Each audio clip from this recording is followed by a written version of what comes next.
Hello, this is my name Yuzu. Long time no see. Yeah, sorry for being kind of absent for a while and also kind of changing when I'm gonna come back and such.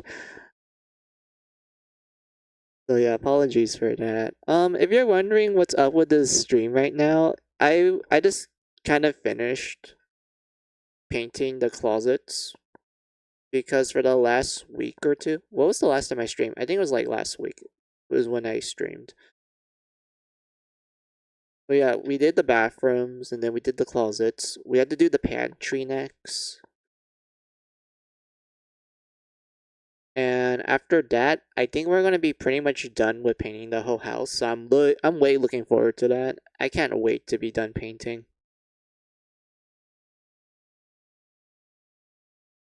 and whatnot. And I did manage to get my switch. Like I managed to find where my switch is,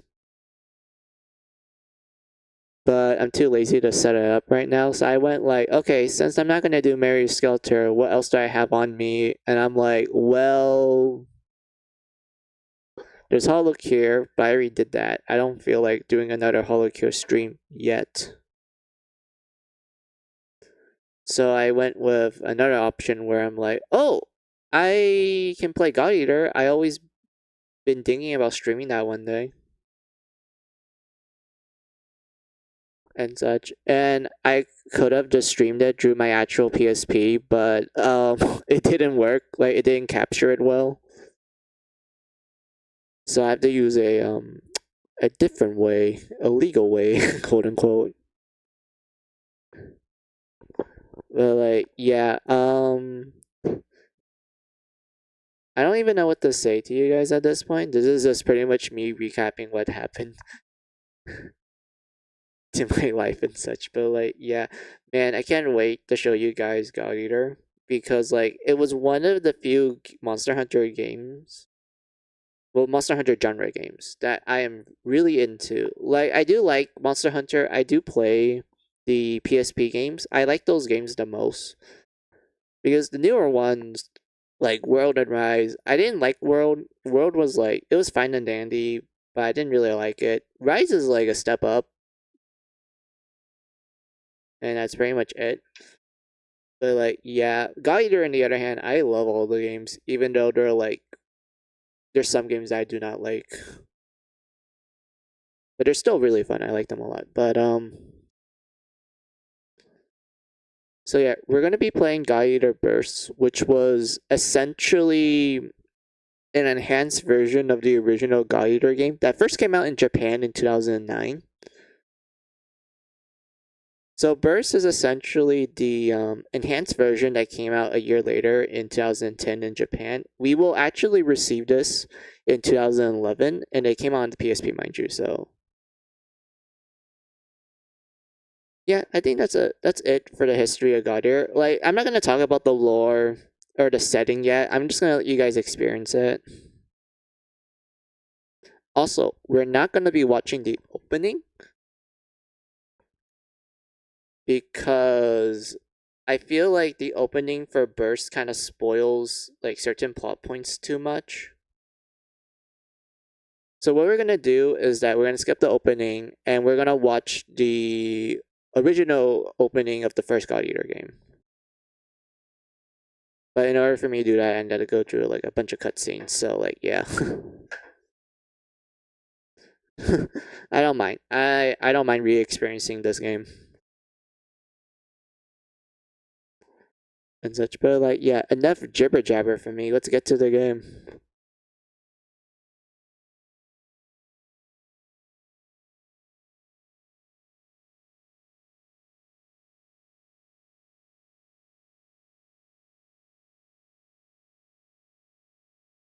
Wait, hold on. Found it.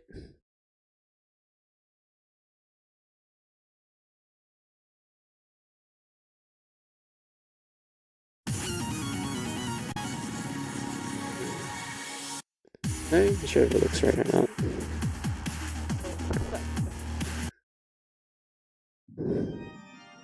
I forgot I was gonna skip that. My bad. I was like, wait a minute. Oh god, this is like nostalgia for me. So yeah, let's see. Full screen. That looks fine. So yeah, let's go name our character. So I remember playing this game as both a male and a female. But honestly, I want to play as a guy first. Like, I like playing girls the most because they get like so many cute outfits. I love the outfits in this game series. Like, everyone gets cute outfits. The guys just get like, oh, typical like cool looking outfits. Like, there's rarely any ones that makes me go like, ooh, this looks cute. Nah, only the girls get it. I feel like the girls get more variety compared to the guys. But like, yeah, we're just going to make a guy. Wait, wrong button.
The PSP graphics. Oh my god, I'm getting mad nostalgia.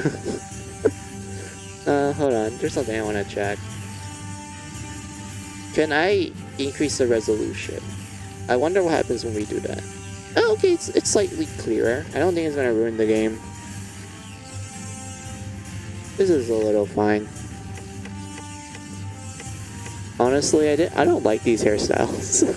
I know it's PSP Town and that the options are limited, but like, why does the guys get like not the good ones? Like, look at this. These don't speak to me at all. But girls though, like, look what the girls get.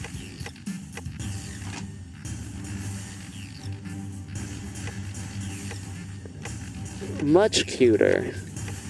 They get much better hairstyles.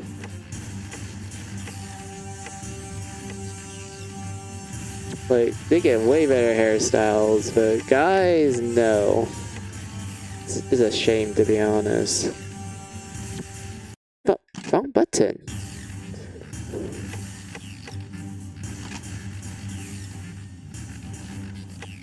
But yeah, let's just pick the one I think looks the less lame.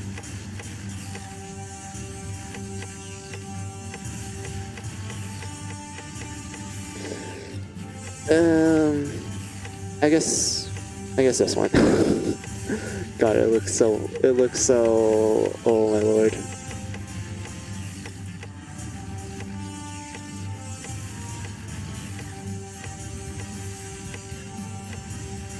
Oh yeah, I forgot, like, You can't change your eye color. You can only change the face, which changes your eye color. I remember.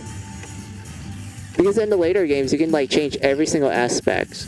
But in this one, it's quite limited.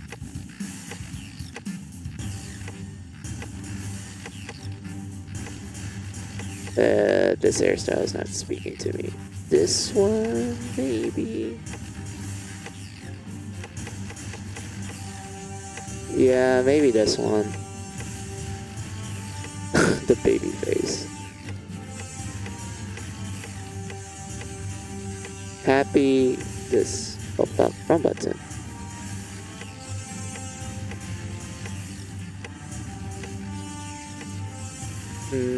Nah.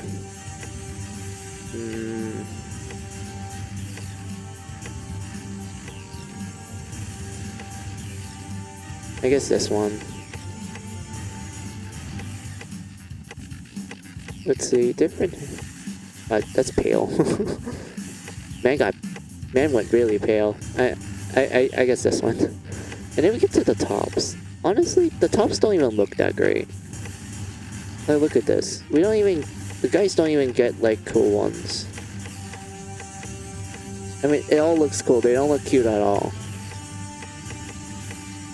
I guess this one. This one looks nice.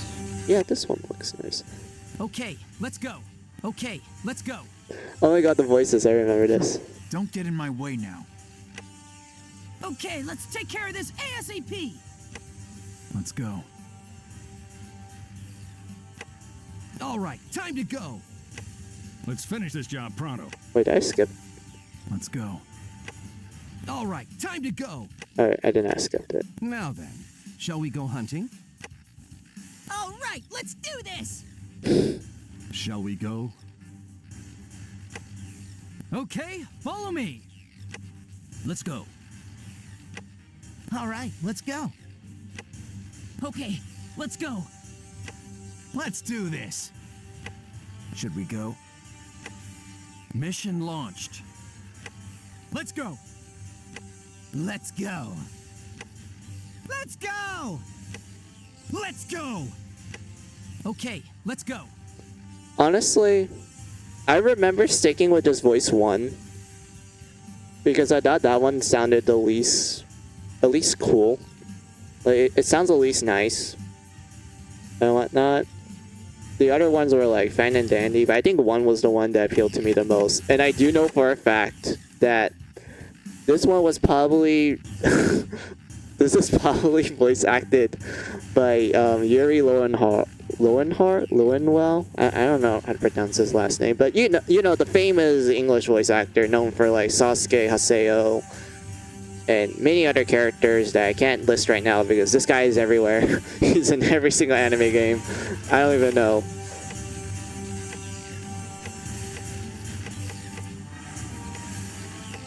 Actually, this looks nice.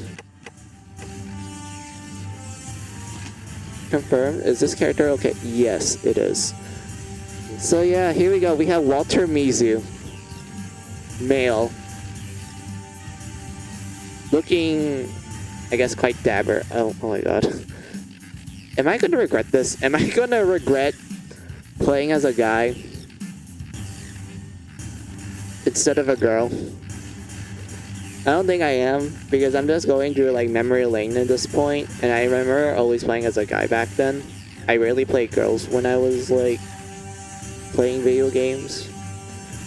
It's not a case of like, oh, I'm sexist and whatnot. No, it was like at the time I'm just used to like playing as a guy because I'm like, oh, I'm just gonna play as a guy because, well, I'm a guy. But nowadays I'm like, oh, I'd rather play as a girl because of like cute outfits and shit.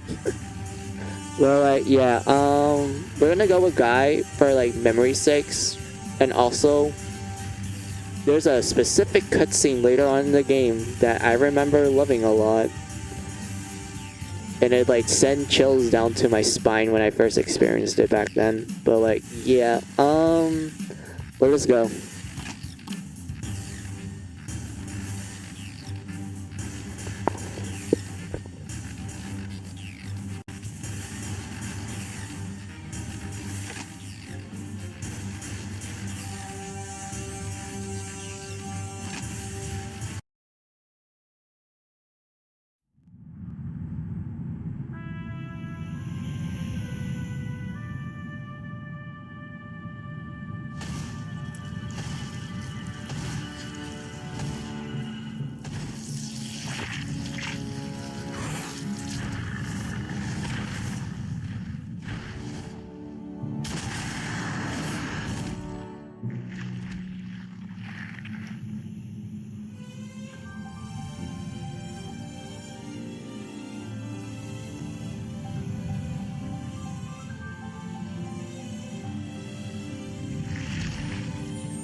It's a rare one.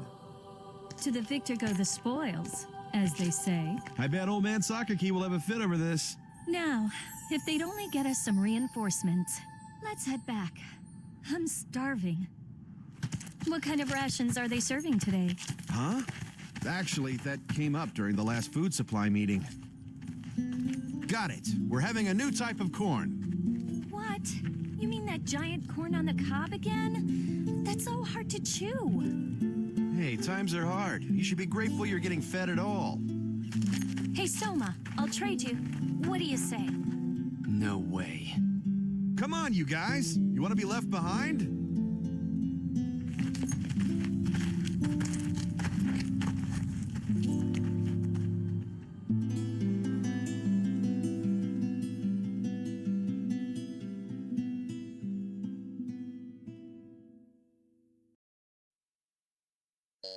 Director, we found a possible match for a new type God Eater in the database. I see. What's his name? Let's get him down here to take the aptitude test.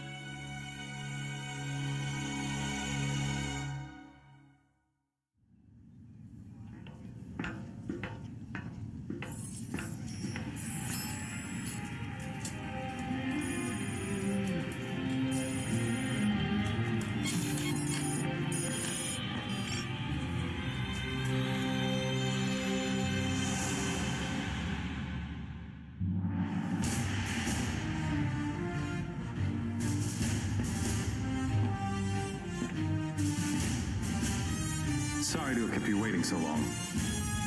Now then, let me welcome you to humankind's last fortress, Fenrir. I will now test your compatibility as a member of the anti-Aragami punitive force, the God Eaters. Please try to relax a little. You'll get better results that way. When you're ready, go stand in front of that case in the center of the room.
Congratulations.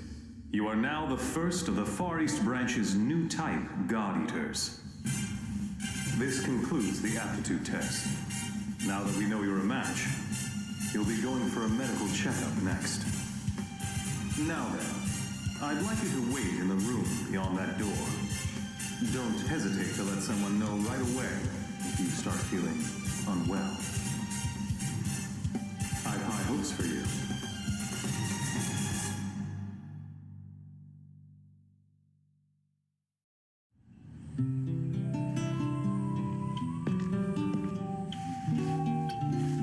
Hey, you want some gum? Oh, I'm all out. Looks like I just used the last piece. Sorry about that. I am Kota Fujiki. So, you're a match too? That makes two of us. You must be my age, or maybe a little older. Oh well, I'm still your senior by a nanosecond. Nice to meet you.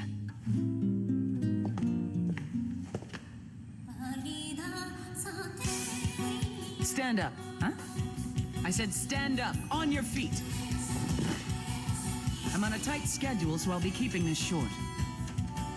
My name is Tsubaki Amamiya, and I'm your advisor. This is your schedule.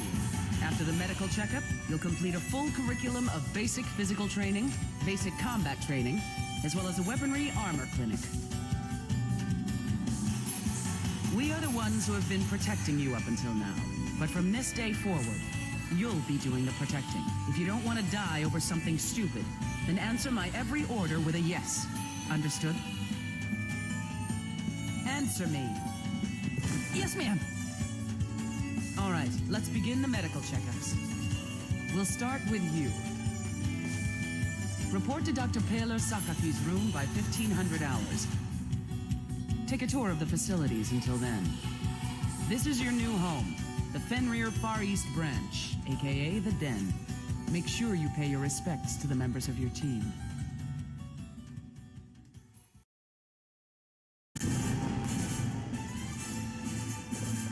So yay, we became a God Eater. So yeah, we can like go talk to everyone right now. Oh yeah, there's not a lot of voice acting in this game. Get on with it. First, go get your medical checkup. Go up the stairs and take the sector elevator to the laboratory. Head towards Dr. Sakaki's laboratory at the far end of the corridor. When you're done with your checkup, I want you to come back here, understand? Understood. Alright, now be on your way. Hey, it's the merchant! Hey, you rookie. You're gonna need more than rations and rewards to take on the Aragami. Just listen to me. Replenish your supplies right here. I think my prices are pretty damn good. I don't have money. Oh yeah, I remember you.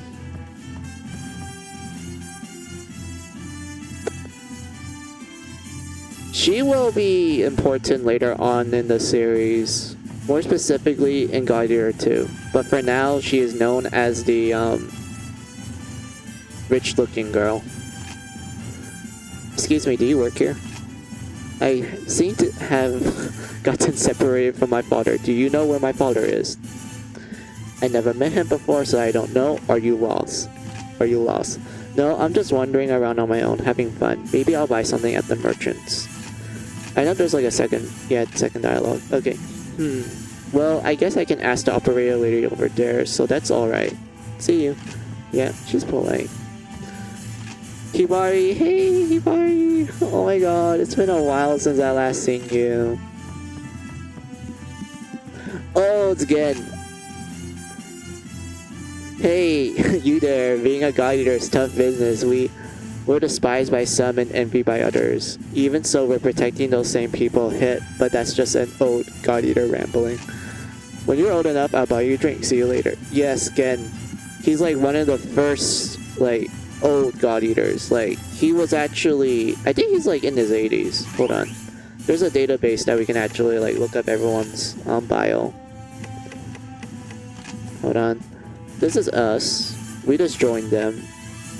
There's Tsubaki, who's 29, and she joined in 2059. I know that for a fact that she's like, yeah, right here it tells us that she used to be a God Eater, and she used an older model and she was long range. She used an assault gun. And then the guy we seen in the beginning that was fighting the Varja, the tiger thing that was killing the ogre tails. That's Lindo. He's 26. He is the younger brother of Tsubaki. And he uses an older model too, a longsword. Luca is the mechanic. Yeah, I remember Luca. She was a cute character. Jonas. Oh yeah, I forgot. I need to press this. Then go down. Yeah, Jonas is the head. Soma is the guy that we met later as well. In the opening as well. He uses an old model too.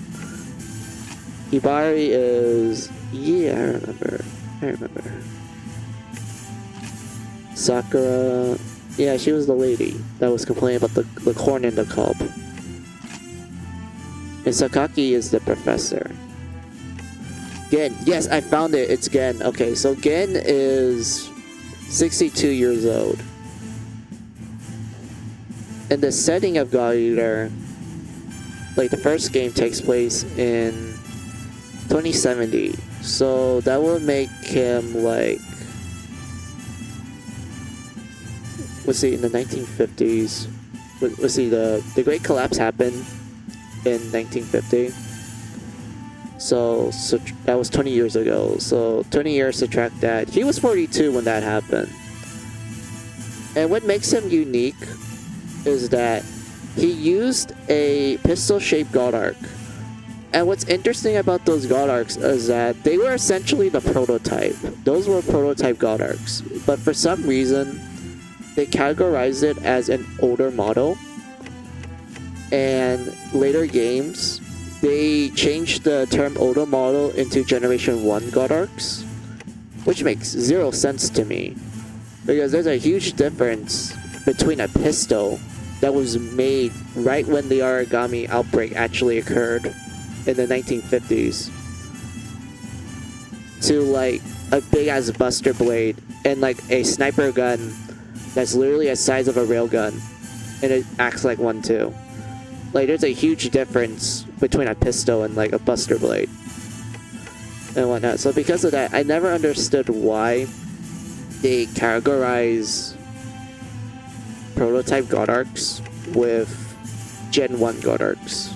Like, it does not make sense to me. Like, we're Gen 2. We're the second generation. And what makes us unique is that we can use both, oh, fuck. The brightness. Hold on. I'm sorry, guys. I did not expect this to be super bright.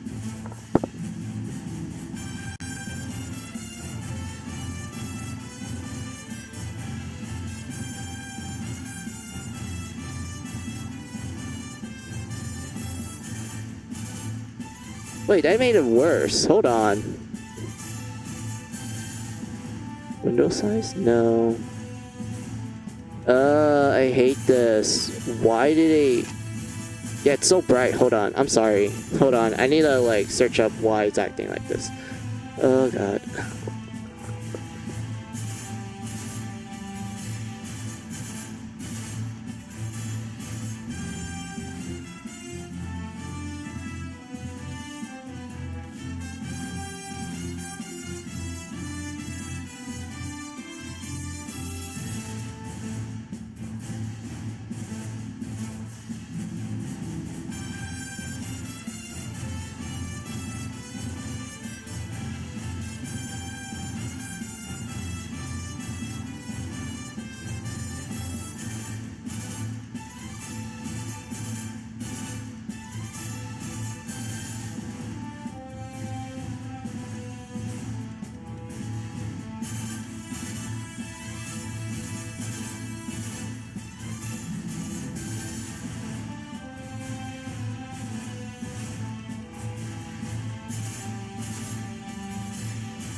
Does this work? Okay, okay. I know the problem now.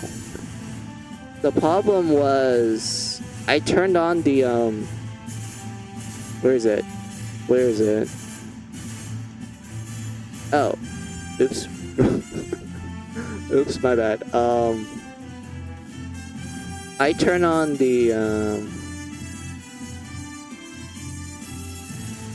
Where is it? Where is it? Yes, the rendering mode. So what I did was like buff rendering and it just brightens up the screen. Oh my lord. And if you're wondering why I have that on, was because for some reason, if I leave it off, then the opening cutscene, like when there's like animations and whatnot, it's like it jitters and like stutters and such. I don't know why it does that. Like, it's weird. I don't know why it does that. So yeah, yay, look at this. So this is a Generation 2 God Arc. So what makes them unique is that unlike Generation 1, where it's either a sword or a gun, like they can't switch between two different forms, what makes Generation 2 God Arcs interesting, aka our playable characters from this point in God Eater 1 and onwards, we can switch between swords and guns, and it's fun. We also have a shield as well, which is like wonderful. And that's all I have to say at this point. But like, yeah, so in God Eater, there's like 3 types of guns you can use. There's sniper guns. They're designed to just shoot far away, and they do a lot of pierce damage.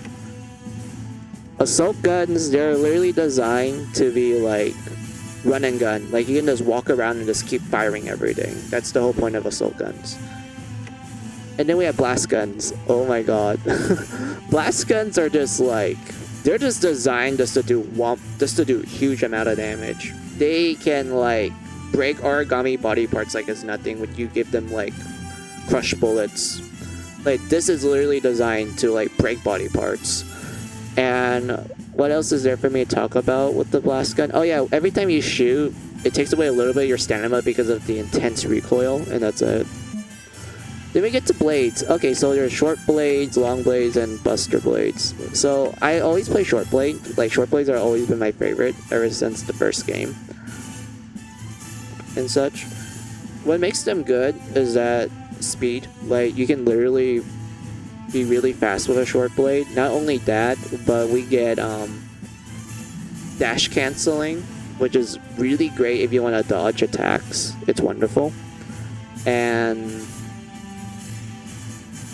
what else is there for short blades? Oh yeah, I remember if you just do slice and dash, you essentially just can travel across the map like it's nothing. It's ridiculous. And then we get to blades. Blades are like fine and dandy. They're designed to be essentially like the middleman. They're like middle range, middle speed, and that's it. Like, they're smack in the middle. But it has a special ability called Impulse Edge, which the description says right there. So what's Impulse Edge, you ask? Well, essentially, if you press R square, the long blade will let you shoot a bullet real quick. So it's kind of like, it becomes like a proto gun blade, which it lets you shoot like a bullet real quick and such without having to switch into gun mode. But what makes it unique is that depending on the blade you use, it affects the bullet. And I would say Impulse Edge is really good if you want to like break specific Aragami body parts, because like both from a damage point of view, but also it's really good with like, what do you call it? I forgot what it was called. Shit. Okay, I'll probably remember later on, but like, yeah. Then we get to the Buster Blade. Okay, so Buster Blades, they're slow. Like, I can't handle slowness, to be honest with you. But what makes them great is that they are literally designed to crush body parts like it's nothing. And you kind of need that if you want to make some of the more powerful weapons in the game. But I do know for a fact that it has guard canceling. So essentially, during the middle of your swings, you can actually pull up the shield button. It will instantly pull up the shield, which is really great if you want to make like a tanky character and you're just essentially like, oh, I'm gonna hit hard, but I'm slow, but I'm able to pull up my guard real quick so I can like, you know, nullify the damage real fast and such. Like, those are great. Like, that's like the great thing about Buster Blades. But like, other than that, I just can't handle the slowness. You kind of need to be dedicated to the Buster Blade in order to like, you know, get used to its flaws and also get really into its strengths and such. Then we get to the shields. Yay. So shields are interesting because they essentially serve as your defense stat. Yes, so shields are pretty much your defense stat. And it's like, it's interesting. It's an interesting thing. Like, you would assume that like, oh, your outfit should be your default stat. And when the outfit you wear should be like your armor and whatnot. But in this game, your shield acts as the armor stat. And if you want to know it really does depend on your playstyle. Like, it's wonderful that they gave you multiple playstyles in this game, just like a regular Monster Hunter game. But yeah. So we have the Bucker, which is essentially like, oh, you can draw the shield quickly and such, but it doesn't offer the best defense in the world. We have this shield. Like, this is literally just called shield, the shield. So what this one does is that it has medium defense and medium draw out. So in other words, like, it's not as fast as a buckler, but you can still kind of pull it out relatively quickly, but it's not as fast. And then we get the tower shields. They are literally designed to be slow as hell, but they give you so much defense. It's amazing and whatnot. And if you combine the tower shield with the Buster Blade, you got yourself a really tanky character and whatnot. And yes, there are other ways you can do this. Like, there's the control units. Oh yeah, so control units are essentially passive abilities that you can get, well, that activate, I mean, when you enter burst mode. But I'm getting a little ahead of myself. I'm not going to explain to you about that yet until we get to that point. So for now, let us just ignore that.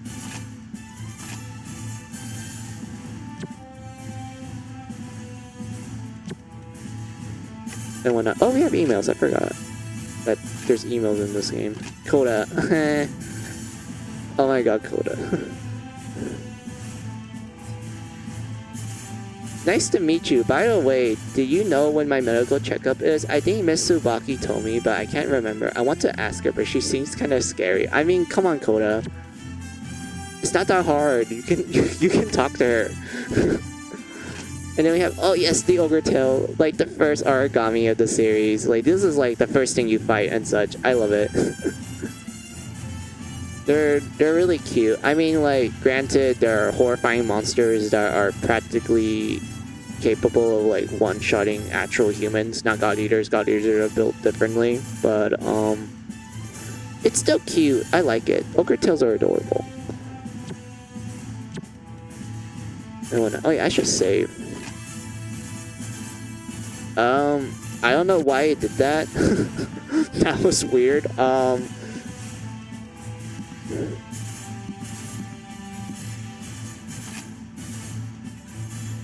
Oh, you're the rookie, aren't you? How do you do? I'm Lika Kusunoki. Nice to meet you. I'll do my best to keep your guard arc in top shape to make sure you have no troubles in battle. Oh, you have a checkup at Dr. Sakaki's? Just take the elevator down to the laboratory. It'd be at the back.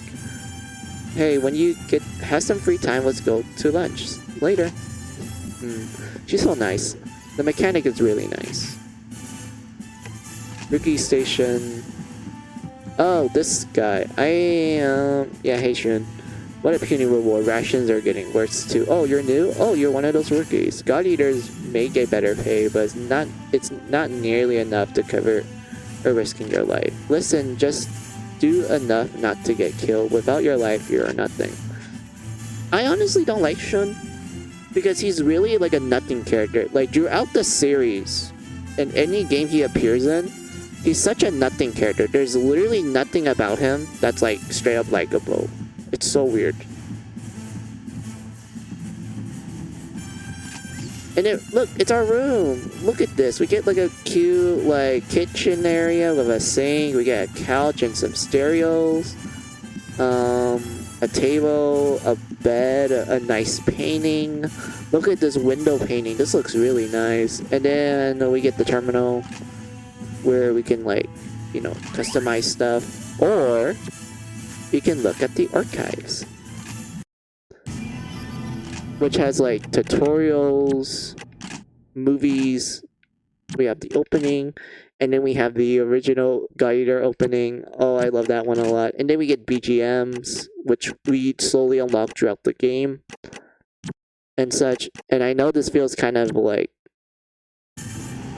weird. Hold on a minute. I just realized something. Since we're here, let's watch the opening to the original God Eater. I love this opening a lot. Like, don't get me wrong, Burst is like nostalgic to me. Like, this was literally the opening that got me into God Eater. Like, this was my first opening and everything. Like, Burst's opening was like pretty great. I do like the how it's a like I know it's like what will you call it? It's like dubstep. Like this opening is literally called Over the Clouds Burst Edition, but a lot of people like nicknaming it into the dubstep edition. And honestly, this wasn't bad. This remix of Over the Clouds, not bad. Like they actually made dubstep good, and I hate dubstep, mind you. Like I honestly think dubstep is like the worst. But like this one right here, not bad. I like it. But we have to watch the original opening because I feel like Burst gives away too much spoilers about the story. And then Resurgence, which is the remake of the first God Eater game, which came out in 2015 and 2015 to 2016. Well, 2015 in Japan, 2016 for America. Resurgence opening isn't great. I don't like it. And I think the reason why I don't like it is because it gives out way too many spoilers. Like, Resurgence just gives away the ending of the first story arc of God Eater 1. And it even gives away the ending to God Eater, the burst storyline, the second storyline essentially.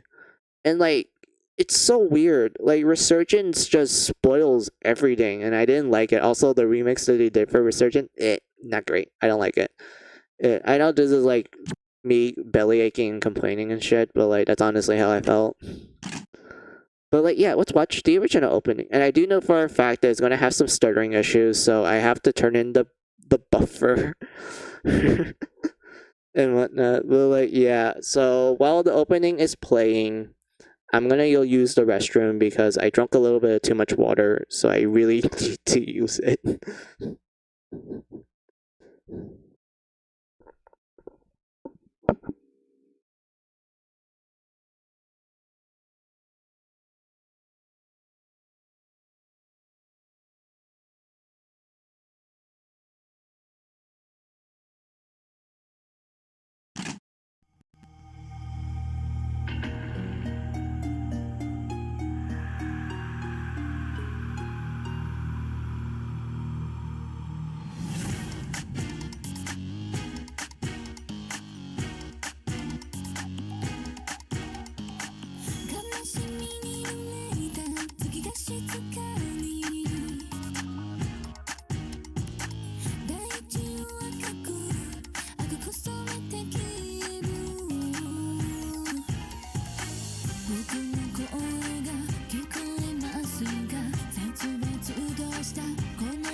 Okay, so what do you guys think? I like it a lot. Over the Clouds is such a good opening. But yeah, it was really simplistic. I actually like the simplicity of it. Let's wait until we watch Burst, because I feel like that one's more appropriate once we get to a specific plot point. And when we get to that plot point, that's when I'll show the Burst opening. Because I feel like if we watch it now, it kind of gives away a little bit too much. Not like Resurgent. Resurgent, I'm definitely skipping no matter what. Because, like, that one, oh my god. And everything. But, oh my god. But, I feel like for Resurgence, I probably play that one, like that, the opening for that one when we reach near the end of the Burst storyline. I feel like that's like the appropriate time for me to like show that one, to be honest. But like, yeah. So yeah, like enough talk. Let's continue on with the game. Oh yeah, I need to go change the buffer. Hold on.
You got here 726 seconds sooner than I expected.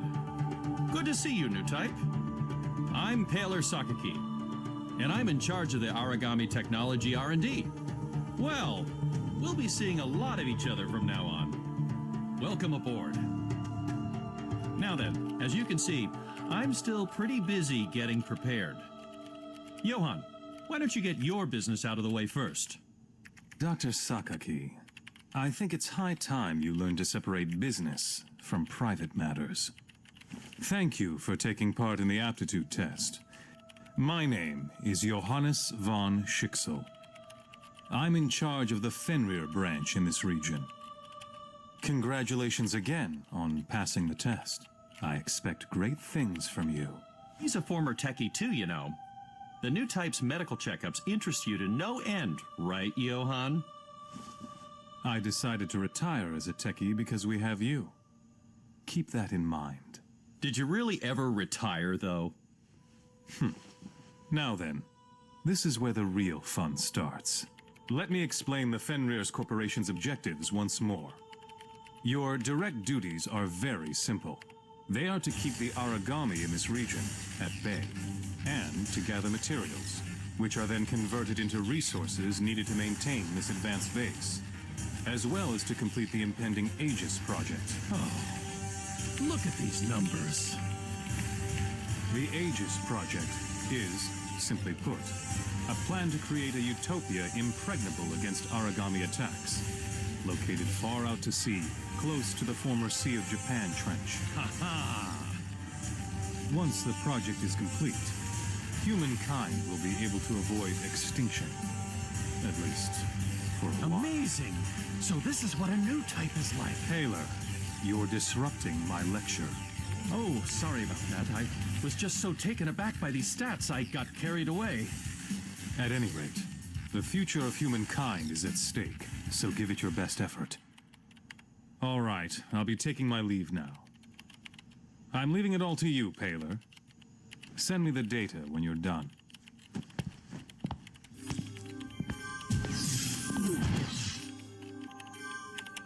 Okay, we're good to go now. Lie down on that bed, will you? You'll feel sleepy for a little while, but I assure you, there's nothing to worry about. When you wake up, you'll be in your own room. Just a little cat nap, so to speak.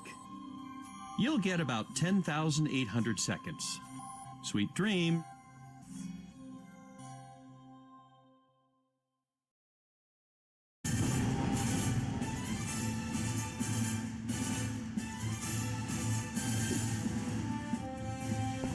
Alright, let's do the tutorials.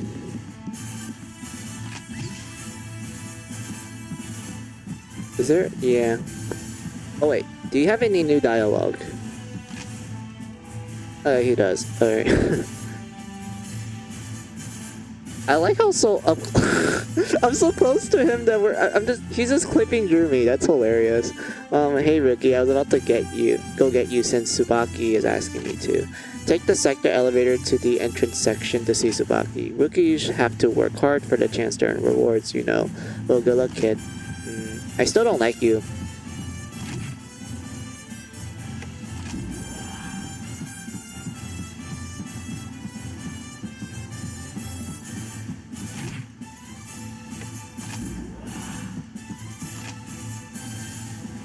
Hey, Cannon. Princess Friendly Fire. I love Cannon. She's like my favorite character, even though she's a crappy teammate. I love her though. Oh, are you all done? So you're used to the done yet?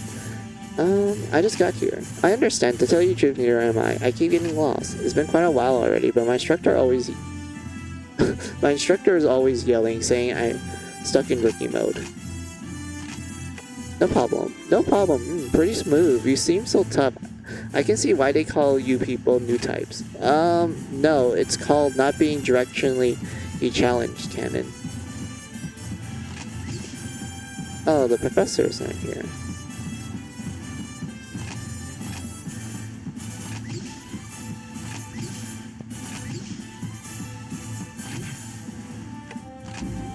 Anything down here? No, nothing down here.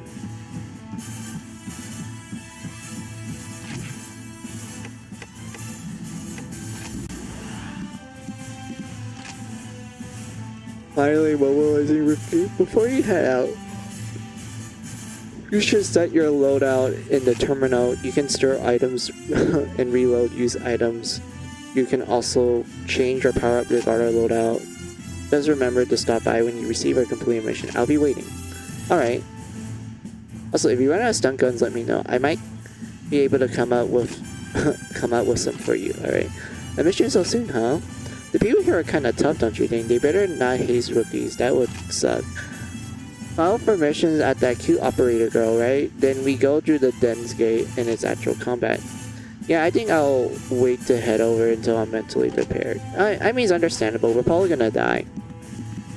Oh yeah, I forgot there's emotes. Like, it's mapped to your D-pad.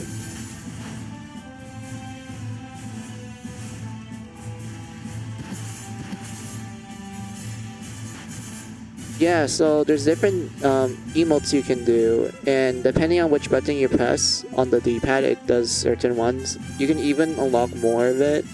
Wait, there's more of them if you press L and then the D-pad.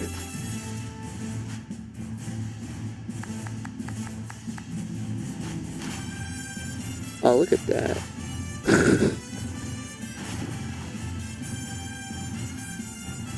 Oh my god, that's relatable. I love this one.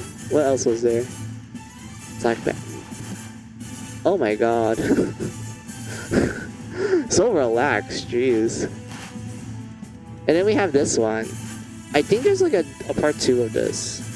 Was it in Guardian? I know there's like more to this. I don't remember the combination for it. Was it? Oh, what was it? No, we did not want that. This is the, yeah. And then we have this one, which is just hilarious. I do know in God Eater 2 and 3, and also Resurgence, this gets expanded a lot more, and it's fucking hilarious. I love it. Hey, you look a little mature now, Rookie. Don't forget to say hello to Luca there. That girl's fighting right alongside you, God Eaters. Don't forget that. Now then, to make up for the lecture, why don't I tell you about God Arcs and Armors? I already know this again, but thank you though. Well, aren't you a little trooper? Oh well, as long as you don't die right away. If you having trouble with anything, please go take a look at the terminal. You can look up and phone battles at any time. You know what? Let's ask him about something.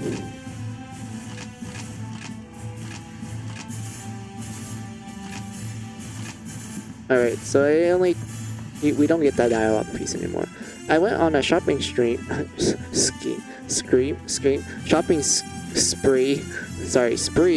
at the merchants. Well, why not? I can't just get by. I just get by just on rations. Yeah, she's rich. She's a rich girl.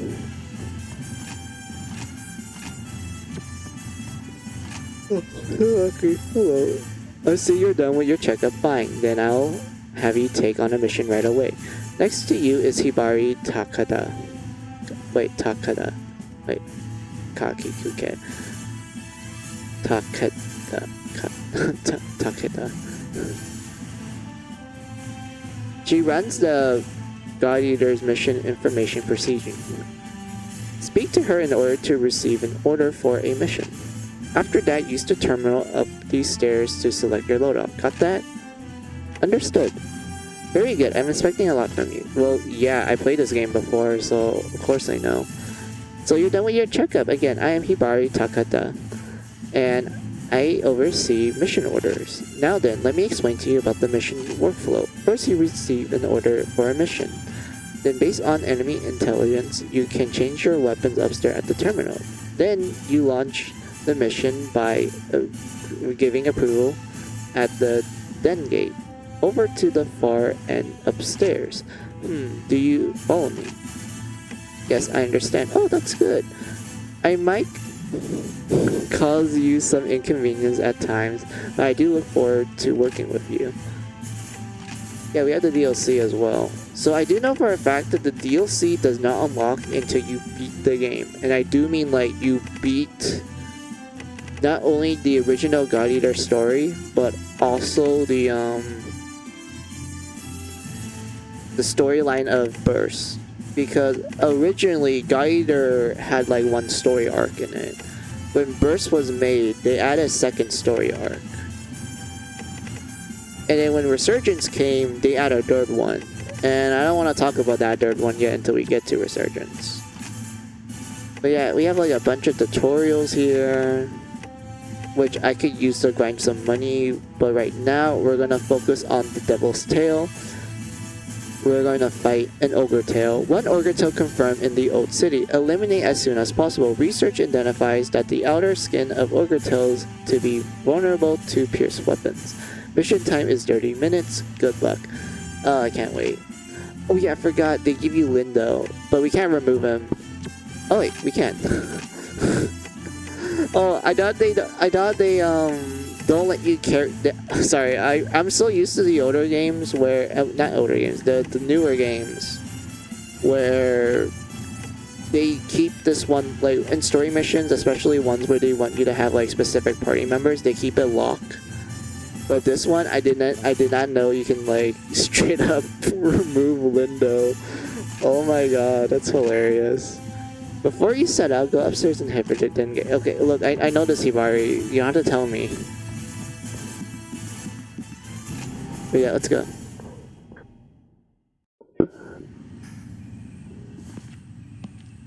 Oh, Lindo.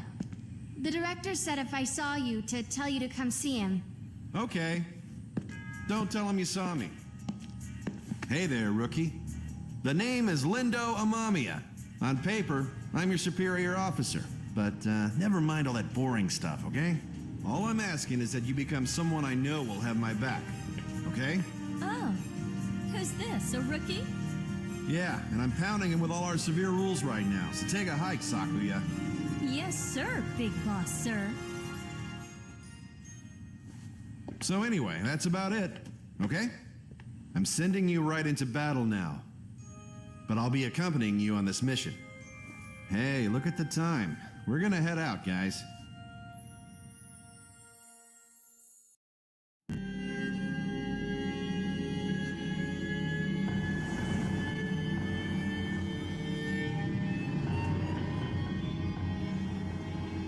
Boy, this place has seen better times, huh? Hey, rookie, we're gonna start the simulation now. You got 3 orders. Don't die. If your number's up, get out. Lastly, hide. If you're lucky, catch the enemy off guard and blast it. Wait, is that 4? The bottom line is you've got to survive. Just follow that order, and everything else will be fine. All right, let's get this show on the road.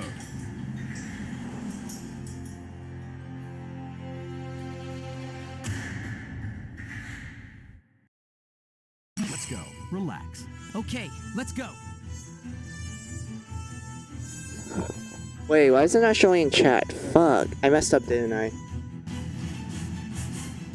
Oh god, fine. What's this? I'll deal with that later. What's this focus on finding the orbital? I know you're right there. So let's fight.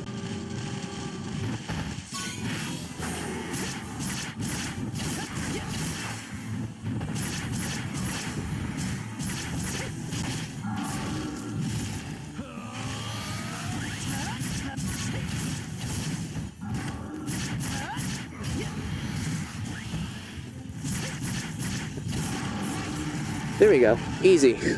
I mean, it's an ogre tail. Of course it's gonna be fucking easy. Well, it wasn't too bad.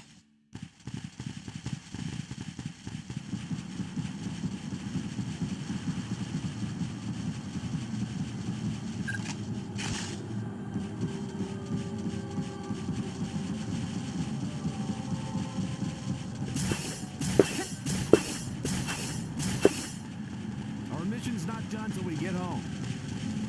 God, I love this. This is so fun.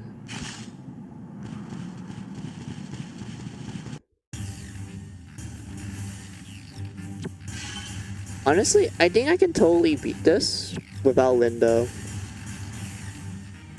Like, for reals, I can actually beat this without Lindo.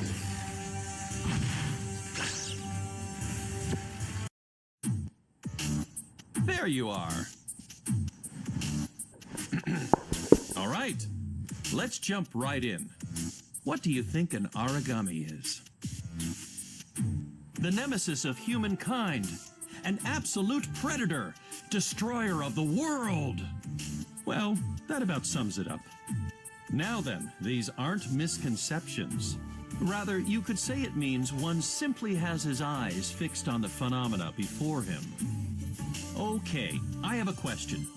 Have you ever wondered how and why the Aragami came into being?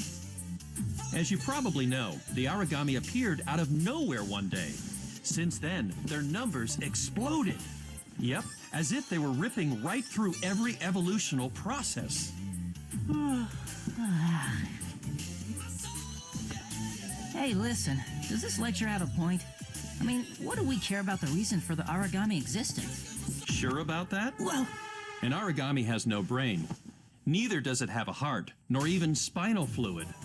We frail humans will perish if we get blasted in the head or the chest, but that's not enough to bring down an Aragami. An Aragami is a cluster of auricle cells, each of which is a single-cell organism that thinks and preys on others. That's right. An Aragami is in itself a colony of thousands. Make that hundreds of thousands of life forms. And this powerful, graceful fusion of cells can't be destroyed by conventional weapons, not the ones we have anyway. So how on earth are you people supposed to battle these Aragami? Let's see. Just keep slashing and blasting them with our God Arc? Yes. The short answer is that using a God Arc, a bioweapon embedded with the same auricle cells, is the only way to stop the fusing of an Aragami's auricle cells.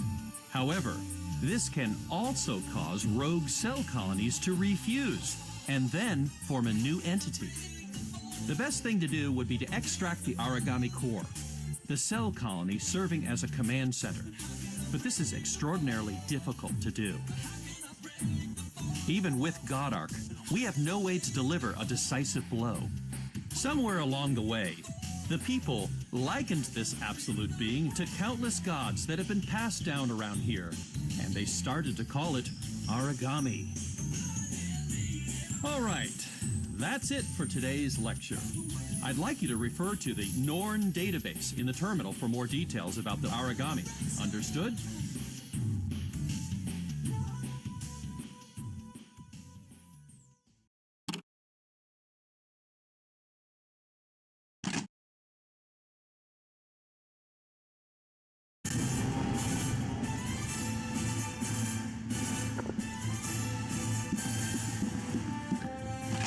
We're talking, yay! Welcome back. How did the mission go? Did the Gara work out? It was no-brainer. You sound so tough. I'll give it a Drew overview. going over later, my bad. Just don't overdo it. Just get some rest in your room. Resting is important part of your job. Yes, it is. I don't know why, but I was so nervous. I was told that if I ever panicked, I could just pause and rethink my plan, but I didn't get the chance to do. Wow. If it's really starting to look bad, we're supposed to quit mission and come back. I think I'm end up gonna do that a lot. Sounds kind of scary, but let's do our best. I hear you went on that mission with Lindo. You're lucky. You're very lucky, you know. Nobody here knows how to survive better than Lindo. Stick close to him and you will stay alive. I'm sure you have questions, but since you're new here, emotions. Don't you think communication is important, like waving hello and nod to a comment, you know? These actions to show your responses to other people's words or behaviors are called emotions. With the combination of L and R and directional buttons to perform various actions. This is very important in multiplayer, so you should be glad to know about this now. I'm fine, thank you. Oh my god, Gina. Gina, really good character, I like her. I do find it funny that if you were to play the original God Eater, and I do mean like the original one that was only released in Japan, not Burst or Resurgent, and I mean the original God Eater.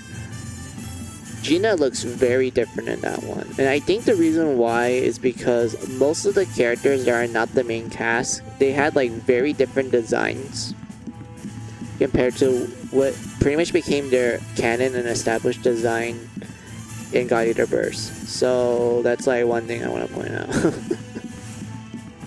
I do have the original God Eater and such, but it's in Japanese, so I highly doubt you're gonna enjoy seeing me like try to read a game that's in pure Japanese when me myself doesn't have the best Japanese in the world. The boy, oh boy, when I grow up, I'm gonna be just like the merchant and make piles of money. Then I'd be able to make mom's life easier. Oh, I can't wait to grow up. Kid, I don't think, well, yeah, this world is scary. You should be glad that you live in this. Wait, actually, are you from outside of Fenrir? Because I do know for a fact that people that does not live in the walls of the Fenrir base, they live shitty lives because they're pretty much like they live in the wilderness, and that they can probably get eaten by an Aragami by like any second, any day now. Like even in their sleep, there's still a constant paranoia of them getting eaten. So if that's the case, boy, I wish you luck. Then we have the janitor. Are you the rookie? There's a lot of grumblers. What the heck is it, grumblers here? But it's thanks to you that we can survive. We're all very graceful, you know. So hold your head high up and keep your chin up. Oh, what a nice janitor. And then we have Tatsumi. I made it back alive, you are. How about it? Hey, are you the rookie everyone's talking about? I'll show you the ropes. You might know this. When you accept a mission here... Oh, I already noticed. Yeah, Tatsumi, he's an interesting kid. I mean, his entire, like, character trait is that he's, like, a laid-back guy. He flirts with the operator, and the operator keeps rejecting him. That's it. Then we have Lindo. Oh, yes, Lindo, my man. Hey, there you are. You're starting to get used to living here? We'll get to know you better today, or I like to, but as usual, we're talking about work. In today's mission, you'll be with long-range specialist God Eater Sakura Tachibana. When you're ready, go to Ibari and accept the mission. Accept the mission I ordered. You got that. Sakura and I are old frenemies, but she's okay, so don't be scared of her. I'll be counting on you. I mean, there's more to the relationship. Like, we're gonna see how their relationship becomes as we go through the game. Tsubaki. I see you're already hard at work. What's wrong? Is there something the matter? I'm fine. I will like advice for my mission. teamwork strategies I would like advice. Cowboy.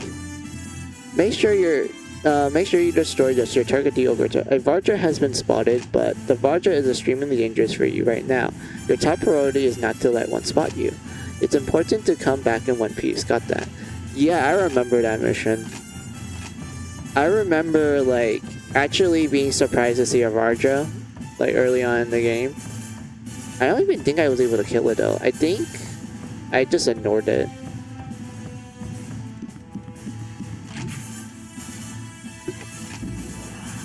Oh yeah, how long should I stream? Okay, so since it's going to be a short stream, I'll probably do like a few missions.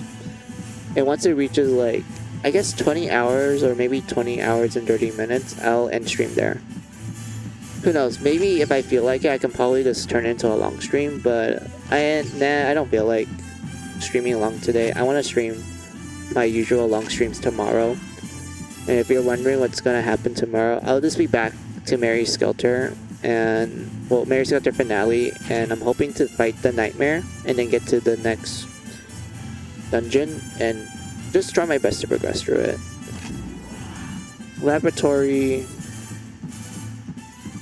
sick bay, yeah. Is there really no other NPCs here? Yeah, there's no other NPCs. Okay, that's interesting. Oh yeah, can I upgrade my stuff real quick?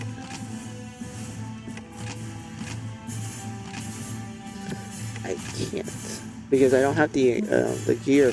Oh, I do for this one.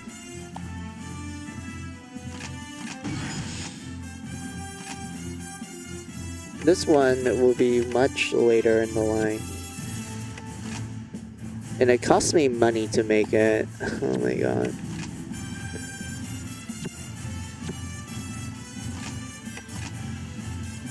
Then we have this one. Yeah, I can't do anything with that one. What about this one? I could technically. It's a little slow for me though. Is there stuff I can craft though? Sorry if I'm yawning too much. Let's see, we have Sniper Mat.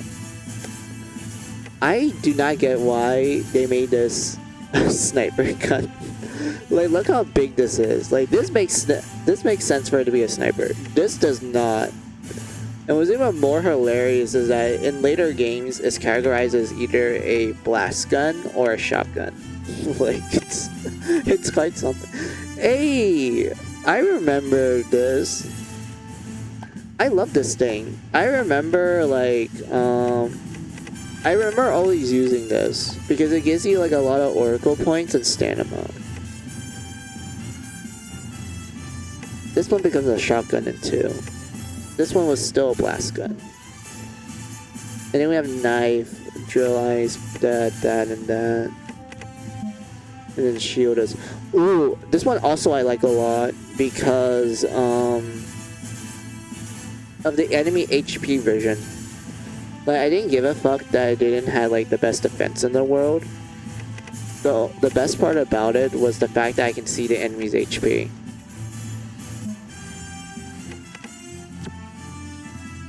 But yeah, I need to kill a bunch of flying ones. Hold on, we have an email. Oh, we got a bunch of them. Okay, Hibari, alright. I'm yawning a lot. Oh, hey, you did great, DN. Just kidding. I'll see you around. Just don't die, alright? How casual, Lindo. Cannon. Hey, Cannon. Wait. Best girl for me. Never gonna have you in the party, though. Like, you are not a good party member, but cute character. I love you. Shouldn't... I don't wanna talk to Shun. I'm just gonna ignore you. Yeah, the Zargoats. Oh, these guys were like, they're funny. I like them. And the Cocoon Maidens, yeah, those are like, I remember being creeped out by them when I first played the game.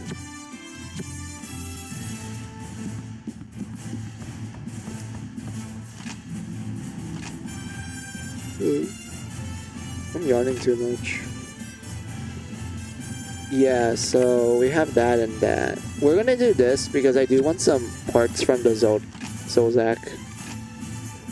We see we have that Mass Ogre and Tsubaki. Oh yeah, this is from the DLC. These two right here. These are from the DLC, I remember. We can just ignore them. I'm just gonna solo it.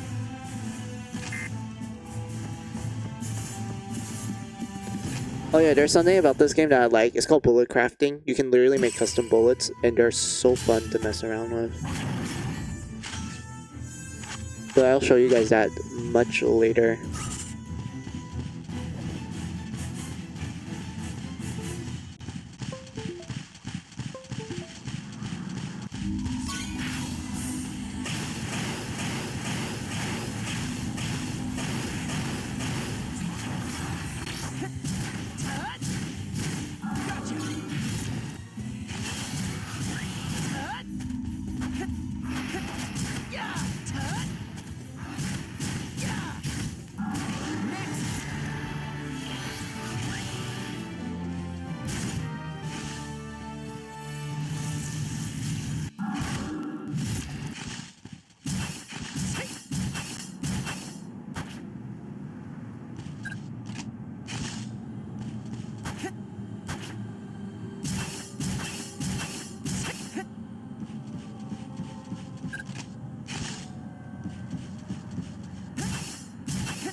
Okay, so this one is like essentially you have to kill ogre tails, but there's a Varger in the area as well. So the idea is that well you just avoid the Varger and get to kill the ogre tails. Like that's simplistic, that's easy to understand. We're just gonna try our best to not like get the Varger's attention. Oh, I love this area. This is like one of my favorite areas, and also I love the music here. It's called Tearing the Storm. I love it a lot.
That's weird. I remember you can do air dash.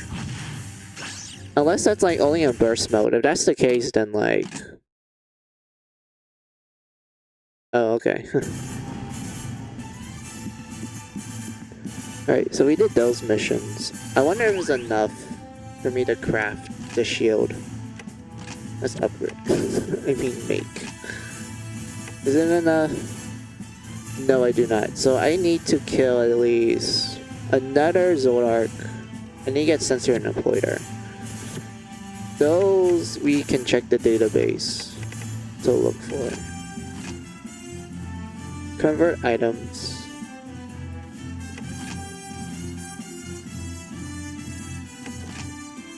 Oh god. Excuse me, I just burped.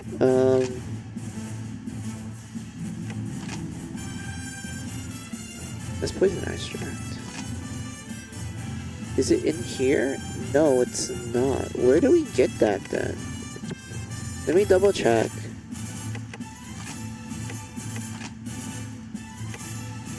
Yeah, sensor and employer. So I'm assuming it's either from like a mission award or I had to get it from an Aragami. Let's see. Here, that. Employer. I don't see employer here.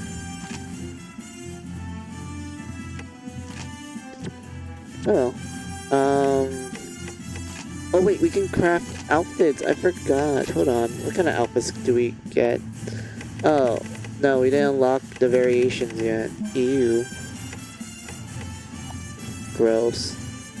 But this one, yeah, we can definitely farm that one easily. We just have to kill a bunch of ogre tails. Like, that one's easy. Yeah, sure. This deposit.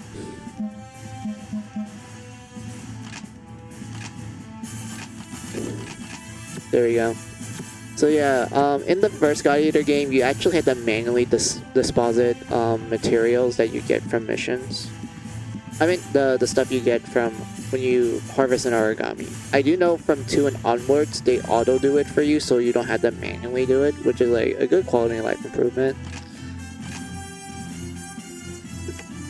So yeah, let us do this one. We're gonna meet Sakura, who's like the best party member. She is so good. Like, anyone who played God Eater Burst will say and vouch, yeah, Sakura is like the best party member. Because she's so good at healing.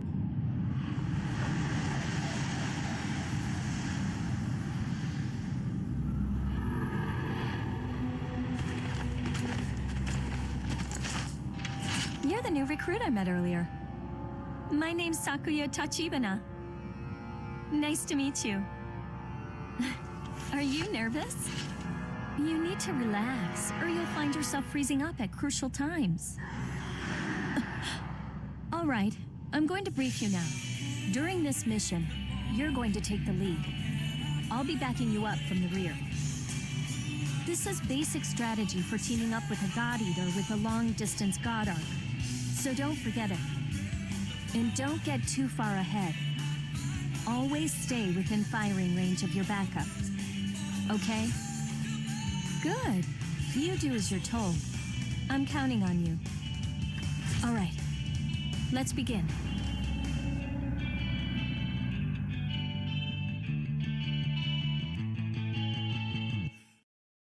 Okay, let's go.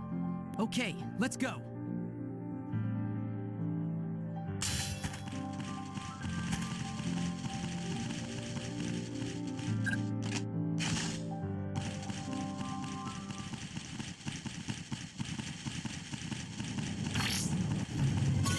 I'll give you a hand.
It wasn't too bad.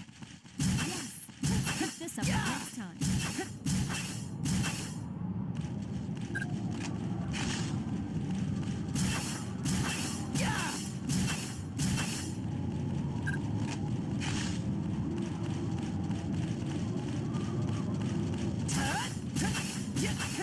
It would be good to go home and freshen up. You all wiped?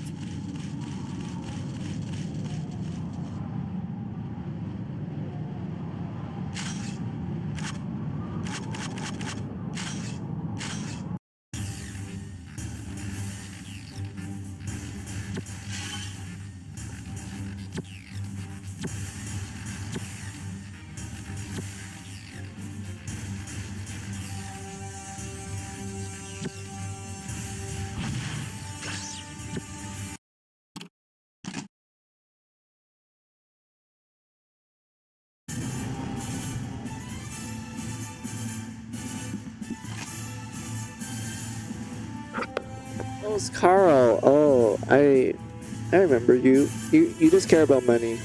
That's literally his personality. He just cares about money. Finding ways to get rich.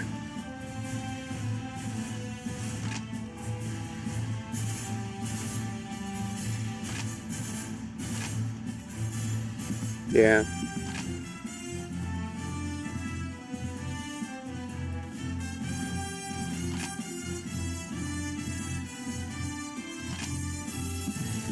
Yeah, I don't like your shit. Damn, treating me like a kid. Yeah, I don't like shit. Like, Carl's okay. He just cares about money. He's a little pompous, but he's okay. Shun, I just don't like.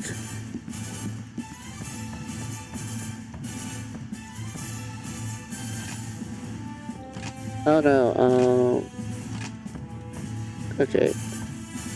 This guy is flirting as usual. Hey, damn you, I was about to have fun with Bari. Don't butt in. I like to accept a mission. Oh, I see, then in that case, go ahead, hurry up now. As soon as you accept it, get to it. I need to speak to Ibari. What? No way, dude. There are such things as rules. First come, first serve, and there's superiority. Well, seniority, my bad. Right now, you learn your lesson. Take a hike. Come on, dude. Let us talk to Hibari. I don't care that you want to flirt.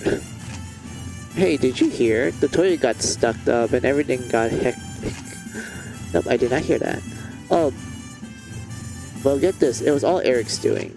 He may be some bigwig's kids, but how would he not know how to use a toilet? Really? Wait. I heard of that. Oh. That is why little princes like him are a pain in the ass. He needs to know what it's like to be the one cleaning up after him. Okay, so... yeah, I remember Eric. Oh boy, Eric. We're gonna meet him soon. Oh boy, we're gonna meet Eric real soon.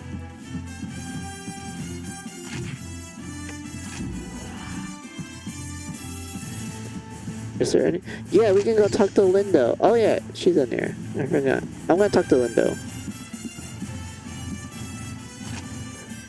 Right, have you... oh, right, you've never been in my room before. How does it go? You seem kinda down. Are you eating okay? You'll need stamina no matter what you do. Don't mess up your pace, or you end up as some Aragami snack. I'm at lunch. Oh, good work. For our first time, that mission went smoothly, and we made a good team. I thought I wasn't going to make it. I did my job, nothing more. Oh, don't worry, you're not alone. Fellow God Eaters can share health via link aid if one of you falls. Oh yeah, I remember.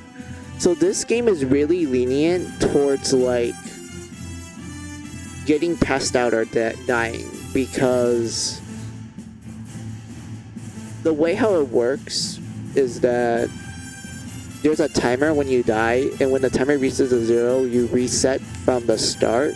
Like you get teleported back to the starting point of the mission, and you essentially get like a penalty for your rewards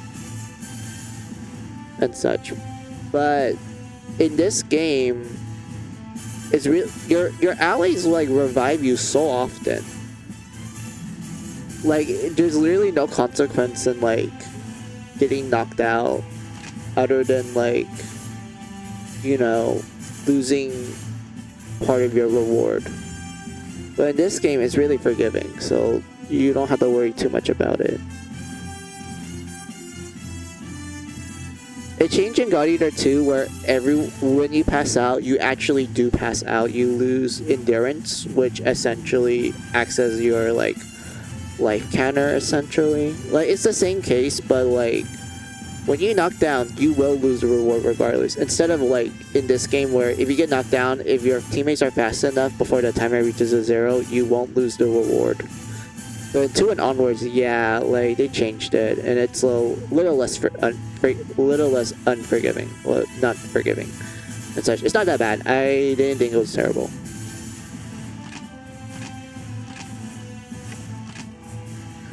I would say good, but don't get careless. Think about what it means to be a new type wielding both a gun and sword.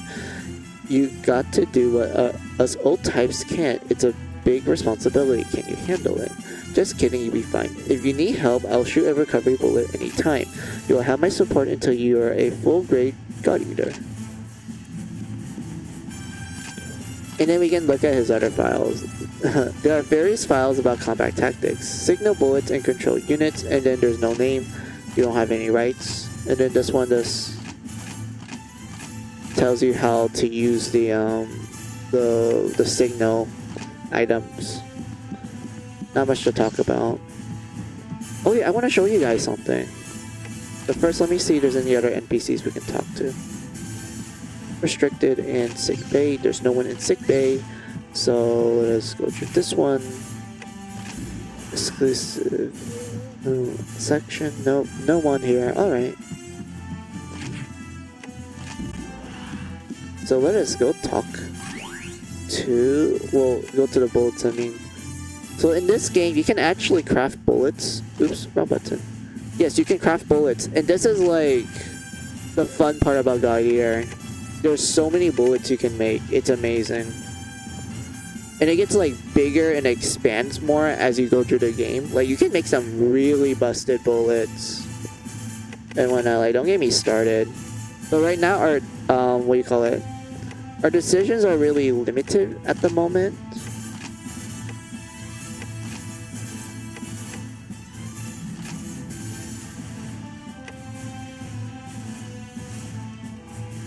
And such, and you can like preload.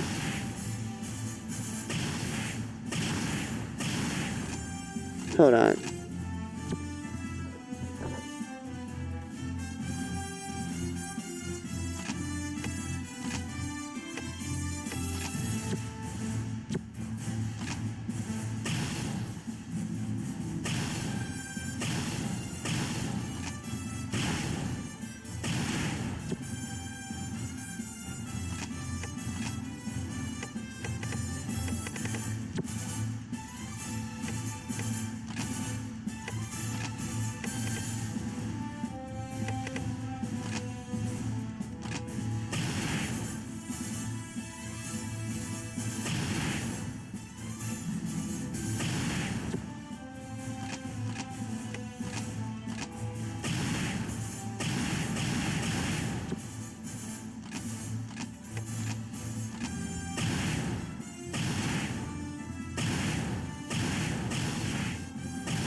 But yeah, you can craft bullets and it's fun.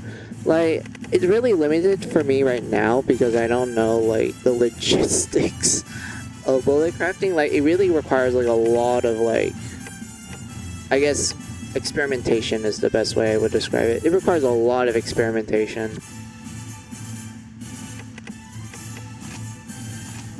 Like, I don't even know how to explain most of this stuff. I'm gonna be honest with you. What the heck is this anyway?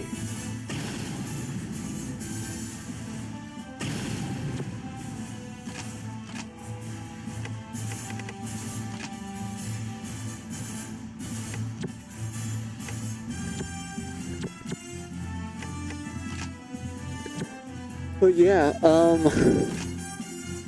let's read our oh, we have a ton of emails. Hold on. Sakura,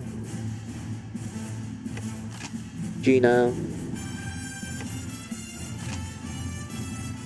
Kasumi, and then the merchant. Let's see. Yeah, I remember that. What can I buy from you, actually? Upgrades. Oh yeah, I remember this. I don't really need to buy anything from you now, my man.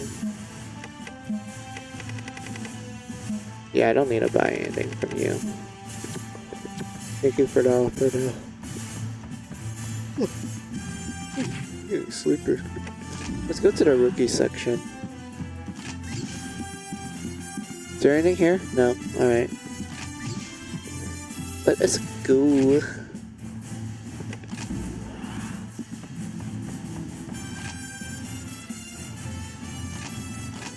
And then iron. Oh yes. Oh yes, this is where... Yep, I remember this. It's not bad, but like, I remember what happened in this. Oh boy.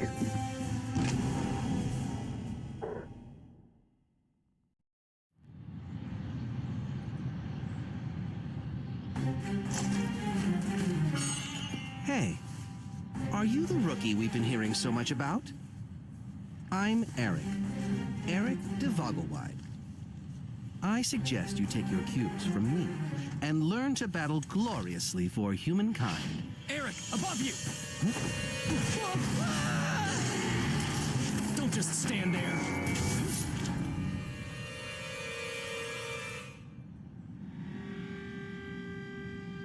Welcome to this god-awful workplace. I'm Soma. Not that you need to remember that. Sorry to break it to you, but this kind of thing happens on a daily basis here. What kind of place did you think it was gonna be? Just kidding. Time's up. Let's go, rookie. If you don't want to die, just stay out of my way as much as possible.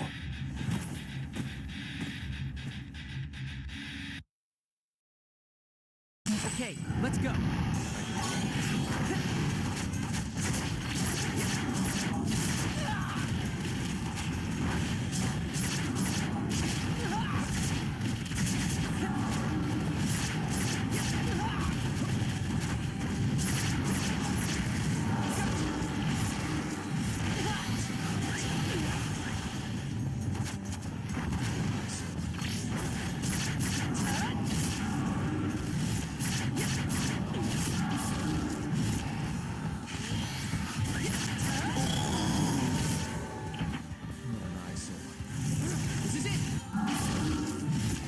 Oh, right. Hey, hey, her.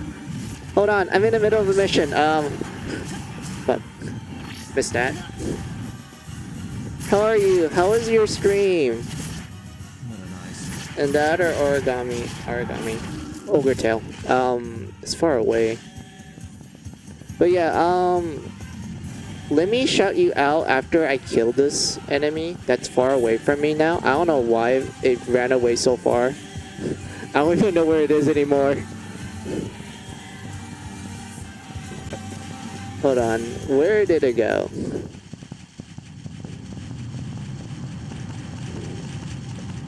Found it.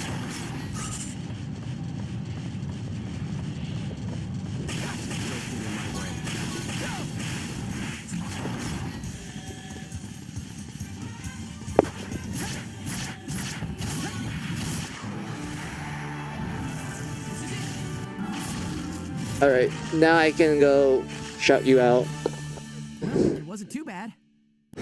I'll take you out as many And what times do you as guys it wrote takes. down? I'm doing good. My stream went great. How about you? I'm doing fine.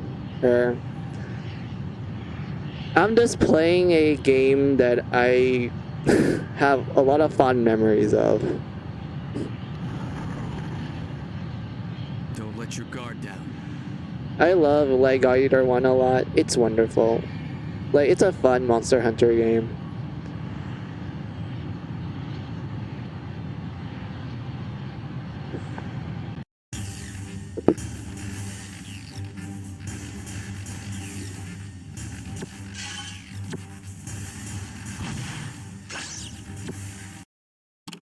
What else is there?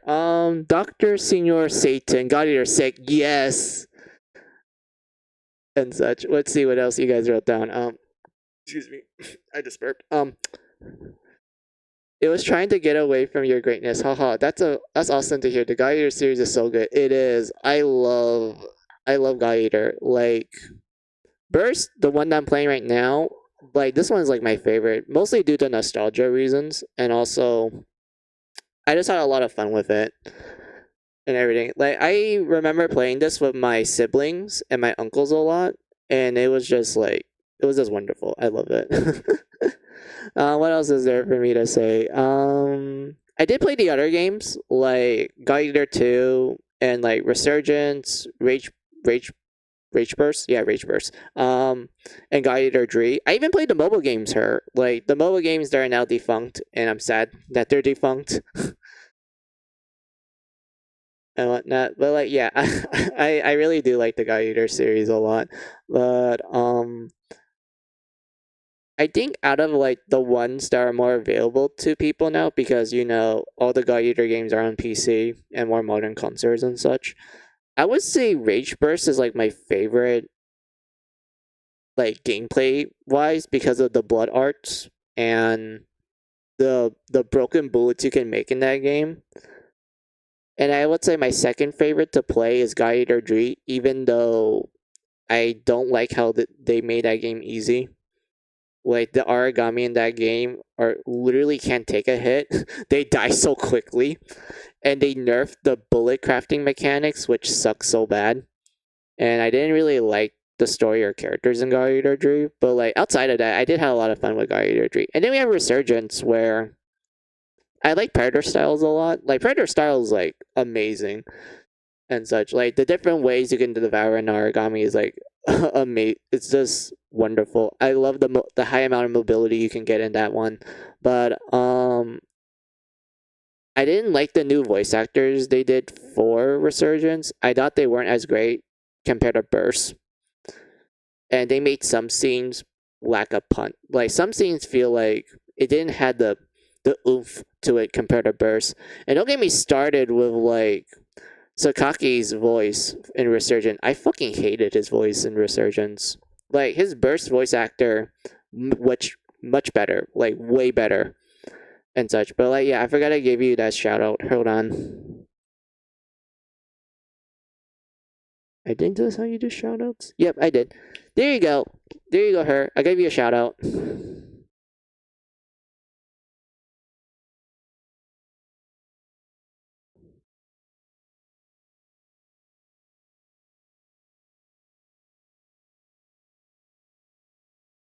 Thanks for the shout out. No problems. I always forget to give shout outs to people who rate me, to be honest, because one, you guys, I usually get rated when I'm either doing a boss battle or I'm like in the middle of a mission and I'm like, wait, I need to pull up my phone to like do the shout out because I can't do it on the laptop right now because Firefox takes way too long to load for some reason and whenever I stream. So because of that, I had to like pull out my phone and like start typing the command. Sometimes I forget how to type it in, so it kind of takes me a while. But like, yeah, outside of that, like it's fine. And I'm kind of sad that I'm not able to like stream this game through my actual PSP because I do have an actual PSP that I played God Eater so much in it, but the capture didn't look good, like at all. So I had to use other means to you know, to stream it. So because of that, I'm using a quote unquote totally legal PSP in order to stream this game and such. But like, yeah, I don't know what else for me to say other than like, let's continue on and whatnot.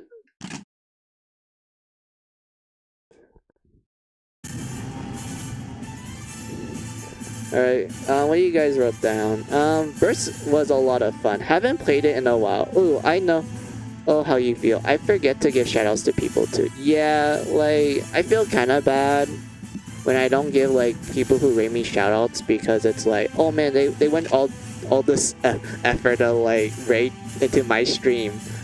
And I highly doubt anyone's gonna find me entertaining, so, like, yeah, I just feel bad if I like forget. I'm like, oh, but this person came in and they're like, oh hey, we want to watch your content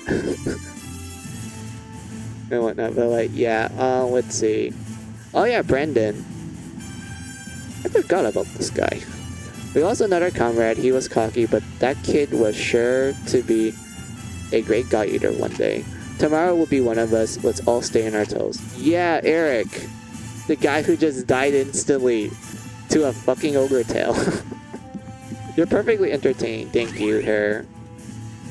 I appreciate the comment, even though I know that I'm not that entertaining. Like, true, like my personal opinion of myself. But like, that's nice to hear a compliment. Thank you.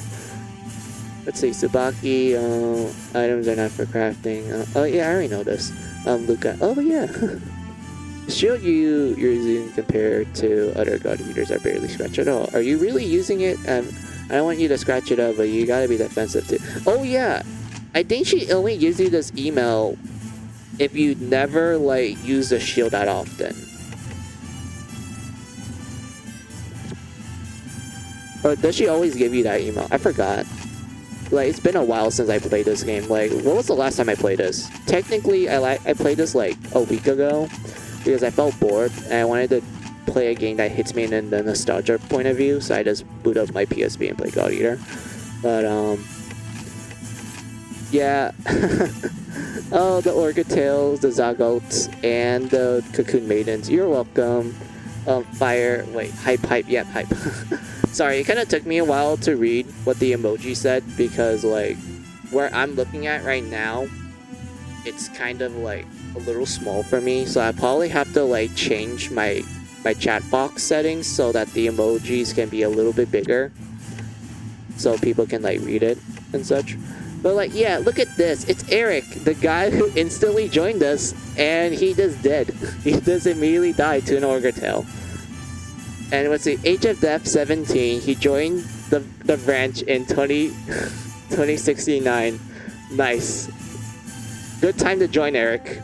69, the funny number. Good job, my man.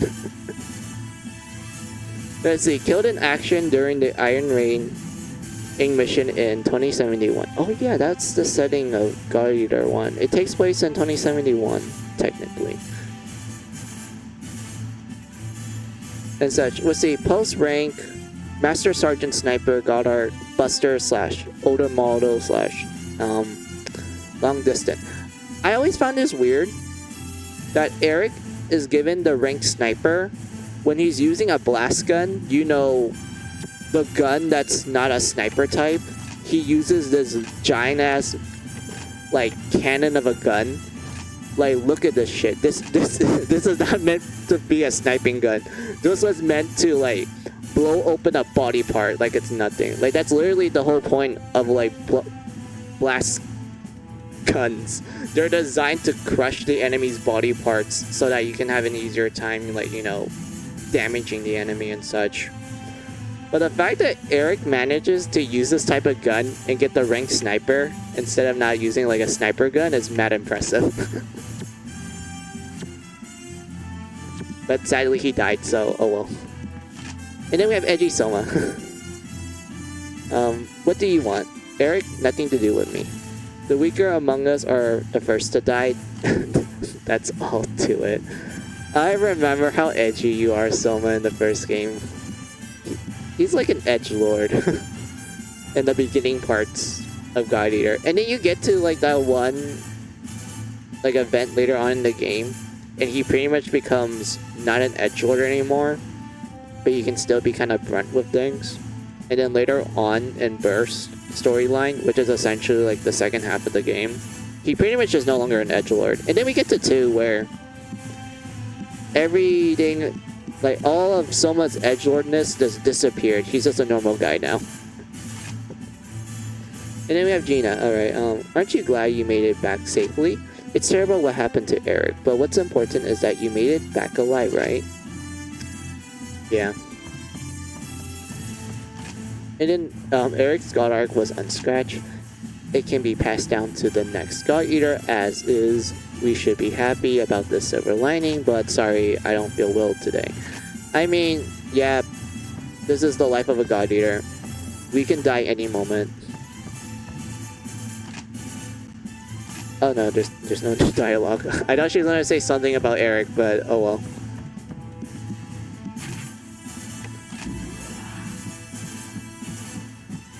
Oh, Coda! Hey, Coda!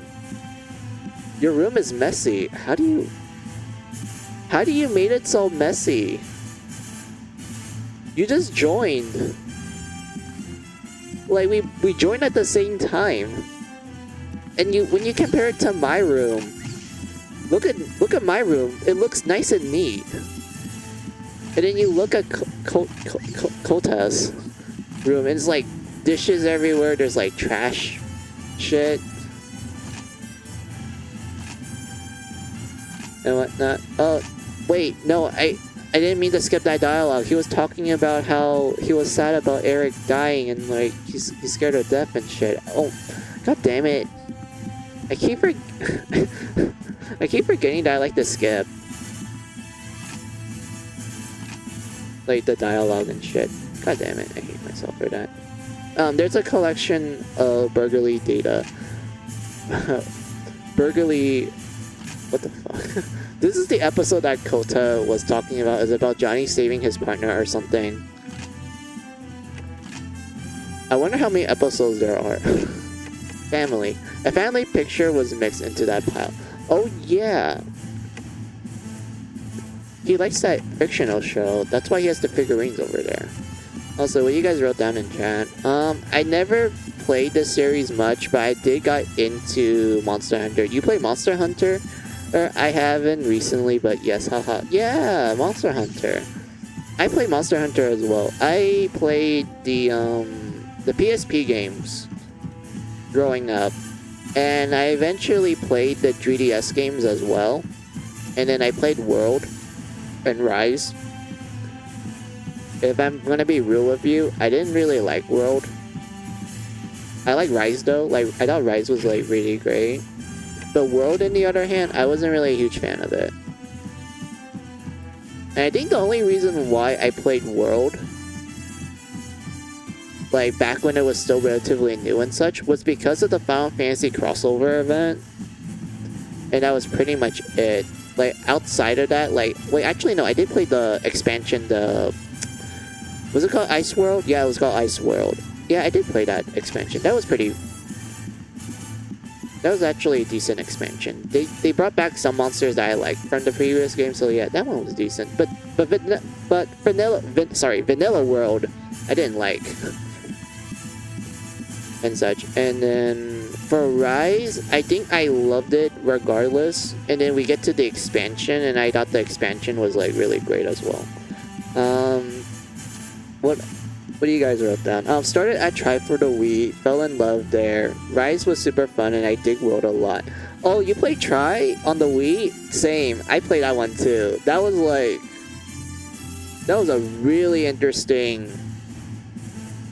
Monster Hunter game. I'm gonna be real with you. Like, I was surprised to find a Monster Hunter game on the Wii. And I just decided to try it out, and I was like, wait, this is actually pretty good. Like, I'm playing this with, like, with the Wii remote, and this is actually decent. And whatnot. Oh, thank you for the follow. and whatnot. What you guys wrote down? I love World Drew Everything. Rise is a lot of fun. Yeah. I think the reason why I liked Rise was because of the wired bug. Like, the wired bug does make everything better if you ask me. Like, the amount of mobility you get from it was like, oh my god, this reminds me of like God Eater mobility, which, you know, when you play God Eater, you just move super fast, especially if you're using like the faster weapons like short blades, charge spears, the biting edges from God Eater 3, and I guess to some extent the Half Moon, which is essentially like the switch axe in, was it switch axe or switchblade in Monster Hunter? I do know that there's like a weapon in Monster Hunter that like switches between like an axe and a sword. But I forgot the name of it. Was it switchblade or was it switch axe?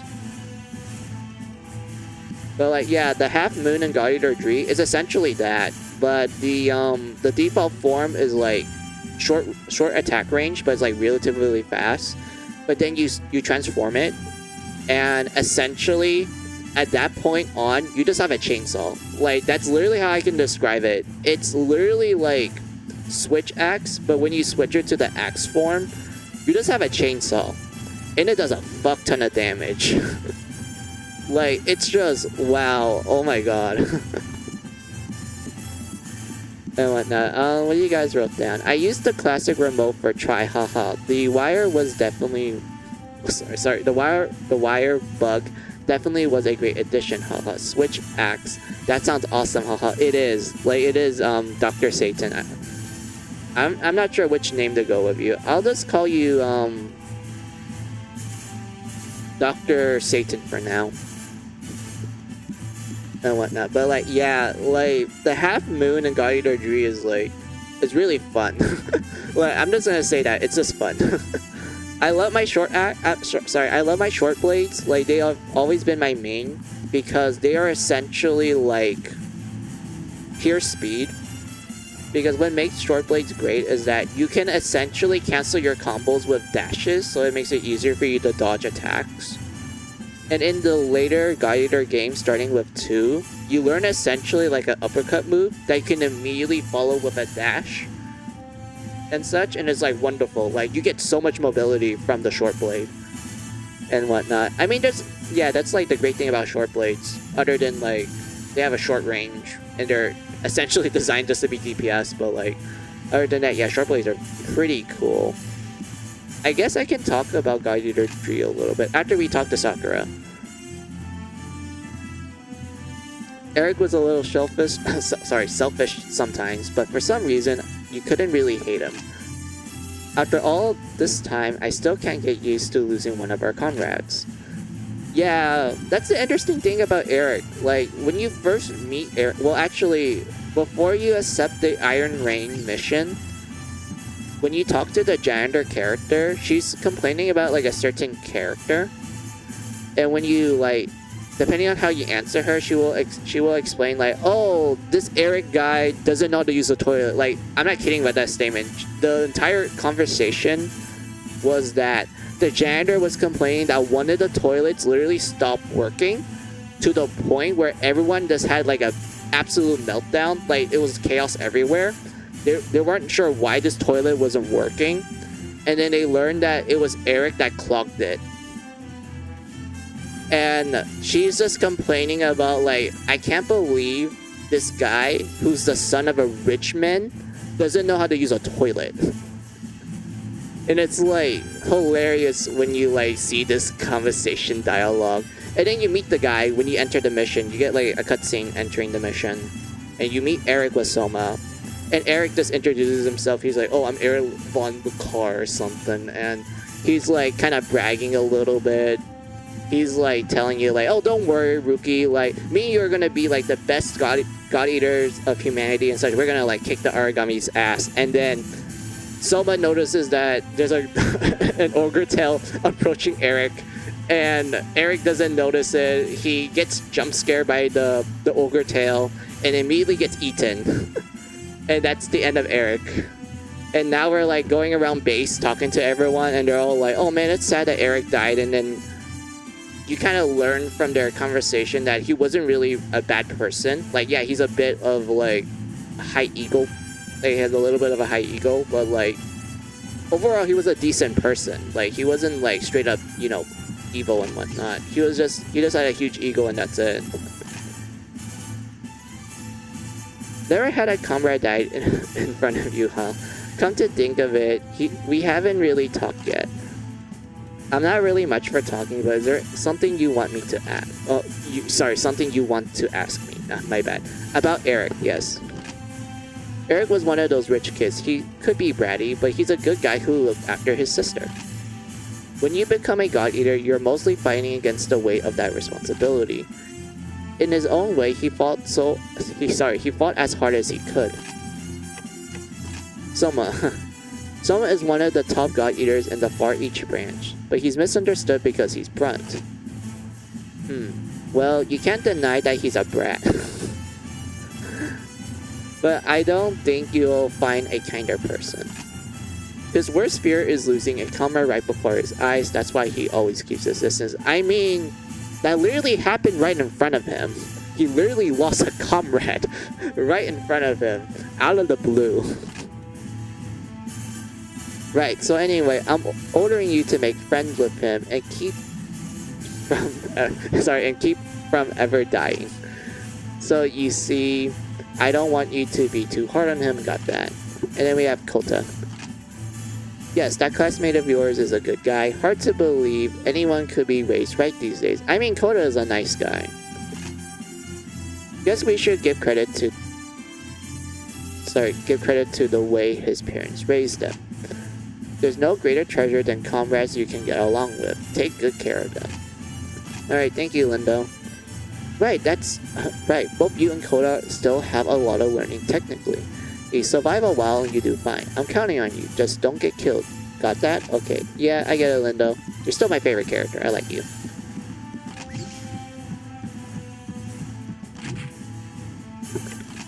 Is there anyone down here? Sick bay? Nope. No one.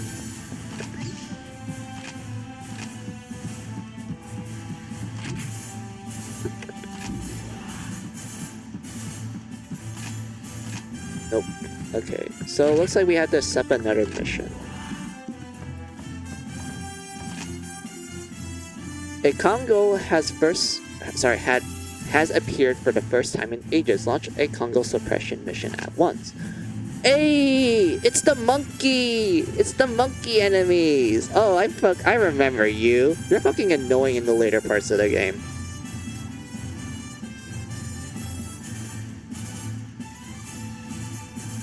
And whatnot. Like, Congos are not too bad when you're like fighting one by themselves, but in the later parts of the game, they will often come in groups, and they're so annoying because they have like the mission description says, they have keen hearing.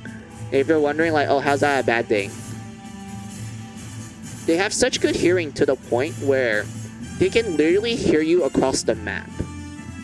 Like literally across the map, to the point where just by taking one step, you already get his attention.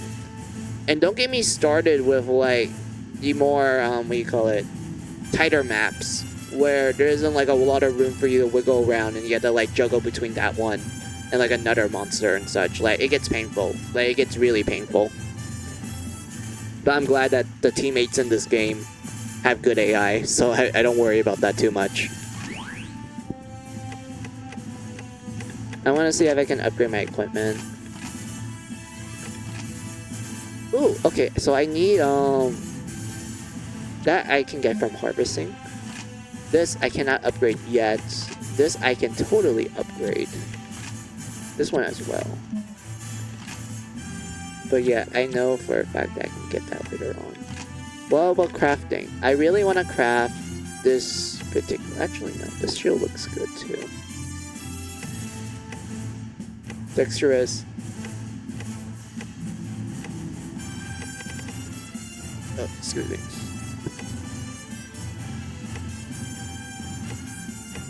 Dexterous is pretty good. because I think what that means is that you can pull up your shield more quickly. So that's like wonderful. But the one that I want to get is the oval shield, like oval shield.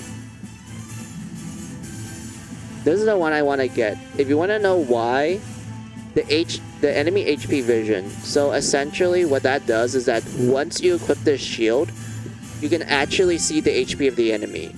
And it's wonderful if you want to like kind of gauge how far you're at in a fight. And how it works is that enemies that have like full HP, like, you know, the icon shows you that like, okay, it's like purely red, like it's still like 100% HP and such. When you get halfway, the icon slowly gets darker, and when you get to essentially when it's about to die, it blinks. Like it blinks a lot. So that's like a good indication of telling you that, oh, this thing is gonna die soon. So like, good job. And whatnot. But like, yeah, I don't have the materials for it yet. I need to fight a Zalgard and find a sensor. I don't even know where to find those, to be honest.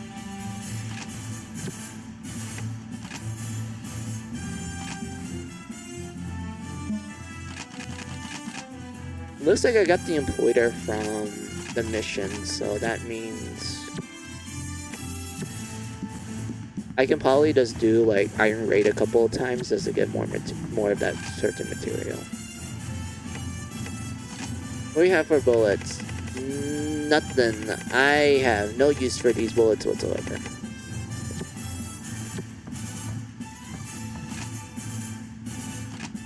So yeah, let's go fight the monkey. Yep, only Coda. Alright, Coda. Let us go. Wait, Selma. No new dialogue? Really, Selma? Fine.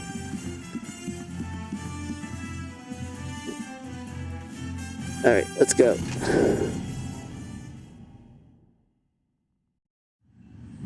Hey, are we heading out together this time? Glad we both survived. That's all that matters in our line of work, right? I don't know what my mom and sister would do if something happened to me, so I've got to watch out. Hey, by the way, you know Sakuya, don't you? Are you too close? She's really pretty, don't you think? Good looking, friendly, and strong, like an Amazon warrior. How hot is that? I agree, Kota. Getting all pumped up here. Let's see who can take out the most enemies during this mission. I'm gonna show that Sakuya how awesome I am. I mean, I don't blame the guy. She is really attractive. Okay, let's go. And she's also like the best party member in the game because she's such a good healer. I'm not kidding with that statement. Like, I remember playing Duke Burst, and Sakura just like comes in clutches all the time. She like always constantly heals me when I'm about to die. Like the moment my HP reaches to 0, she just instantly heals me. In the game register as like, oh, you didn't got knocked down, so like, good job, Bucko. And I'm like, hell the fuck yeah, Sakura's the best.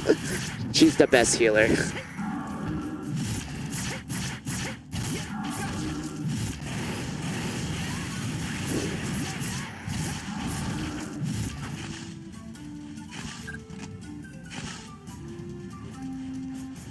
I feel like the game's lagging a little. Maybe I'll change the resolution later.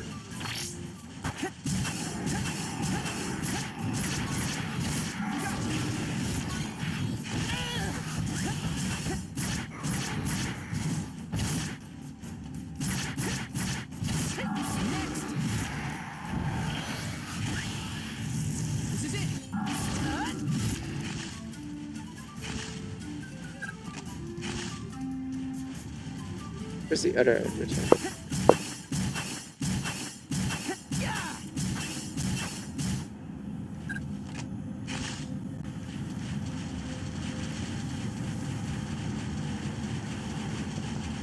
Should be up here then.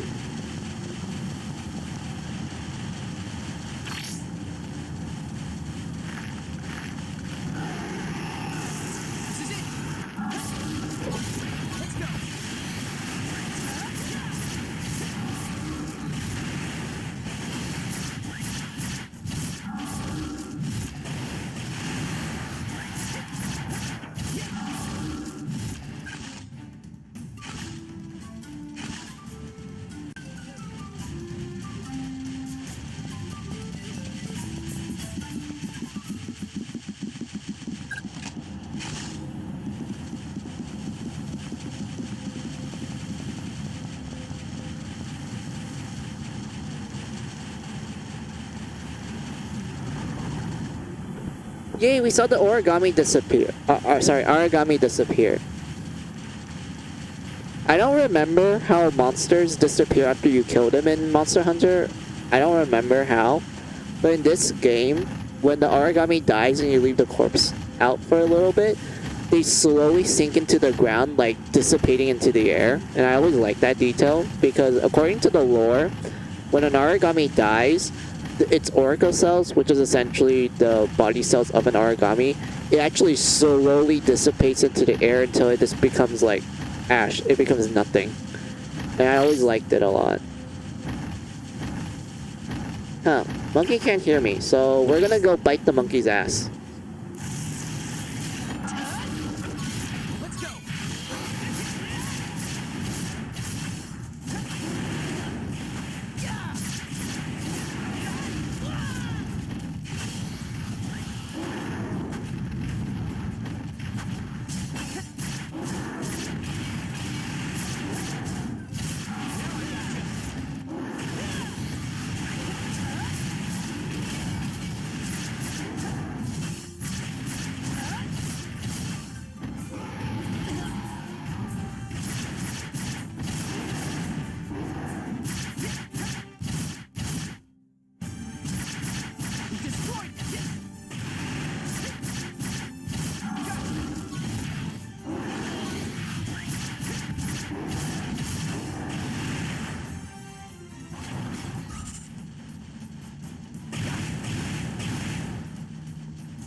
There we go, we killed it. I'm kind of sad that I didn't break the face for some parts. But I did manage to break the tail and the torso, which is great. But I wanted to break the face so I can like get probably a good item from it.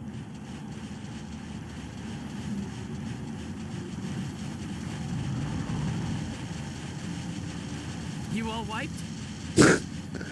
Oh, the way how he said that line. That was great. Thank you, Coda. Oh, was that me? Sorry, Kota, not Coda. I don't know why I said that. Kota. Let's see, we got a bunch of helmets. Ooh, I actually need those helmets for something.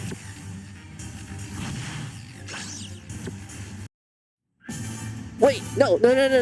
Sorry, my bad. Have you ever heard the term arcology?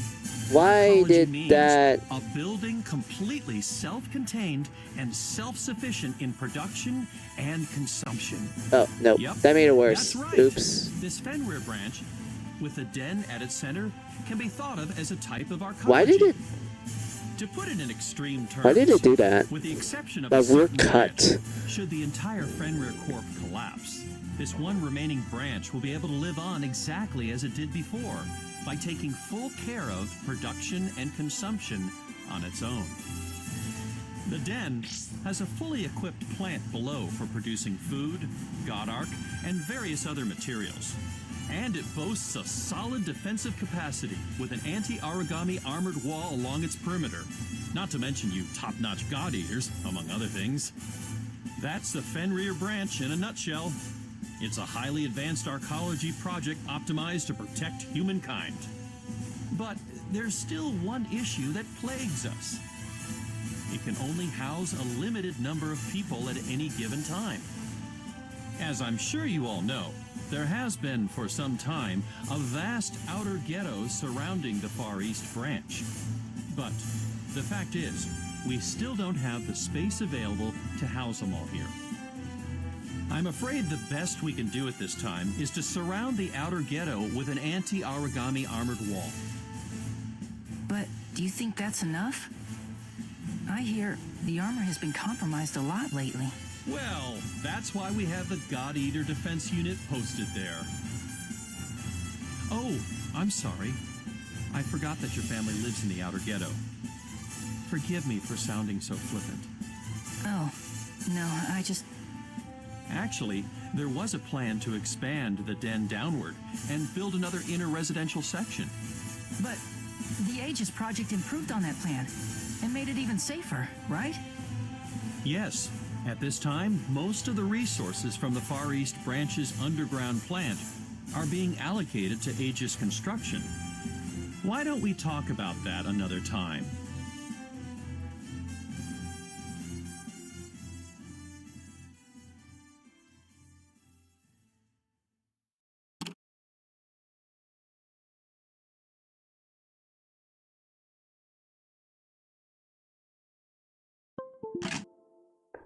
Huh. Okay. You can totally tell that I'm not playing on a actual PSP, but like, yeah, emulation has issues, but at least this game is running fine enough. Man, you're a clingy little brat. Get out of my face. Get used to the daily grind. That's all you can do. Wow.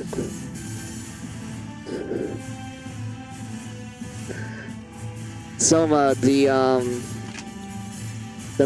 worker man. He sounds like he sounds like the average Monster Hunter player. Who cares about making friends? Just fight monsters, just grind them, make your equipment. The daily grind. Wow. Amazing, my gun, your blade, we're totally in sync. We're the best team ever. I'm gonna go home and brag it to Nozomi. Yeah, and tell her I'm the defender of world peace. Oh, that's cute. Koda cares about his little sister. Alright. There we go. I remember you. Excuse me, isn't Eric coming to see me anymore? Why not? He promised to buy me some new clothes next time he came. Is he tired of giving me clothes? The idiot son of mine dying before me. Oh yeah, so these are Eric's relatives. This is the dad and that's his little sister that Linda was talking about. We actually meet this girl when we actually when we start the game, like after the opening cutscene and everything. And we're given the opportunity to explore the place. We actually meet this girl. And she talks about like her brother and father and such. And she's like, you know, all nice and such. She talks about how they spoil her and such. And like, she likes them and everything. And now Eric is dead and she's wondering where her brother is. And oh boy, she's gonna know soon. Oh no. Oh, Shun. Hey rookie, I just heard a bit of a rumor. Listen up. A rumor? Maybe next time we'll just do a rumor. That kid Eric wasn't a bad God Eater. So there has to be a reason why he was killed so easily. Reason? No, I don't think I'll go there. Let's do this. There's a god of death among us. And they're worse than Aragami, because you die if you team up with him. The name of this death god is Soma. Whenever he's around, the Aragami always comes to you. People who get paired up with him usually die fast. But somehow he's still alive. His burst time is also really long, too.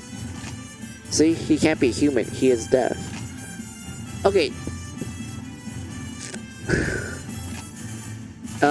What other ones do we know? No, I don't think we should go there. Huh, you're pretty smart. After all, there's so many things you're better off not knowing, huh?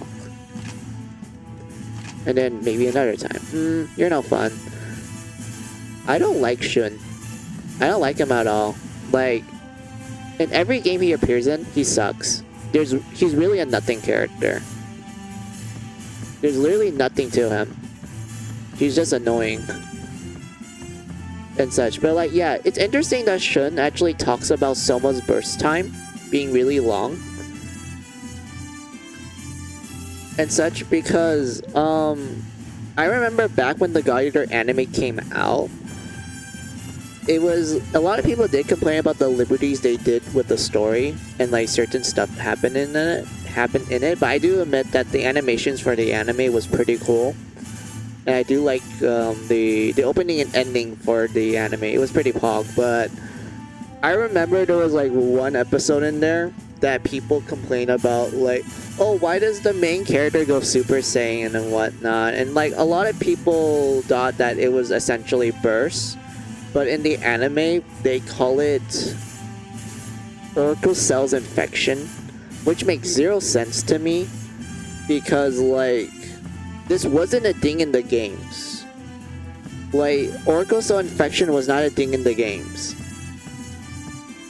And I know there are some people who defend that scene saying that, oh, it's just burst, but like they go more into detail of it. To which I'm like, no, it isn't. It's a different thing. Because burst isn't like that. Burst is something else. And such. So, and I do know there are other, like, stuff about the lore of, like, the, what do you call it? Of the games and such, and they try to relate it to the anime. But honestly, it feels kind of far-fetched. I always felt like it was kind of far-fetched. But, like, yeah, like, the Oracle Cells Infection thing, I just thought it was dumb. Because I'm like, can you just call it burst or something? Or just make it similar to burst? Like, when you think about it, it's pretty much burst. Except, you know, there's more drawbacks to it and whatnot. Which I know the anime did that because we have to explain the Super Saiyan form and whatnot. To which I'm like, just go with the games. Just say it's burst mode. Like, and the moment you say that, everyone's gonna get it. They're like, oh, okay, this is burst then. Like, and whatnot. Like, it's like, it's something that you can easily piece together. It's like, oh, okay, it's burst. And whatnot. What else was there about the anime that I thought was like, okay, that I thought it was okay, even though I don't like it. I did like I do enjoy the, what do you call it? I guess the backstory with the main character. I honestly think the backstory of the main character is interesting. Like, he's from the outside world, like Kota, so he's able to relate to him. And such. And, like, his sister was eaten by Aragami, which is, like, a reoccurring theme in God Eater, where, oh, my family member was eaten by an Aragami, so I became a God Eater to hunt them. And such. We got, like... What was a good example of that? We have Alyssa, where her parents were eaten by Aragami. She became a God Eater to like kill them. We get Eric's little sister, who we learn later in God Eater 2 became a God Eater, and essentially her reason was the same thing. Her brother was eaten by an Aragami, so she became a God Eater to hunt them. And such. Like, it's such a reoccurring theme. Like, there's so many people in God Eater that became God Eaters because their family members got eaten by an Aragami. And that applies to the main character in the anime as well. It's quite something. What else was there about the anime that I liked?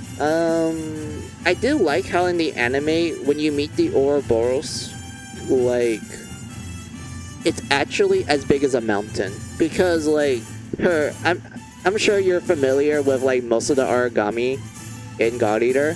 Like, remember the Ouroboros? It's like the giant tentacle monster thing.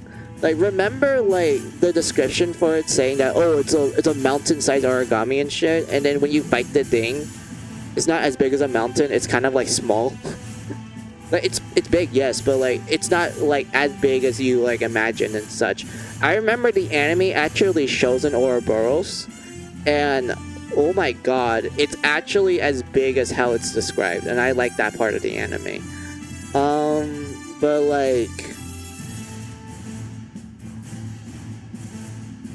yeah, that was like one thing I liked about the anime, other than like, I guess they did expand on certain things as well. Also, I want to see what you wrote down real quick.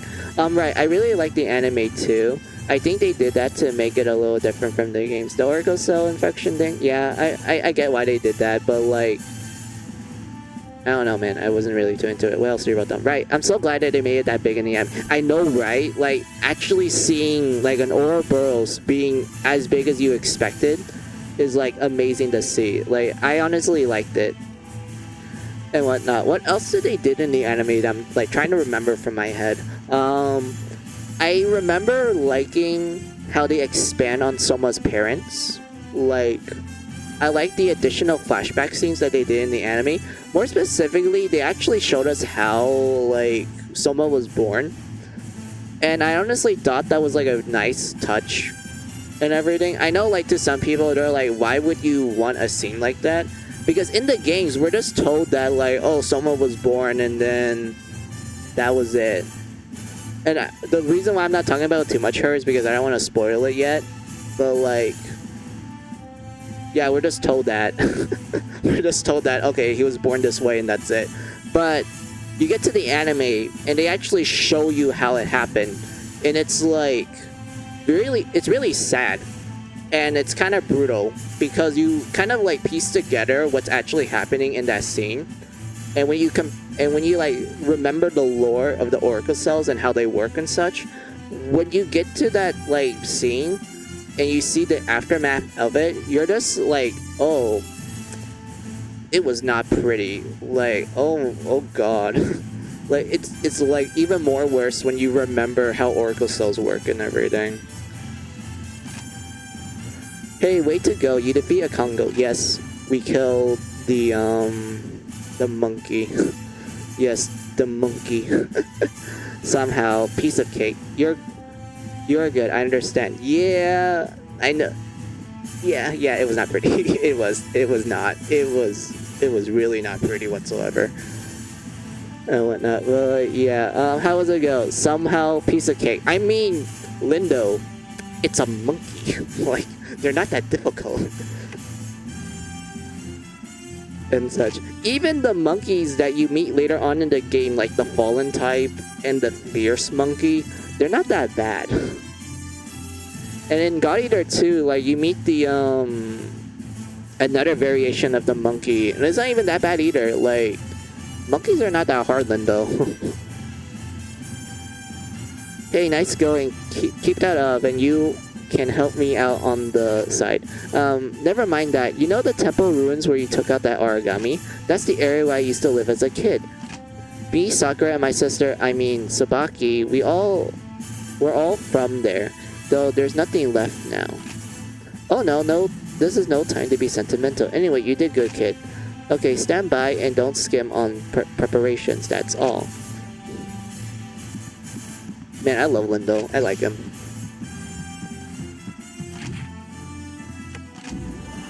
Like, if you ask me, like, who's my favorite character from God Eater 1, I say Lindo.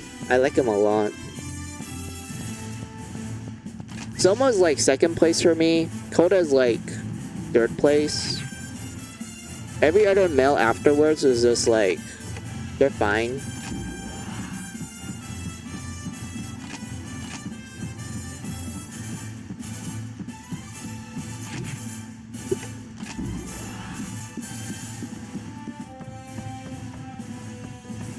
I think that's everyone. Yeah, that's everyone. Mousetrap, Subdue, 1 Ogre Tail, and 2 Cocoon Maidens. Practice target, Whirlwind, Crocodile. Ooh! The Crocodile, sorry. I'm not good at talking. Like, there are times where I literally stutter a lot. The Goboros. The Goboro. Oh, the fish. I remember you.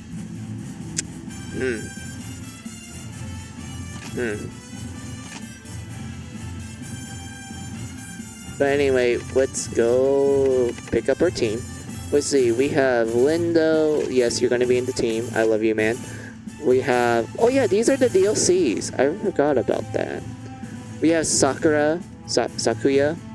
And then we have Sakuya in a Chinese dress. Yes, we're gonna do that. We have Soma. And then Soma in a butler uniform. Yes, that's wonderful. We have Kota. And then we have Kota in a burgundy what the fuck is that word? Like, what? Anyway, we're gonna ignore that. Mass Ogre. A masked God Eater. Identity unknown. I already know who it is. Like, if you play the God Eater games and you meet the masked Ogre, you already know who he is.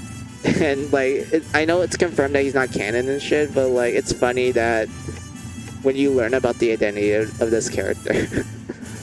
And then we have Tsubaki. Oh, look at that. Tsubaki in her youthful days. Yes, Tsubaki is technically playable through DLC. Even though it's not the current Tsubaki that we know. It's her when she was younger. But for now, Butler Uniform Soma.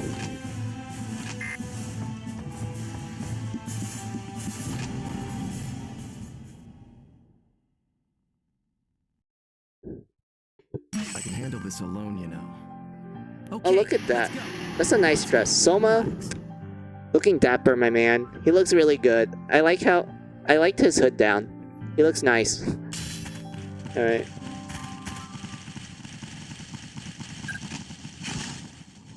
Sparkstone. Ooh, I actually need that for like a later weapon that I was gonna craft.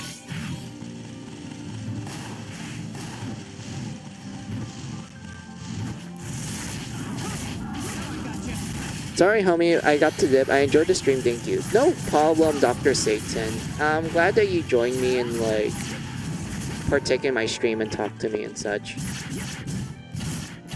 I hope you have a good rest, or, well, not rest. Have a good day, have a good night, have a good afternoon, whatever time it is on your side of the world.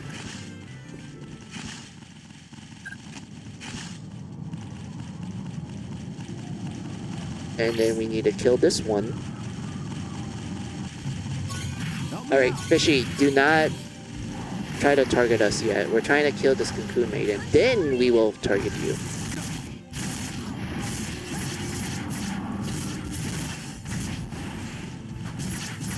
Oh, fuck. Oh. Thank you, and you too. I'll try to join next time you stream. No problems.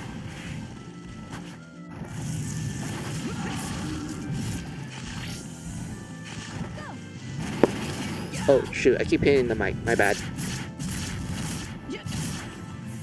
The fishy.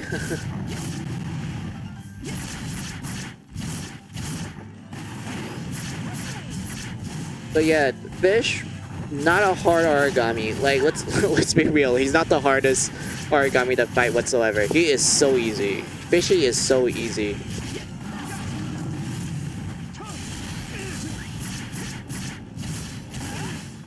Like, we're literally stunt locking this guy.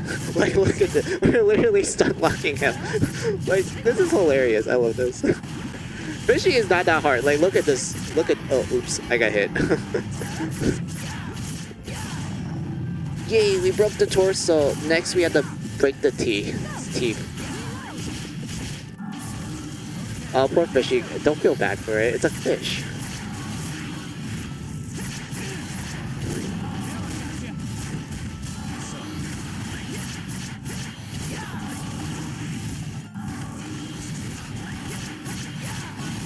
Wait, fuck. Oh, that hit hard. Oh, God. I could have dodged it. But yeah, we broke the torso. So the next thing we can break is the top fin and the teeth. I'll try my best to break it so we can get rare stuff from it. I know it's weak against fire or spark.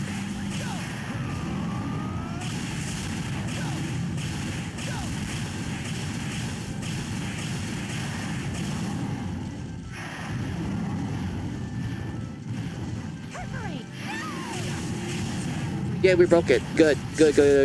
Now we need to go break the teeth. Or is it the tail in this game? Because I do know in the later games, the teeth becomes a breakable part.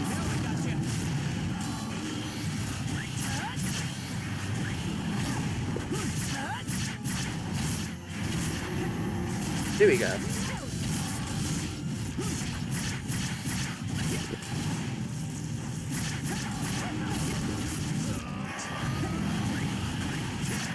Oh, fuck.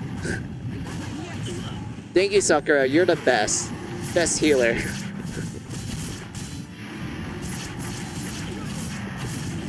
Ow. That hits hard. Should heal up. Oh, there's another Iron Maiden. Oh yeah, there was like 3 of them, right? Oh shit, I got hit by one.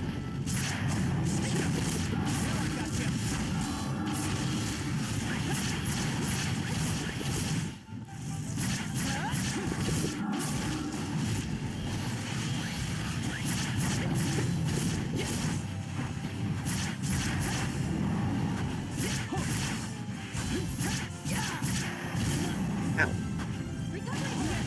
Oh, thank you. Miss dead.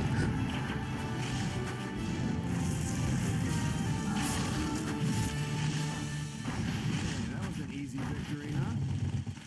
I'll take you out as many times as it takes.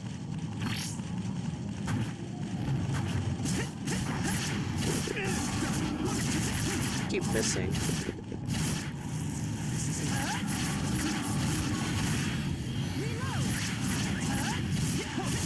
There we go, we killed it. You all wiped? Our mission's not done till we get home. There we go. Dear B, family members just got home, got to say hi. No problem, sir. It's important to say hi to family members. I get that. Let's see. That's good. Unbound scale. Yeah. Good job. Hey. Wait, don't... Is the rankings based on both time? Professor, why are you here?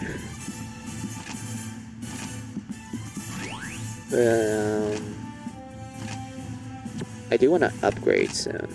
But no craft. Not upgrade craft. Ale, let's go. Oh no, I don't have enough.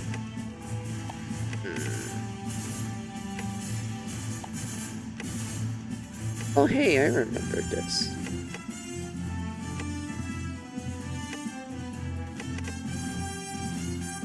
Yeah, I remember this cannon is great if you just focus primarily on just breaking enemy body parts. Like, if you like breaking the Aragami body parts, get this cannon. This will be your best friend. This one is my favorite though, because it gives you like a small boost in your stamina and also Oracle Cell count, aka pretty much your ammo. And the more and more you upgrade it, the more and more stamina and Oracle like cells you get from it, and it's like absolutely wonderful if you just like to gun down shit. It's amazing.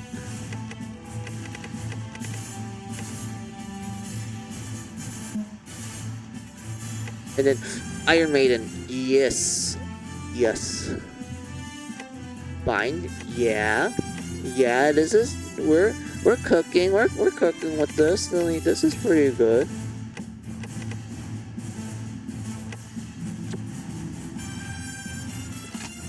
Oh yeah, the shield. Oh, I'm getting called. Hold on.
Yeah, sorry about that. My family was just calling me for stuff. Wait. Did the music turn off? Oh wait, I put it on. Oops, my bad. But yeah, sorry about that. My family was just talking to me about what is this? Overall attack up. Oh, okay. I'm assuming this increases your damage output. So this is pretty good. What was I? Oh yeah. So my family was just talking to me about painting the doors of the house and like what color to pick and everything.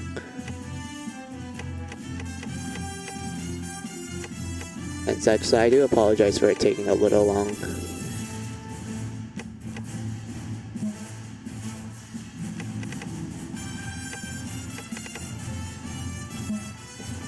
Let's see, I don't think we need an upgrade. I don't even remember what attack results in what.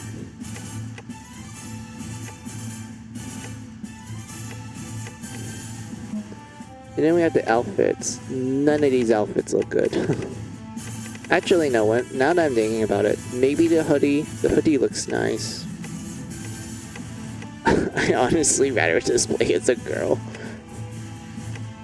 Because girls get cuter outfits. The guys are essentially okay. And if you're wondering why I didn't decide to play as a girl, it's because I'm going with nostalgia. Like I'm gonna play this game. Like when I'm streaming this game, I'm gonna play exactly how I played back when I played these games. So I played as a guy and such. Like back then. Nowadays, I do play more as a girl because, like, you know, cute outfits are cute outfits. Like, who doesn't want that? And whatnot. But like, yeah. Let's see. This one is just pure pierce. Like, the amount of pierce you can do is like impressive. Wait, boost impulse edge. Oh yeah, this was literally designed to make impulse edge for longswords be like really great. Yeah, I remember now. Like these type of like, yeah, the impulse edge. So like this description tells you the type of bullet that fires when you do it with the longsword. Like we have blaze bomb, which is pretty good if you want to like do a bunch of crush damage on the Aragami's like body parts so that you can like get materials from it. I think Radical was also kind of the same thing in the same category, but I think Bomb is better because it does like a fuck ton of crush damage. Like my god. And whatnot, but yes, Iron Maiden. This I want. Bind. Pretty pog. But yeah, I'm probably gonna kill more like Zorgarts. And like maybe more ogre tails so I can get the materials to make the shield that I want. Let's see, Coda, good job. Hey, it's been great working with you today. Like when you start hacking away like that, then you quickly then after you drop back, I was there with guns blazing. That Congo was trembling all over the place, huh? We're the best team ever. Yeah. Brendan, sorry I didn't send you a greeting earlier. When you need more fires, please let me know. Well, if you consider me as a great assess, sorry for Eric, don't feel responsible for it. Yeah. Luca, hey, I recommend the homing deposit shot. It may not be powerful, but it does not consume as much OP. You can manage the bullet like crazy. It does. Pure, blaze, freeze, spark, and divine. God, the bullet crafting. I love the bullet crafting in God Eater. It is so fun. You can make so many wacky bullets. And there's some bullets that literally snap the game in half. It's absolutely wonderful. I love bullet crafting. And I remember that too is like my favorite when it comes to bullet crafting because of the blood bullets. Like if you guys play God Eater and like you played the second game and you like bullet crafting, you know what I'm talking about when it comes to the blood bullets. The blood bullets, like, legit make some of the best gun bullets in the game. Like, my god. Like, there was one that's called Gate of Babylon. That one was literally just, like, you can spam it and it does a fuck ton of damage. There's like infinite ammo, which was essentially you can just like you need to use a assault gun, and the moment you just press fire and whatnot, you pretty much keep shooting, and like you're constantly like gaining ammo from it. So essentially it's just literally does like unlimited ammo at that point. There was another one that's like designed to essentially assist you with like certain blade arts. Like I remember there's this one bullet that pretty much is designed to be a complement to like dives when you use a short blade. Like when you use a short blade in the air, when you use a strong attack, you dive into the enemy, which is essentially like pretty good if you like manage to time it right and you hit at like a certain body spot that the Aragami is like weak to with Pierce and whatnot. It does a lot of damage, and then this bullet in particular was designed to essentially add more damage to it, and it's like it's just crazy, man. Like it just does a lot and whatnot. But like, yeah, oh god, I can't wait to like craft bullets. I'm not good at it. Like it's really complicated. I don't even know how most of this stuff works, but like I can't wait to like search up some recipes and like just use the bullets and see how well they go. New outfits, and then the merchant. Aragami. Dongos, yes, they are monkeys. And then we have fish. I know that the game calls them like they're alligator monsters, but they're more like fish, to be honest.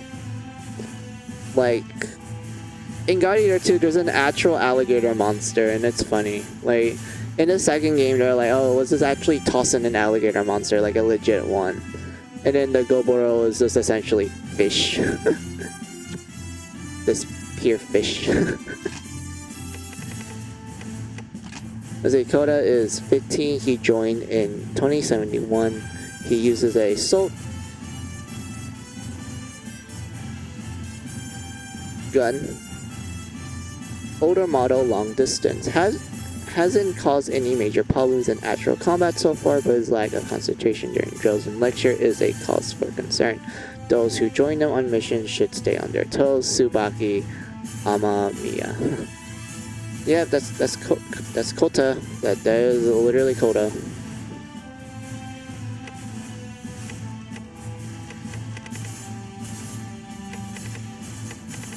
That's amazing though. I never played the second one, so I don't know that they actually did that with an alligator. Yeah. Like, I'm gonna tell you this, her, in God Eater 2, there's so many cool Aragamis in them. Like, I love a majority of the Aragamis in that game.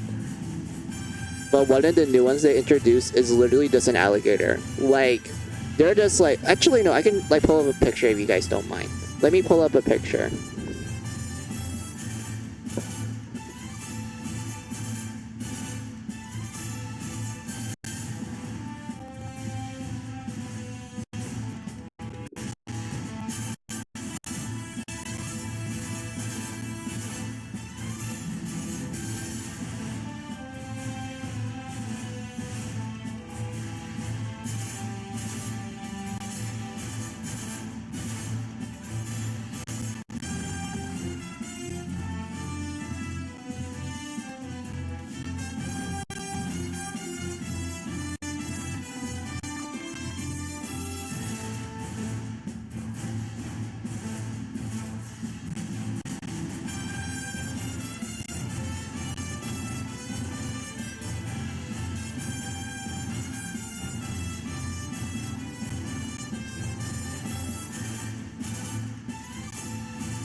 Here you go. This is the alligator monster. Aragami in God Eater 2. It's a legit alligator. And what's interesting about it is that it has an electric generator on its back, and it does a lot of electricity moves. And that's it. That's all I can talk about it. Like, it's literally just an electric gator. Like, that's literally it. And whatnot. It does have a stronger variation. And I'll pull up the photo. Hold on.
Where is it?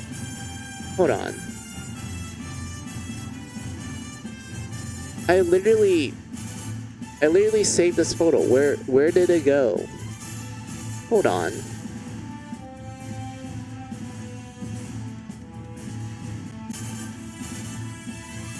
Oh, found it.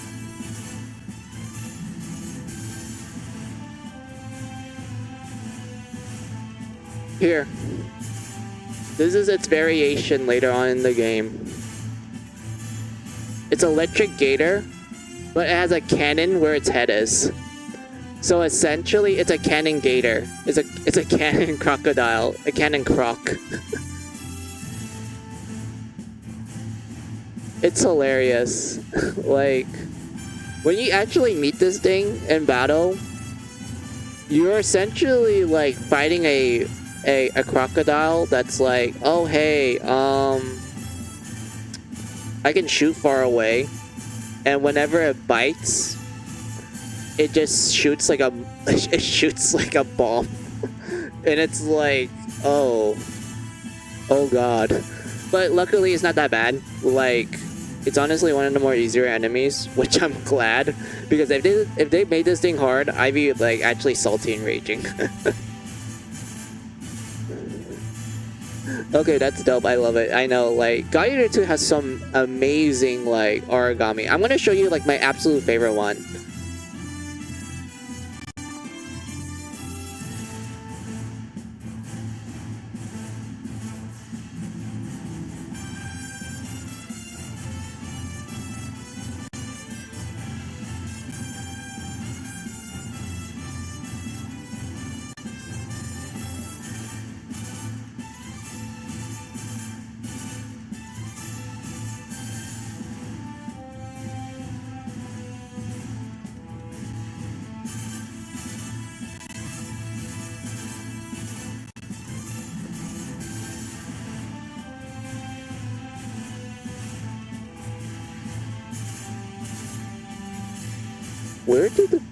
Where is it? I remember saving it. Hold on. Where is it? Found it.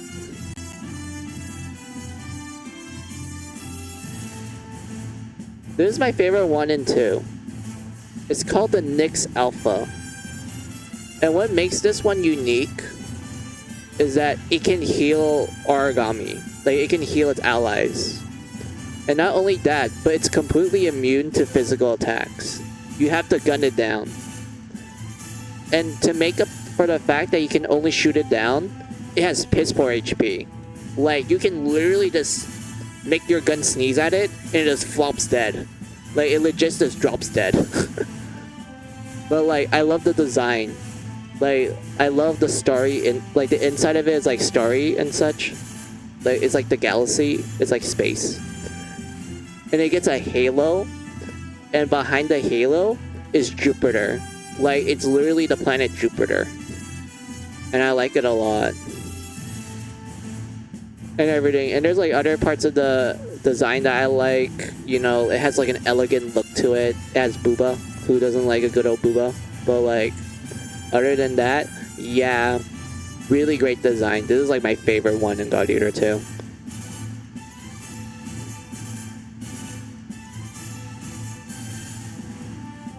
And whatnot. I can show you like what's my favorite Aragami in Burst, but I have a question here. Do you play the DLC for Burst? If you have, then you're probably familiar with this particular Aragami.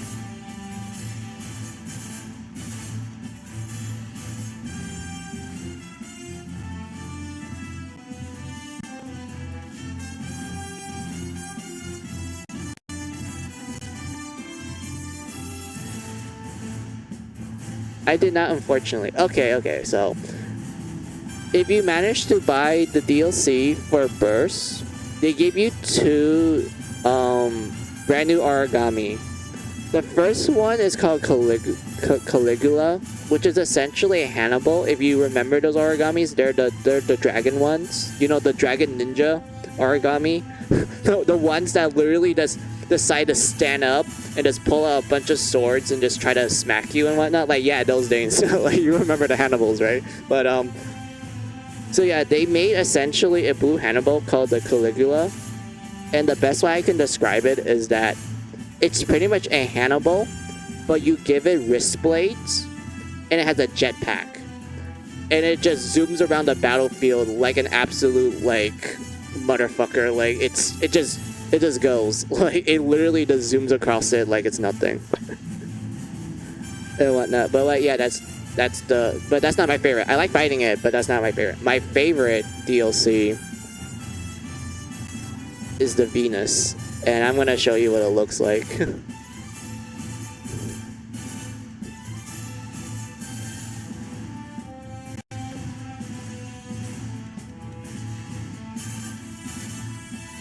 That's crazy. It seems like it'd be hard to beat. It kind of was when I first fought it, but like after I fought it like a few times, I managed to remember its patterns because it fights really similarly to a Hannibal, and I always find those guys easy to fight because it's easy to remember their moveset.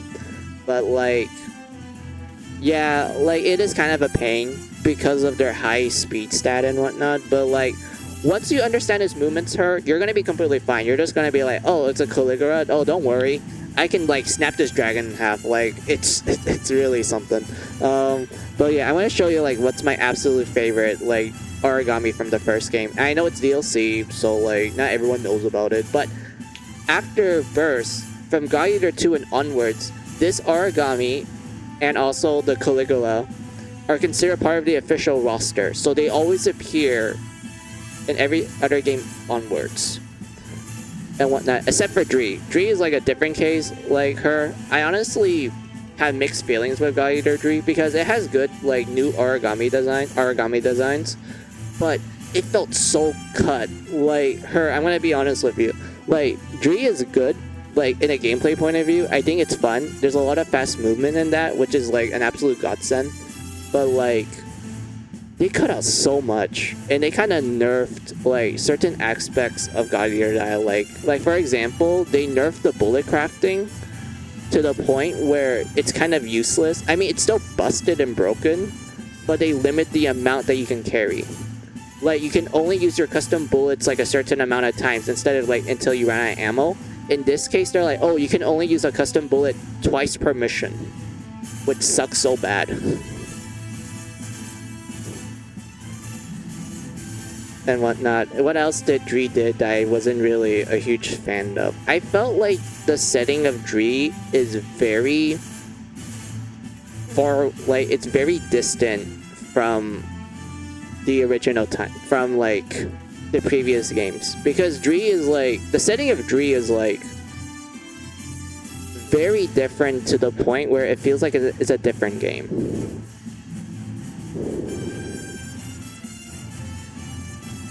And whatnot. Like, it felt like a really different game for her.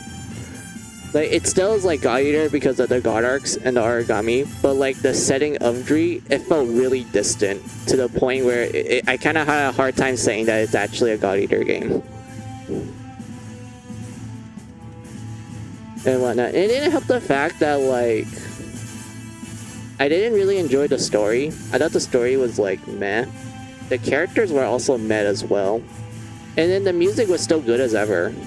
Like, I'm glad that the music is still great. And I do like some of the changes they did with, like, certain weapon movements. Like, I do feel like they made some weapons move a lot more smoother compared to the other games, which I'm grateful for. But, like, other than the gripes I have with it, I still say God Eater 3 is still a decent game, Like, it's still good. Even though I wish they made the Aragamis a lot more tankier. Like like, when you play God Eater 3, you'd be surprised how quickly these Aragamis fall. Like, they do not last long. It's really sad. Like, they went from like, oh, you need perfect time. Well, not perfect time. They're like, oh, like, I can put up a good fight. Like, you're probably gonna fight me for like a good, like, 2 minutes or so. In God Eater 3, they just fall apart like a minute into the battle. They're just like, oh, I guess I'll die then. Like, it's just wow.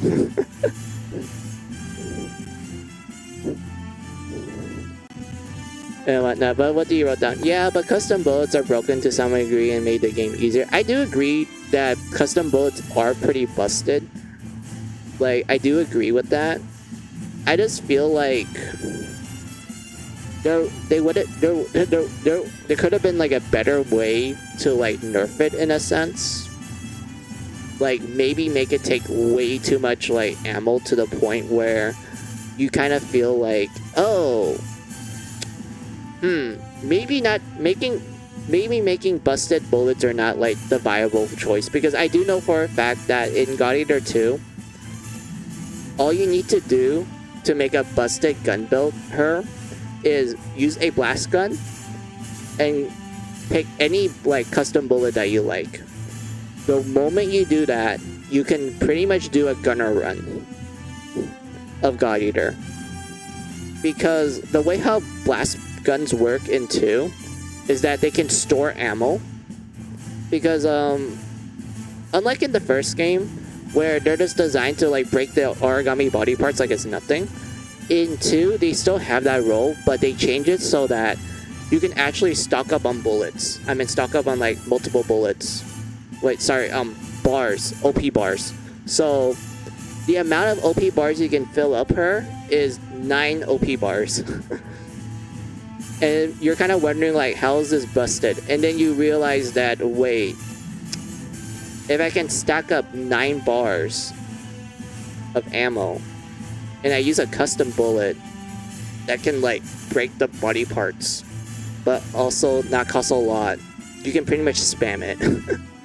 And there's like other bullets you can do where it can just like absolutely designate like certain Aragamis, like, my god. But like, yeah, I understand like it's busted for a reason, but I always felt like custom bullets were a thing where you need some knowledge of how to make the bullet in order to make them broken, like, you know, the physics and whatnot. I always felt that way when it comes to custom bullets. It's like, it's busted, but you actually need to have a good grasp on the mechanics in order to make the bullet busted. That's why there's so many recipes.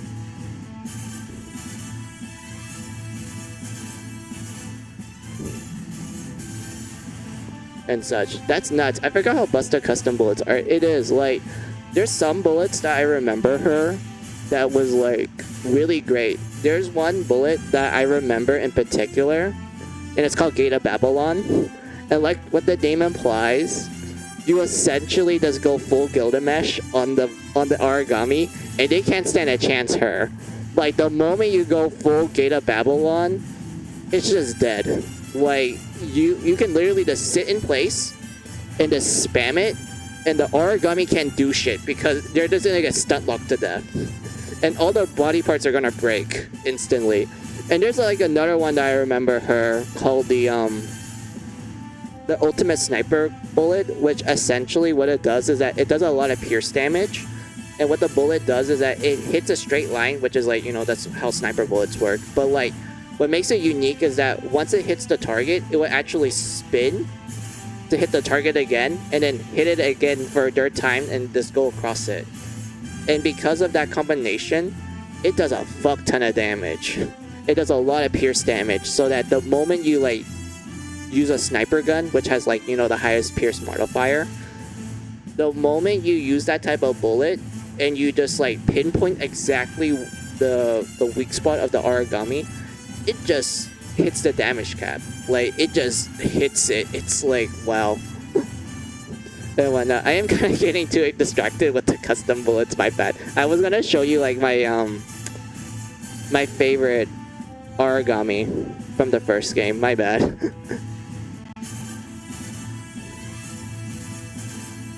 So this is my favorite. It's, where's the picture? Found it.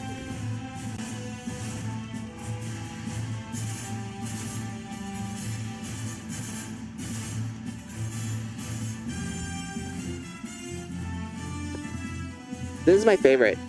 She started as DLC for Burst, but from the second game and onwards, she became a part of the official roster. And this Aragami's name is Venus. And what makes it unique is that it's essentially a chimera. It's made up of different body parts of Aragami. Like, you can tell by the art, like, the arms are based on the Birdman, the Chiyus. The sides have, like, the Borg's, like, you know, scorpion tail. The left is the Sarah's eyeball.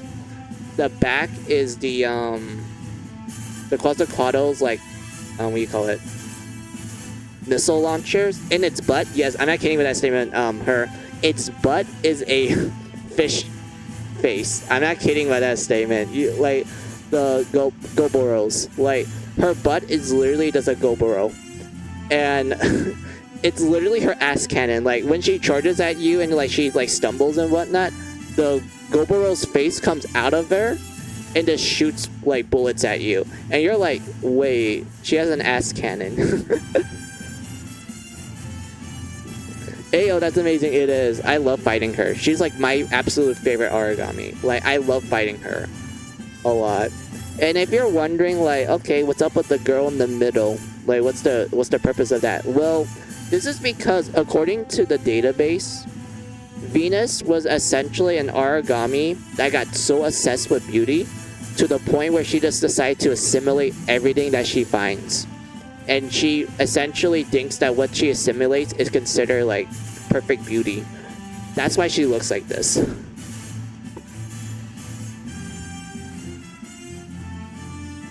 And whatnot. Like, it's amazing. I love it. It's so good.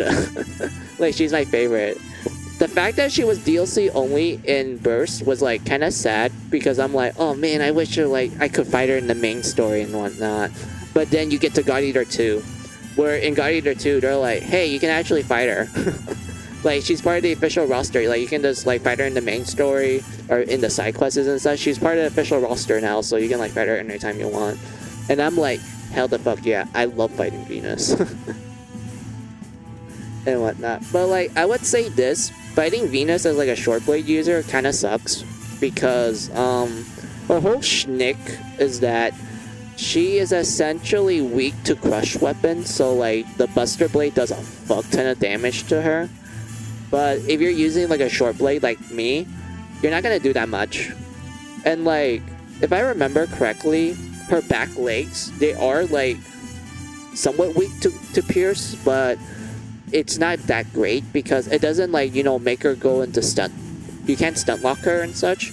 The only way you can stunt lock her is by attacking her front legs with crush weapons. So like, Buster Blade people, you are my homies when we fight Venus, because like fighting Venus you do want to stunt lock her a lot, because she has a lot of crazy moves because of her being a chimera. Like, she can literally just pull out like random body parts and just go absolutely crazy with it and whatnot. But like, yeah, so yeah, Crush Blade users, you're gonna have an easier time with her. Just focus on her front legs, just keep smacking it. She's gonna get stunt locked, which is like, you know, how you can break this this woman in half, but and such. When she gets enraged, in other words, when she gets like angry and such, her I would say beautiful human body part, she becomes weak to pierce. So in that case, you can essentially have a short blade user and just have them focus primarily on the beautiful woman part of the Venus, and then you're just gonna do a lot of damage and whatnot. Man, like talking about these Aragamis is just making me more and more excited, because like I do like this game series a lot. Like I just really enjoy talking about God Eater in general. Like as much as I love talking about Mary Skelter, which is like what my background is based on. Like all these backgrounds that I have her, like the one I use for like, you know, showing the game to, oops, wrong button. Where is, to my BRB screen.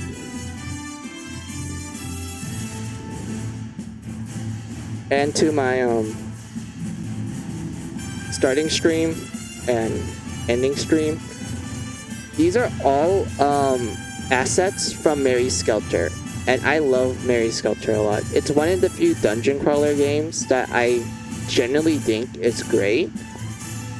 It is one of the, I would say, better Compile Heart games, if you're familiar with them. Compile Heart is a video game company that created the Hyperdimension Neptunia games. If you're familiar with that series, they make all other series like Fairy Fencer F, they made Mugen Souls, Records of the Asgard War, and many more. So, and also Defend Request, I forgot about that. But yeah, they are the ones that made those games. But if you ask me what's considered their best work, it has to be Mary Skelter. I love Mary Skelter. And if you're not familiar with Mary Skelter, and you're like kind of curious about it, well, I am gonna do like a stream this Tuesday. This Tuesday, where I'm gonna stream Mary Skelter Finale, which is my favorite game of the series of Mary Skelter. And you're just gonna see me absolutely gush over it, because like I really like it a lot. Oh yeah, even this I kind of want to talk about this one real quick. So this background that you see right here, this is the surface world. Like, I do need to talk about the premise of Mary Skelter real quick. I hope you guys don't mind me like explaining this stuff, but like so the setting of Mary Skelter is that it takes place in an underground place called the jail. It's essentially a living being, and the characters, the dungeons, and the monsters that you find in the jail, they're based on fairy tales. And our main character, his name is Jack, and he has a best friend named Alice. They were in a prison, and they end up getting saved by a girl named Red Riding Hood, who's my favorite character. Like, this is Red Riding. Wait, I need to change the icon real quick. Hold on. Where is my? Where is it? Where is it?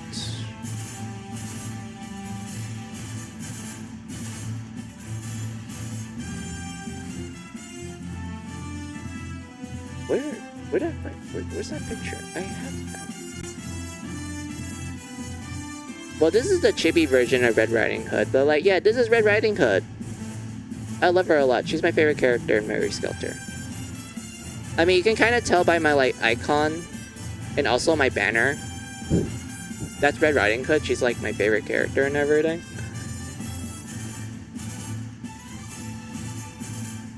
And such, but yeah, let's get back to the Mary Skelter real quick. So after they get saved by Red Riding Hood, she explains that she's a blood maiden. They're essentially like superhumans and such, and she takes them to the Liberated District, which is essentially the only stronghold of humanity in the jail, because everywhere else is just monsters, and the monsters are called Mayhem, which is the German word for fairy tale, which is a really nice touch. But what the Mayhem does is that they capture humans and they torture the humans to like essentially satisfy the jail and such, because remember, the jail is a living being. It has like meat, it has like, you know, needs and wants and such. And we learned several things about the jail. One, it has desires, and those desires are hunger, libido, and sleep. And second of all, because of the jail being a living being, as you're traveling through the dungeons of Mary Skelter, you actually see the innards of it. Like, you actually, like, when you interact with certain walls and such, the description of it says that, oh, its intestines are out. And you're like, I don't wanna note this. That's really creepy. And such. But like, yeah, so the setting for 1 and 2 is in this underground jail, and the whole point is that they're trying to escape from the jail and everything and whatnot, and eventually it takes them like okay, that's a crazy and that's crazy attention to detail though. Yeah, it is. Like, that is really. Yeah, Mary Skelter has a lot of cool details in it. Like, down to like the designs of like everything, like the monsters and such. Like her, I'm gonna tell you this: if you ever play Mary Skelter and you look at the designs of the bosses and such, you'd be absolutely amazed how well designed they are. Because not only they pay a lot of close attention to the fairy tales that they're based on, but they look creepy as hell. Because Mary Skelter is essentially like, hey, do you like horror? Do you like essentially anime horror that's not like, you know, pure horror, but it's like horror deemed enough that you can kind of like be scared of it? That's Mary Skelter in a nutshell. And the designs are like absolutely like wonderful. I don't have any pictures of the nightmare on me right now, so I can't really show you guys it. I'll probably do that next time. But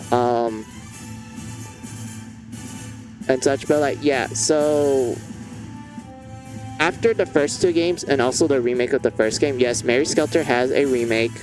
They remade the first game, which comes bundled in with 2, which essentially makes 2 like a 2-in-1 deal, because Mary Skelter 2 is kind of a weird case where it's like, oh hey, when you buy Mary Skelter 2, you get the remake of the first game as well. And such, which is like an absolute bargain if you ask me. But like, yeah, so after the original game, Mary Skelter 2 and the remake, you get to the events of finale, where essentially they're able to escape from the underground jail and they reach the surface. And at like before this point, we're constantly told that the surface is essentially a paradise, where they're like, oh, this is where humanity used to live and such. Like, they used to live where there was grass everywhere, everyone can touch it. There was like, you know, cars and city. There was like, you know, buildings. There was cars. There was like people laughing in the streets. Like, there was the sun that like hits you with its like warm light and such. There was like actual oxygen and everything. Like, the way how the surface is described in the games, it really does seem like paradise. Like, to us, we're like, oh, there's not much to the surface. Like, it's just like normal life and such. But to the people of Mary Skelter, like, you know, the people that live in the underground for such a long time, that some of them barely remember what the surface is like, they pretty much make it seem like, oh my god, like, it's like a paradise and such. Like, to us it's mundane, to them it's paradise. Nice. And when you get to finale and they finally get to the surface, this is what they see. They see ruined buildings. They see a red sun. They see mountains of human corpses everywhere. This is the paradise that they've been building up to and such. And it's like absolutely wonderful. Like, the way how the scene was the way how the scene handled it, the music that plays during it is just like absolute chef's kiss. And the reaction to the characters and their voice acting is like absolutely wonderful here. Like, I love it a lot. Like, it's so good.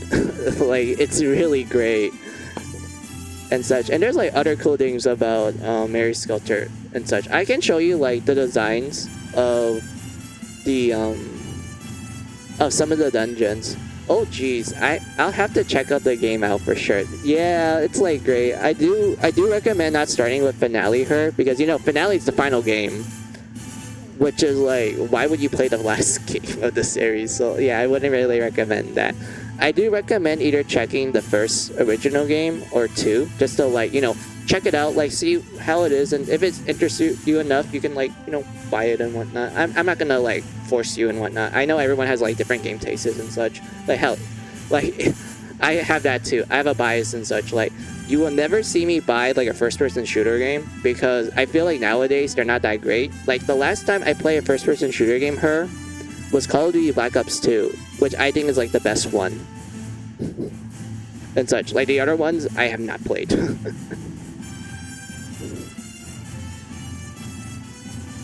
And whatnot. But yeah, I want to show you like fuck, where's my mouse? Where is it? Oh yeah, found it. So I'm gonna show you some of the loading screens for the dungeons of Mary Skelter for the first 2 games, and also a little bit of finale. Best Black Ops for sure. Yeah, I definitely think that Black Ops 2 is like the best one because I felt the most satisfied with its gunplay and everything. But like, yeah, I will show you like how some of the dungeons look like. So I'm gonna show you the very first dungeon of the series. Like this is the dungeon that you first like see when you enter the world of Mary Skelter, and it is called the City Streets. And this is what it looks like. It's Wonderland. Deep down the rabbit hole we go.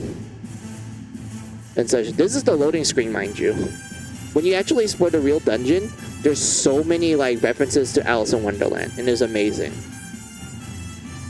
That looks amazing. It is. This is the first dungeon, mind you, like this is the very first one, and like the game just chucks you into it. They're like, hey, welcome to Mary Skelter, here you go, and then you get this beautiful like art, and it's like amazing. Like exploring is also great too. And then we get to the second dungeon called the Graveyard. This is a cemetery. I mean, there's a lot of cages and whatnot. So what makes this one interesting is that it's based on Dream fairy tales at the same time. Unlike the City Streets, where it's primarily Alice in Wonderland, the Graveyard is a mixture of Dream fairy tales. Snow White, Sleeping Beauty, and Thumbelina. So as you're exploring the Graveyard, you essentially find like dwarfs everywhere. They're kind of drunk. Like all they do is just sit around and drink. I'm not kidding with that statement. Like you literally have these dwarfs that like sit around and just drink often and whatnot. You will see like roses everywhere. Like you can kind of see right here on the street, there's like roses and such. And you will find like moles and toads, which is a reference to Thumbelina, because remember, Thumbelina's small. She's only like a thumb tall. So because of that, she interacts with a lot of small creatures like toads, like bugs, and moles and such and whatnot, if you're familiar with the fairy tale. But like, yeah, you see those around, and it's like very great. Sorry, really great. I don't know why I say very. And whatnot. What's another dungeon that I want to show you that I think is really cool? Oh yeah, this one. So this is the downtown dungeon. And you can kind of tell by its design, it's essentially like a nightclub. And you can kind of tell by like some of the like pictures you see around, they're based on shoes. It makes you go like, which fairy tale revolves around shoes? And then you kind of piece together that it's based on Cinderella. And it kind of like, you know, makes sense that this downtown looks like a nightclub, because what's a modern version of a ball? A nightclub. And such. So of course it's gonna look like, you know, more modern. There's a lot of flashy lights. And like there's neon signs and everything. And whatnot. Like overall good design. I like it a like this is really good too. Like even exploring it is great, because like as you're exploring it, you will find like glass slippers everywhere. You will find a pumpkin and rats every now and then. Like the downtown looks pretty when you look at the lights and such, but when you look down, you can kind of tell that it's like not well kept and whatnot. And like it's such a it's so good. Like I'm literally like lost of words. It's so good, But like yeah, I'm gonna show you like one last one from the first game that I really like. Where is it? Where is it? Where is it? Where is it? It has to be in here because I remember taking a photo. here we go. So, this, my friend, is the station grounds. This is essentially the second to last dungeon of the game. And such. And if you're wondering, like, what's so great about it? So, what makes the station's grounds great is that while the fairy tale that it's based on is Red Riding Hood, aka my favorite character, like, you can kind of tell there's a bit of forest, right? Like, there's, like, trees and such. But when you actually explore it, like, when you actually explore the station grounds, there's not a lot of trees and such. Instead, you're met with a lot of stuff that you see in a real-life train station. The only thing that makes it different from a regular train station is that there's a bunch of, like, greenery everywhere. There's a bunch of vines and such. But outside of that, it looks like a regular train station. And what's more interesting is that the music that plays for this place is called the Sleeping City of Ice. And while there's no ice in the actual dungeon itself, it's more like it's frozen in time. Since out of all the other areas in the jail, this one had the least, like, changes to it. It's still a station grounds, and as you're exploring through the station grounds, you find a lot of relics of the old world. And it's really great. Like, the music itself is wonderful. Like, it's kind of like melancholy. It's a little bit on the gentle side of things. There's a lot of piano in it, but, like, at the same time, you can't help but be like amazed by the environment. Like, the music really, like, punctuate that aspect, and it's like, it's really great. I love it a lot. And whatnot. What do you wrote down? So, okay, I'm liking the art style. Yeah, it is. It really is. I'm getting excited about the game.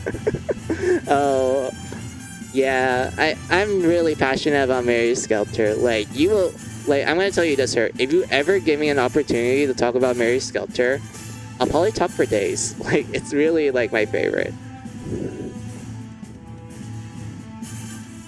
And whatnot. What else? Yeah, so this is, like... Yeah, this is, like, my favorite... Like, one of my favorite places in the first game. And such. Let me see what you wrote down. I just noticed you wrote down something. I love when they match the music with with the environment. It is, like, it's really great. I'm fine with it, Lo. I'm glad to hear. Thank you. And such. But, like, yeah. So, I will have to warn you, when you play 2, you essentially revisit some of these old locations, but they look different now. There's a story reason why, but I want to talk about it, her, because, like, okay, her, I want to tell you this. If you ever ask someone about Mary Skelter 2, they will never answer you. And the reason for that is because anything about 2, like, just even trying to talk about the plot whatsoever, immediately spoils what's 2 about. That's how, like, hard it is to talk about Mary Skelter 2. It's one of those games where you can't even talk about the premise. All you have to say, all we can say is just that, oh, it's a sequel. Like, we can't talk about it anymore. It's one of those games.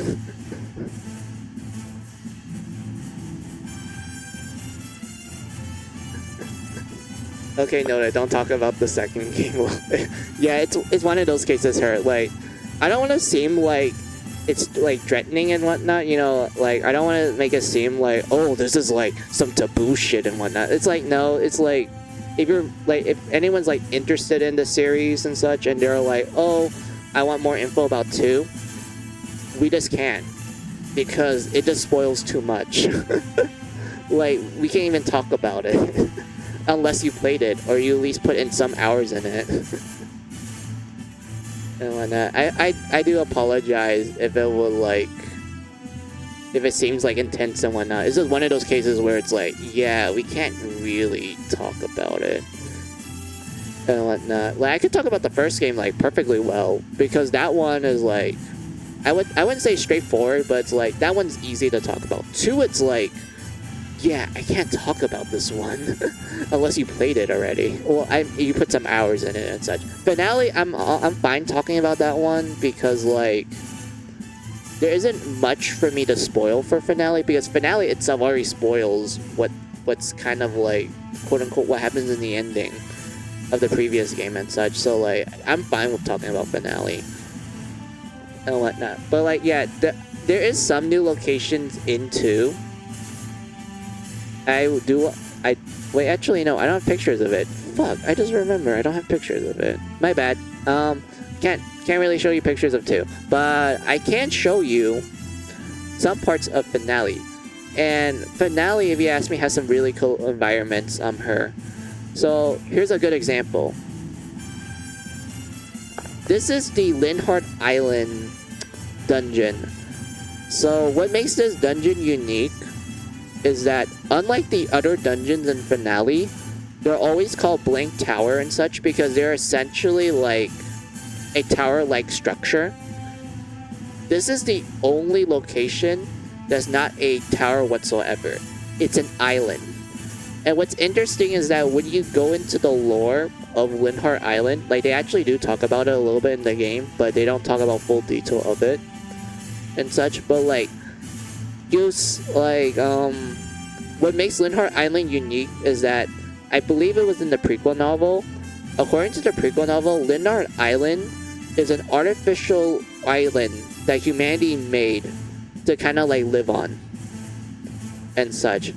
And when you get to this place in finale, you start to notice that it's slowly getting corrupted because you see how the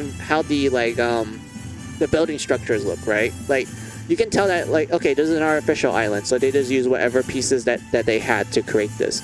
But you notice that as you're going further into the island, you notice that the architecture slowly doesn't make sense. Like in the early parts, you can tell that like, oh, this is like obviously made by human hands. Like there's a lot of perfect angles. There's a lot of right angles. There's perfect shapes and such. But as you're slowly getting into it, you notice that it's like bending.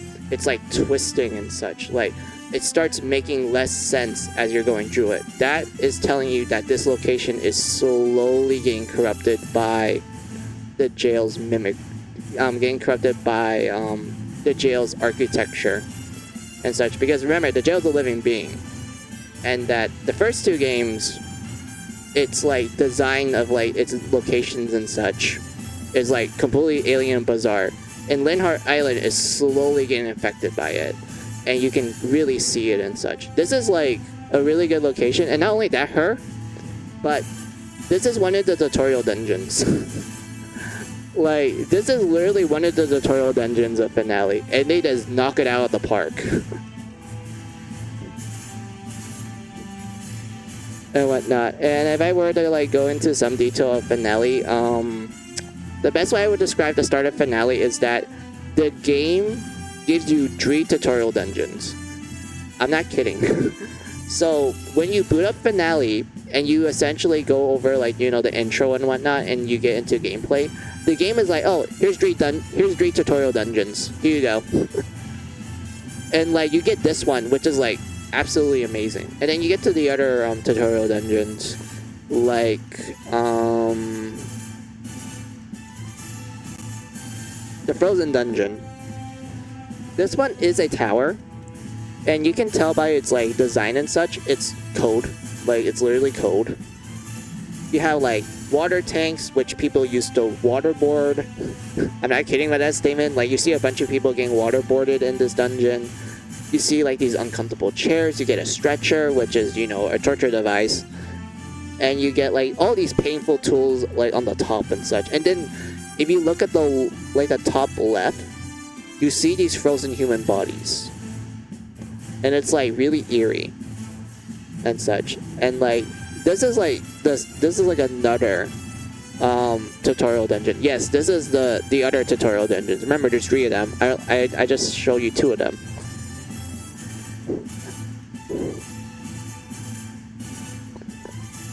And such. And what makes this place unique is that unlike the other dungeons, which had like, you know, map themes and whatnot, they all slap hard, mind you. Like the music in Mary Skelter is absolutely amazing and whatnot. But like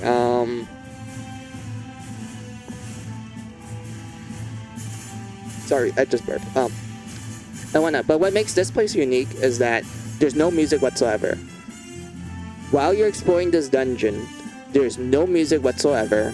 The only thing you hear is your footsteps, the sound of the monsters, and possibly the boss of the area just slowly patrolling the area. And every now and then you can hear its creepy laugh and shit and whatnot. And while this is happening, you're also hearing like a little bit of like, you know, cold wind like blowing into your face. Like you can't help but feel cold and shit and whatnot. Remember, there's no music whatsoever as you're exploring this place and whatnot. And I think that was the purpose. Like it was like the way I describe it and such. That was pretty much the reason why there's no music here. But when you get to the battles, that's where you get like really good battle music. Like my lord, it's really great and whatnot. But like yeah, I can't really talk about that one until I like show you the music that plays there, and I'm too lazy to pull up my music files, so we're gonna wait for that later. Then we get to technically the last tutorial dungeon, even though you enter this place first. But like yeah, so here is the Judgment Tower, and you can tell by its design, it's like gold everywhere and such. There's a bunch of bronze bulls. There's like, you know, fire everywhere. There's like melted gold that's like pouring down and shit. If you're wondering why it's called the Judgment Tower, there's like a bunch of scales and such. And what's more interesting is that the boss of this dungeon, it's essentially like this giant scale and such. Like it's essentially like, how would I describe it? So imagine like a scale, and you have like a head in the middle of the scale. Like it acts as like the middle part of the scale. It wears like a judge's like robe and such, and it's blind. Like the robe, like the hat of the hat and the robe like covers the eyes and everything. The only thing you see is the mouth.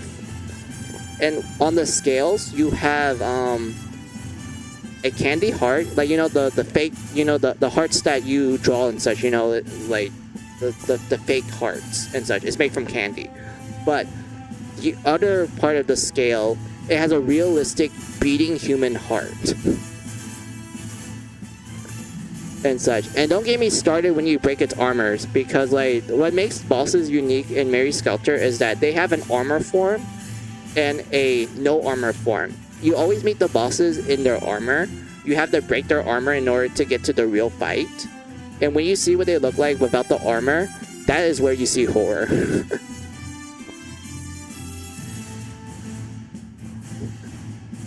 and such. And don't get me started, like, yeah, when you break the armor of that boss, you get to see what it looks like, and you just can't help but be like, I feel uncomfortable now. and such. Like, there's a lot of like details for the bosses in Mary Skelter, like they are really well designed and such and everything. But like yeah, Judgment Tower. So essentially it's like judgment based and whatnot. I can't really like, I already explained what is there for it and everything. But yeah, let's get to the dungeon I am in right now for like finale. It is called the I don't even know how to pronounce it. It's a German word, but I'll try my best to pronounce it. It's called the Eisenfur Tower. And if you want to know what a rough translation is, it's called the Iron Maiden Tower. And you can kind of tell by the top, these are Iron Maidens. But then you look at the other stuff, like, you know, the beautiful dresses, like the fancy food. And like, it looks really grotesque and there's like blood everywhere. And whatnot. And if you're wondering, like, why is it called the Iron Maiden Tower? Just wait until you see the boss. Once you see the boss, everything just clicks to you why it's called the Iron Maiden Tower. Especially when you take away its armor. and whatnot. And there's also like another layer to why there's like blood everywhere and why it looks like a rich person's house. Like it looks like a rich torture room, right? Like it looks like a rich like torture room and such. There's a reason why it looks like this, but I can't really talk about it until we fight the boss.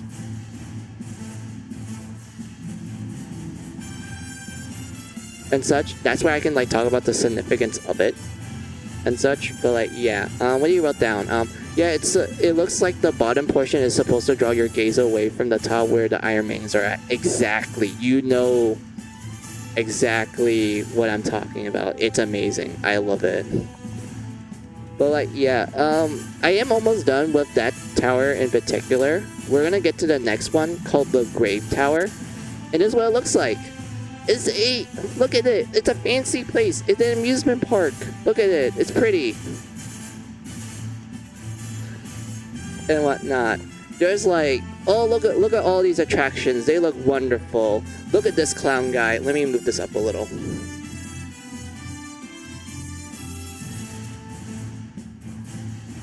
Look at this clown guy. He's having the fun time of his life. He's T-posing.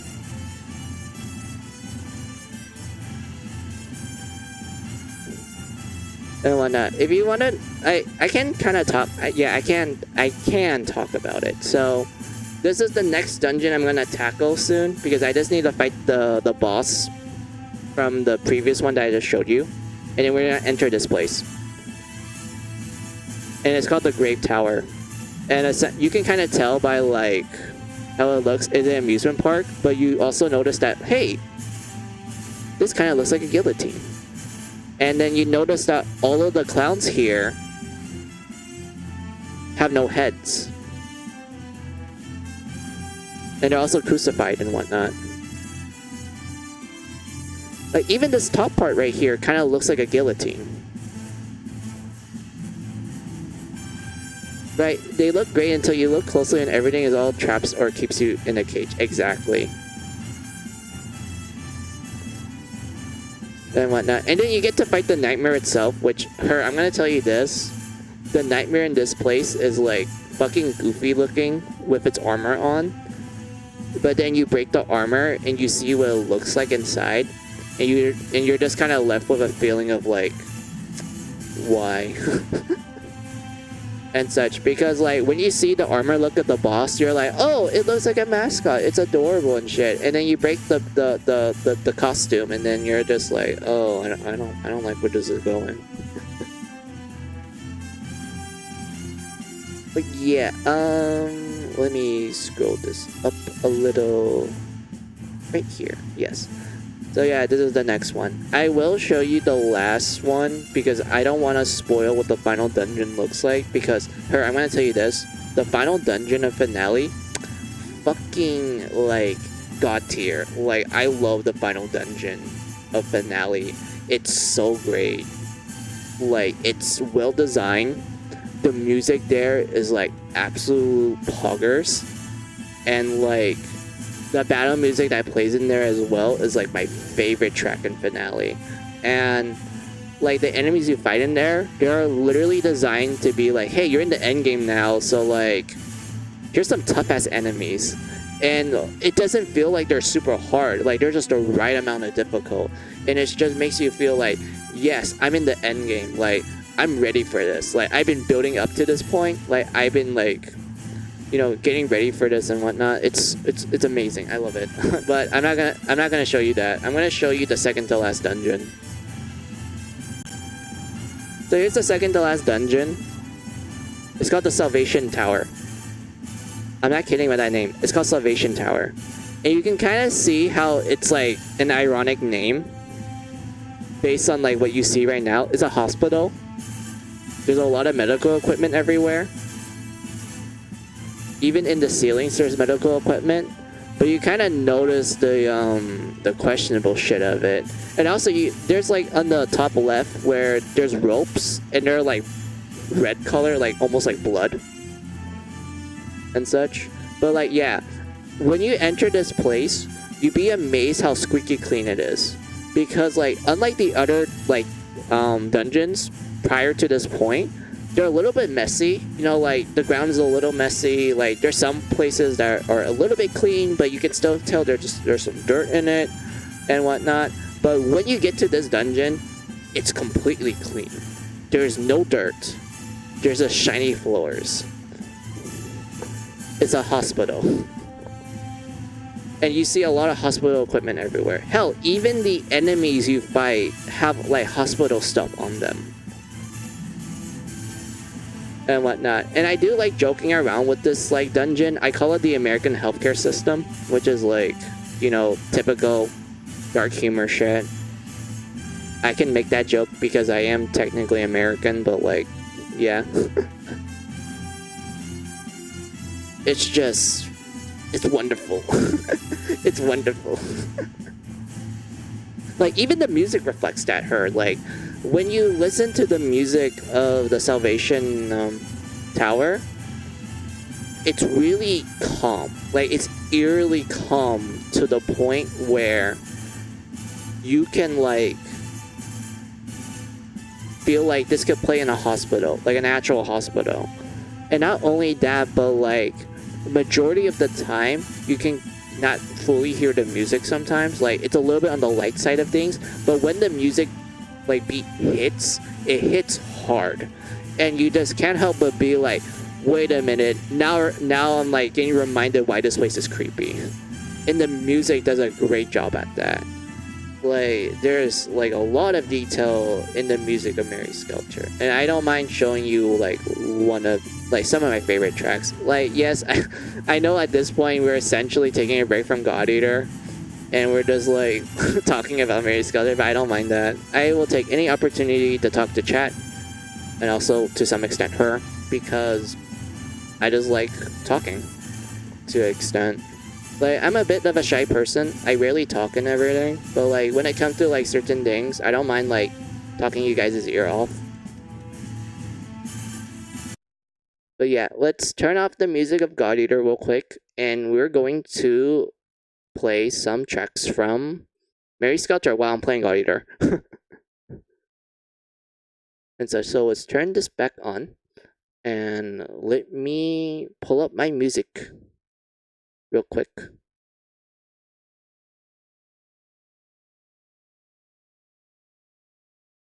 I'm the same way. Oh, that's good to hear her. Okay, so I'm gonna show you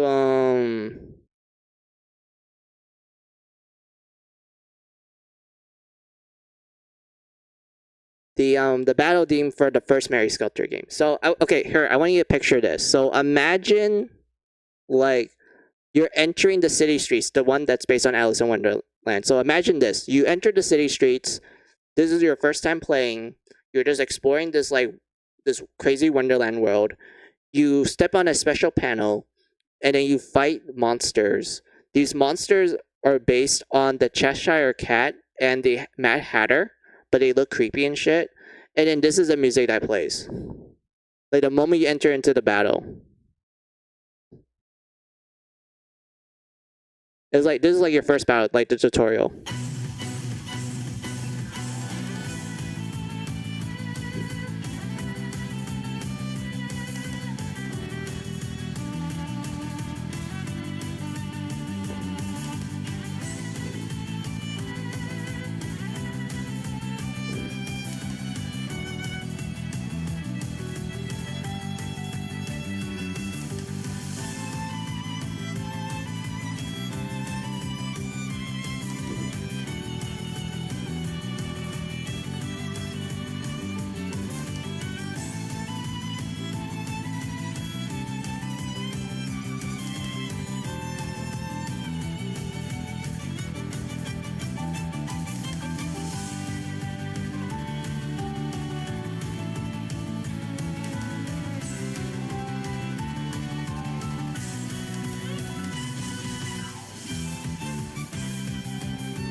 And then it like, you know, loops and such at that point. But like, yeah, this is the battle theme. Like, this is literally like the battle. This is like the battle. Yeah, this is the battle theme in the first game. So like, yeah, like her. Like, imagine like you're going through the tutorial, and then the game's like, oh hey, it's time for you to fight and shit. And you're like, okay, like I wonder how the battle system was like. And then they just blast this music on you. They're like, boom, here you go, Bucko. Like, have fun.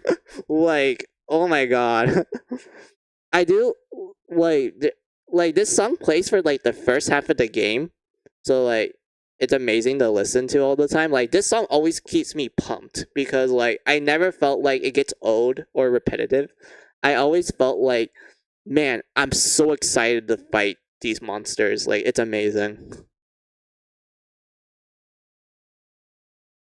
And whatnot. Especially when you get to the second half, or like the first half is like wonderful. Like it does a good job at making you feel hype and everything. But once you get to the second half, especially when the music like kind of slowly dies and then it just ramps up, especially with the violin and shit, it's so encouraging. It's like, man, like I'm feeling the adrenaline. I'm feeling really like excited and such. But like my god, it's so good. It's wonderful. I'll probably sit there and listen to it for a way too long time before battling. Yeah, that was kind of me when I first played it. I really liked it a lot.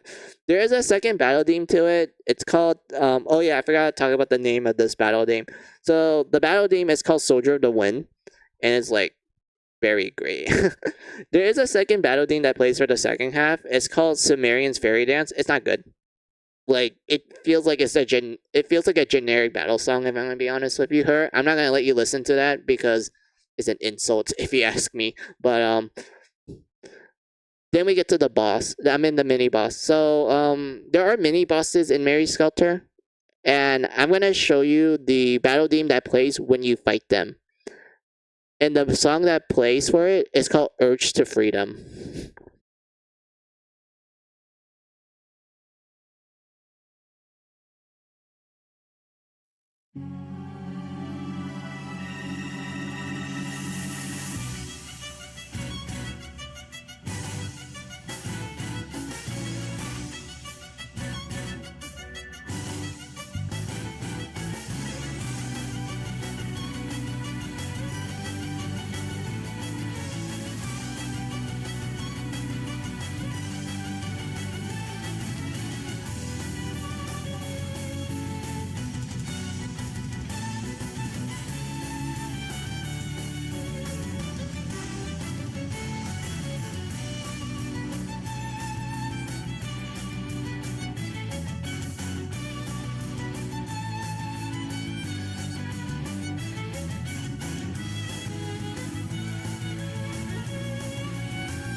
So yeah, that's the mini boss theme. Like this literally plays when you fight the mini bosses. Like just imagine like you get to this point in the game, well in the dungeon, and the game is like, oh yeah, cutscene time, and then they're telling you like, oh look, it's the mini boss, and like you fight this like literal behemoth of a white rabbit. I'm not shitting with that statement. You literally fight this literal behemoth of a white rabbit, and then they're like, okay, here's the battle demons, Urge to Freedom, and you're just like, oh my god.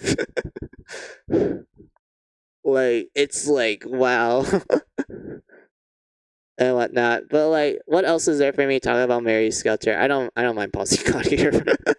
But oh yeah, I forgot I mentioned. So the bosses in Mary Skelter, they're called nightmares, and what makes them unique is that they actually roam around the dungeons. Like as you're exploring the dungeons, every now and then you will hear the voices of the nightmare telling you that the nightmare is in that like nearby the area. And when they see you, you will literally get into a chase with it. And the whole point of the chase is that you have to run away from them. You can't fight them yet because of story reasons that I don't want to like explain to you yet. But for the from that point on, you still have to run away from the nightmare. So when you see the nightmare, the game will like pretty much like stop you in your tracks, turn you to the direction of the nightmare. They don't show you what it looks like yet. Like they're slowly building up to it. They slowly pan the camera upwards so that you can like see the bottom part of the nightmare, and then eventually it goes all the way up to its face. And then you see how creepy it looks, and then the nightmare does do like a little jump scare at you, and then the game is like, "Congratulations, the nightmare has found you. Run away."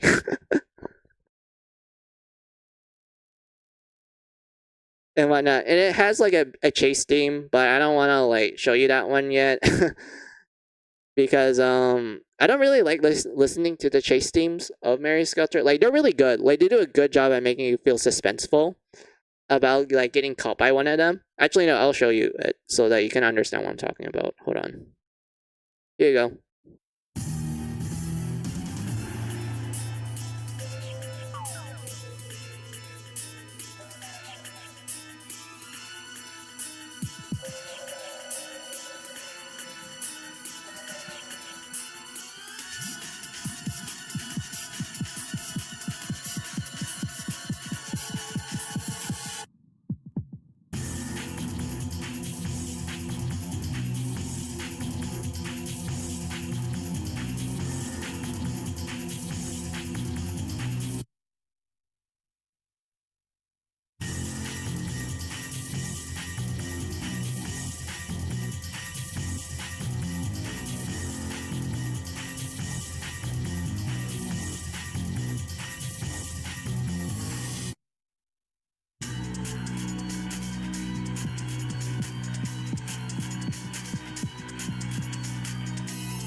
But yeah, that's the chase theme. This is what happens when the nightmare finds you.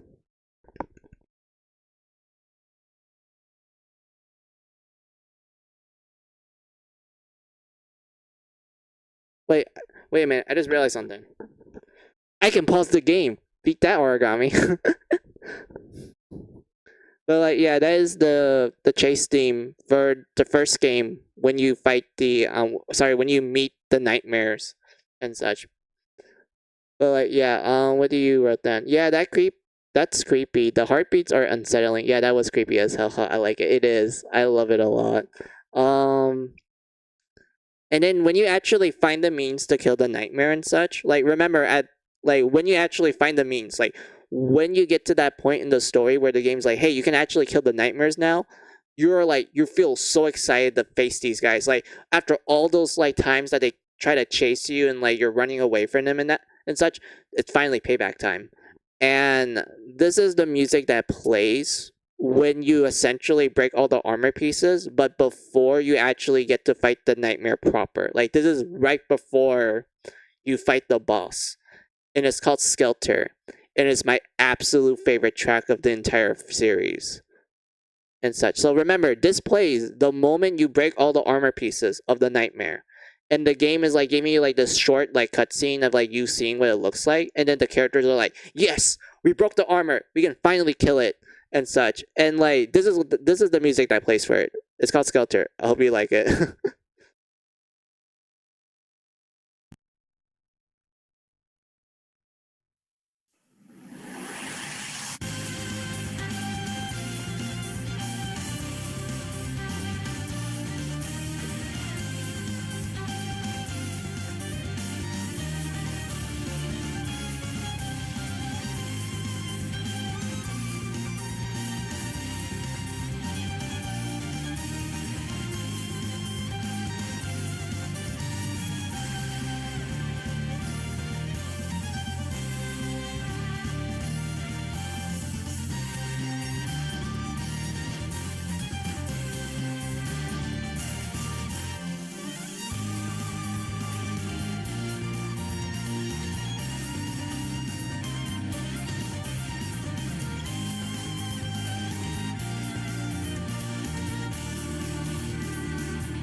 So yeah, that was Skelter. And it's like my absolute favorite track out of the whole Mary Skelter series.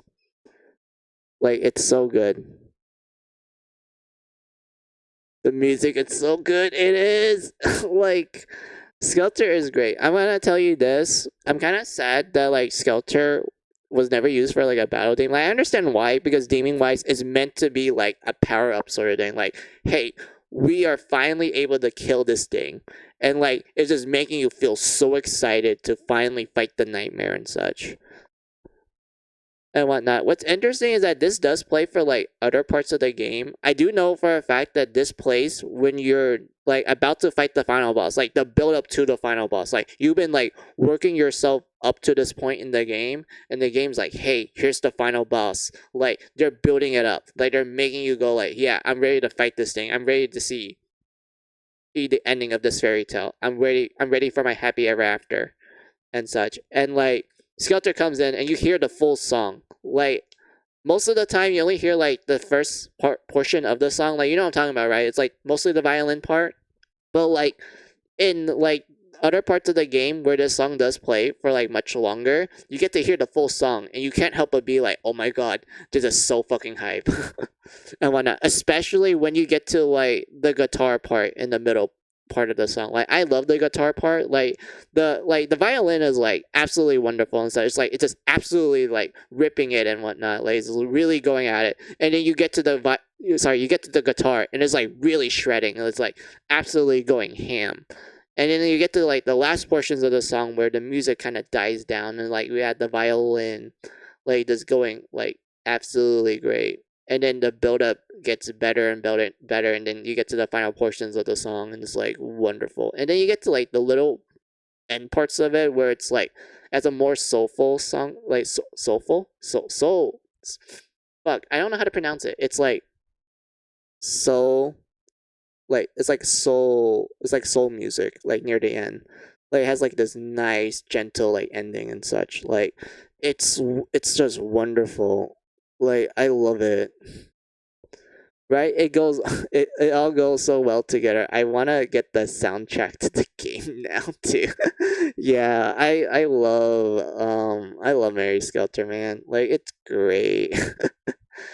And such. Wait, remember, remember, this is the first game. The music that I'm showing you is from the first game.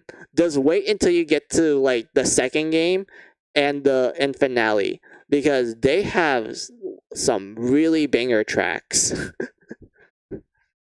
and whatnot. I will show you one more thing from the first game, and it's the tutorial music. Yes, there is. Well, actually, there's two more things from the first game I do want to show you, but the first one I'm going to show you right now is the tutorial music. Like when you enter the tutorial, they're like, "Oh, hey, this is how you play the game and shit," and you're like, "Oh, okay, like, I understand what they're telling me and whatnot."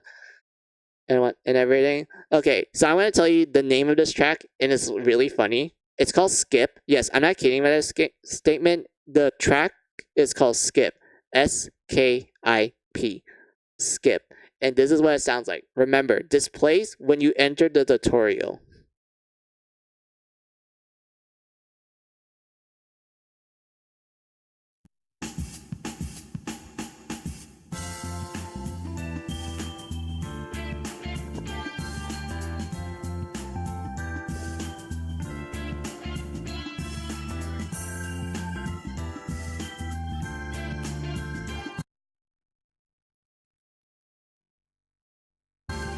Sorry, it paused.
So yeah, that's the tutorial music for Mary Sculptor 1. It's called Skip. I always laugh at the name because it's like, most people would have skipped the tutorial, but this music is absolutely chilling. Like, you can literally chill to this music. Like, you can just, like, sit back and relax, and you'd never want to skip the tutorial at that point. You're just like, man, I want to listen more to this track. This is like, I'm grooving to it. Like, I'm just snapping my fingers and whatnot. But yeah, what do you about that? I'm getting some mad Persona vibes. It does. It really does feel like something from Persona. And whatnot. But like, yeah. And then we get to the last one I want to show you from the first game. So it's called Spirit of Freedom. And this is essentially the home base theme. I you already know about the setting of one of Mary Skelter. Like, it takes place underground jail, is a living creature, humanity's been stuck in there for quite some time. They get tortured by the monsters there called the Mayhem day after day in. But some humans managed to fight back and created essentially I guess you could say like a proper like city and whatnot, like a city from the old world and such. And it's called the Liberated District. And this serves as essentially your home base. Like, you always go there to like restock, like get new equipment, like talk to the people, have affection events with the girls. Yes, there are affection events where you get along with the girls and then you do anime shenanigans with them. I like it a lot. But you can also like change your class, like upgrade your equipment. You can like do a mini game with the girls. Yes, there's mini games. I won't get into that yet. That's something that I rather save for like another time. But and such. Or you can go to your room and like look at the archives and such. Like, it's home base. You can like chill out and whatnot. There's like a lot of things you can do and everything. And this is the music that plays for it. It's called Freedom of Spirit. And the name matches exactly what the Liberated District is about.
So yeah, that is called Freedom of Spirit. This plays when you enter the home base. And it's just like, it's beautiful. Like, that's the best way I could describe it. Like, I guess you can say what the song is supposed to represent is that it's supposed to provide you with a feeling of safety and security in this like underground world known as the jail. This place that's been torturing humanity for quite some time and such. Everyone's been stuck there for a long time and everything. But then we get to the liberated district where it's essentially like a actual proper human society. Like it's an actual city. They have running water. They have like heaters. They have AC. They have pretty much all the bare necessities that we tend to associate with like our daily lives and such and everything. And like the humans there, they're lucky. They're really grateful that they managed to make this community where they're essentially trying their very damn best to survive in the jail. And like it just makes you feel like, yeah, like I feel like this is like a safe haven. Like I feel like I could like not get mugged in the middle of the streets and whatnot. And not only that, but you get like to the rising parts of the song where you can kind of feel like, yeah, like we're safe here for now, but we're still stuck in the jail. We still want to get out. And after all these years of humanity being stuck in the jail, the one thing that the jail cannot take away from them is their desire for freedom. And I think that's what the rising parts of the song is supposed to represent, like this feeling of like, you know, like the soaring feeling of like, oh man, I can't wait to be free one day. Like I can't wait to see the sun like touch grass and everything. Like humanity can't wait for that day when they can finally be free from the jail. And and Freedom of Spirit does a fantastic job at like handling that theme. And like even the name itself like reflects that as well. Freedom of Spirit and such. And like it's just wonderful. I love the music of Mary Skelter. It's just wow. Like it really does make you go like, man, this is like some like what do you call it? There's some like what do you call triple A game like budget type of soundtrack and such. Like it's amazing. I love it. And whatnot. And that's all from the first game, mind you. Like this was like the music that I showed you guys, that's all from the first game. And the game came out on the PS Vita. And such. It is available on PC and whatnot. Like and everything. And also drew Mary Skelter 2, drew the remake and everything. But I don't want to get to that detail yet. So like yeah. So yeah, those tracks that I've been showing you guys like throughout this big portion of the stream, yeah, that's all from the first game. Just wait until I show you what happens in the second game. I mean, the tracks from the second game. Like, the second game has some really good. Like, the second game, like, the tracks go wild, man. Like, I will show you.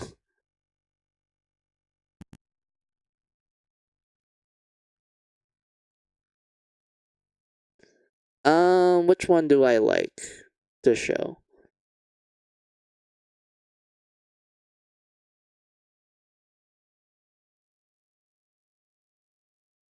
Okay, so I guess I'll show this one. Okay, so in Mary Skelter 2, they do have new like dungeons in it and whatnot, but like one of the new dungeons is called the Aqua Ruins. And the the location is essentially like this aquarium. Like it looks really cool. There's a lot of dead fish everywhere. The top parts of the location. I'm sorry that I can't show you what it looks like because I don't have the loading screen for it. I honestly don't have it, so I can't show you guys what it looks like, which is a damn shame because it looks really great.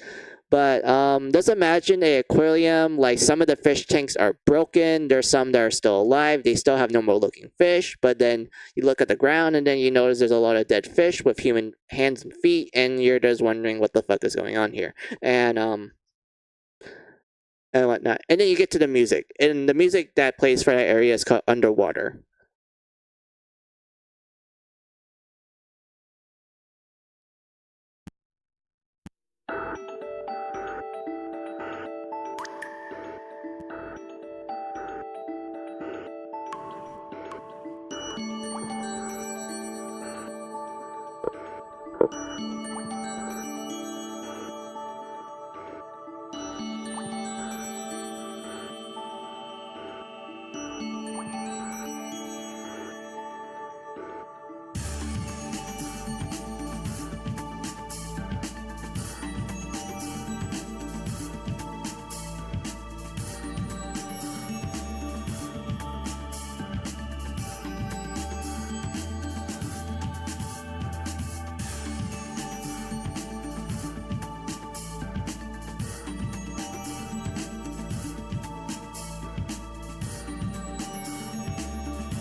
Hmm? Oh, I'm here. Just got sidetracked with a game. Oh, no problem, sir.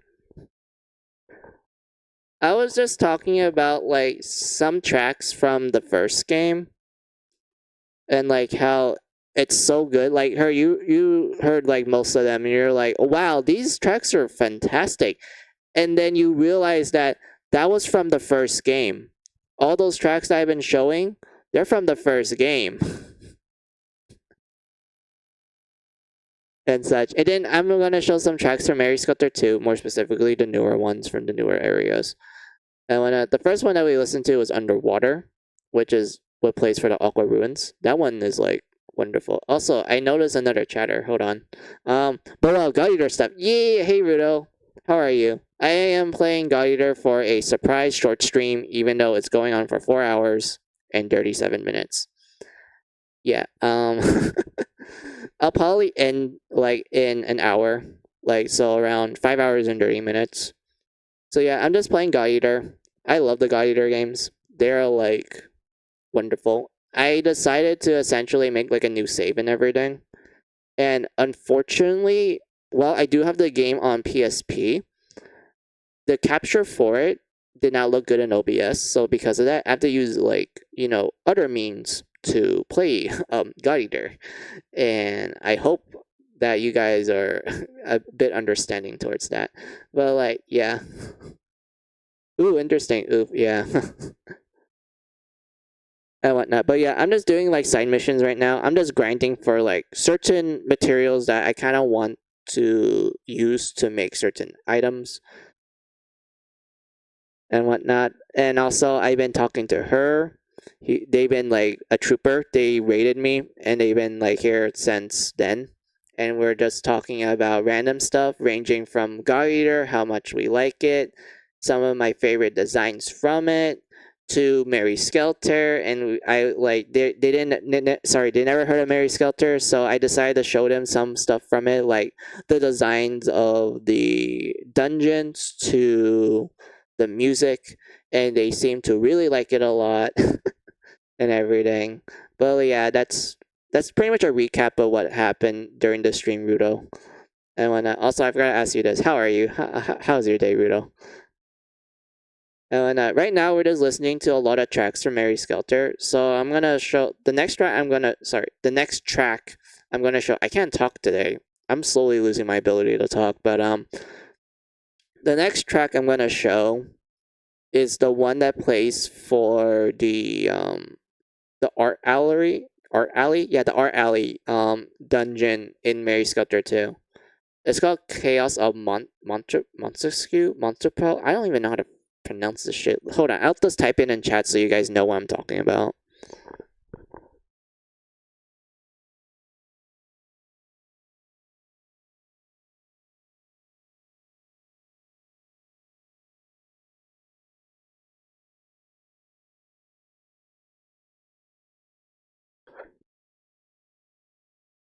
But yeah, we're gonna listen to that while I'm gonna fight some Aragami. Also, Rudo, are you familiar with God Eater?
All right. So what you wrote down, Rudo? Okay.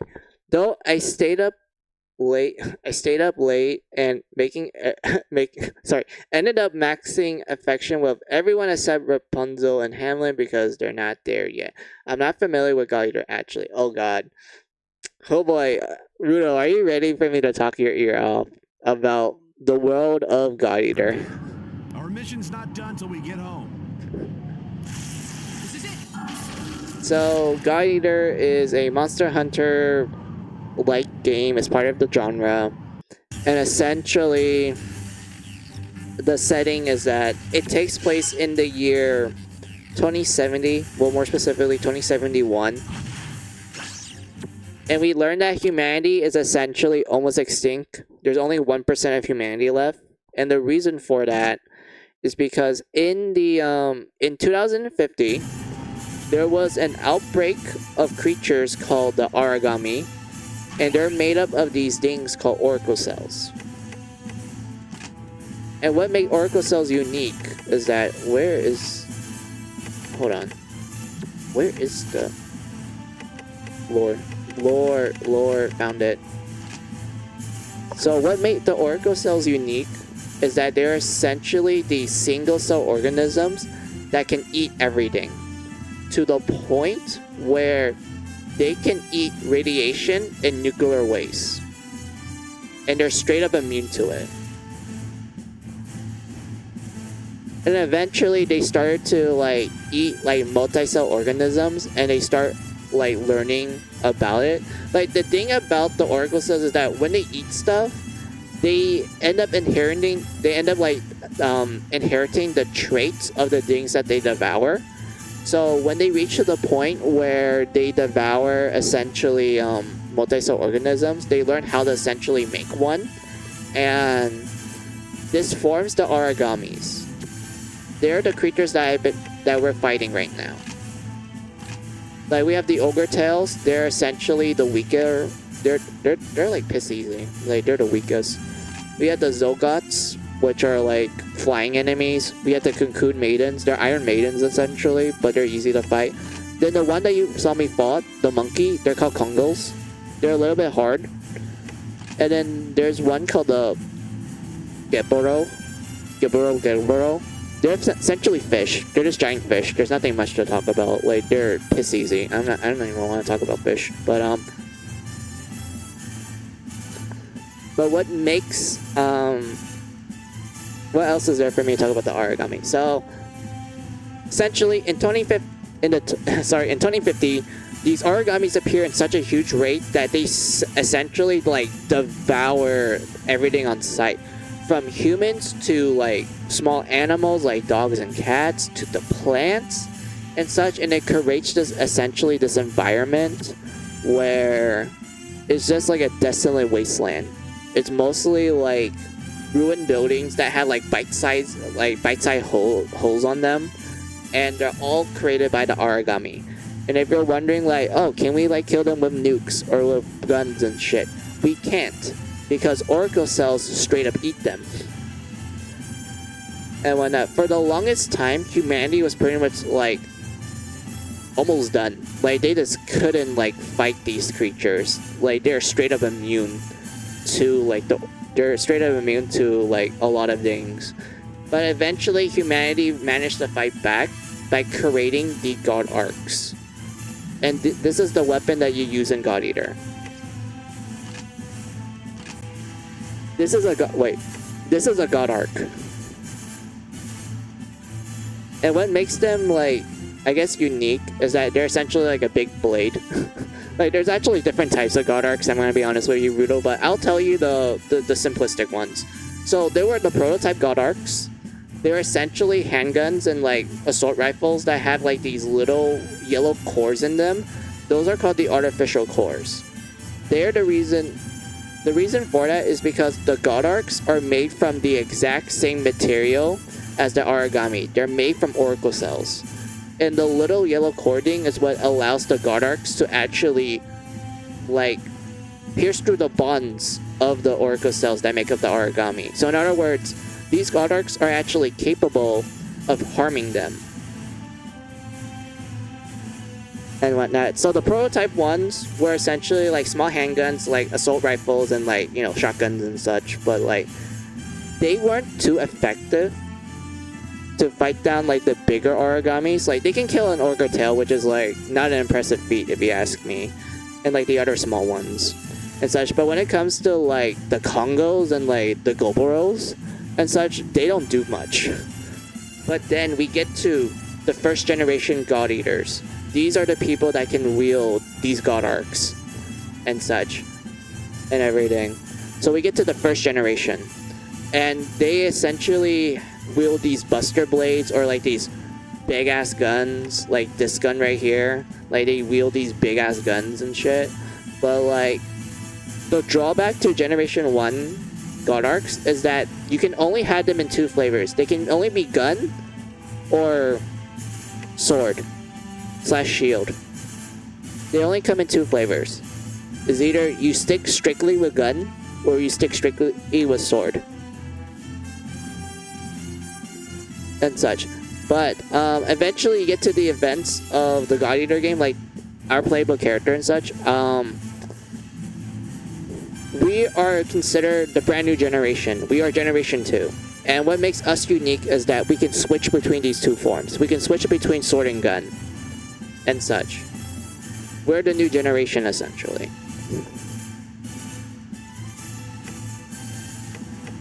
And whatnot. And then, you know, we can customize our character, you know, dress up and shit. Guys don't have really good outfits. The girls do. Of course, the girls get the cute outfits. Like, it's better to play as a girl than a guy. But like, yeah, you can customize yourself. Look at this, Rudo. You get these outfits, which, they're fine.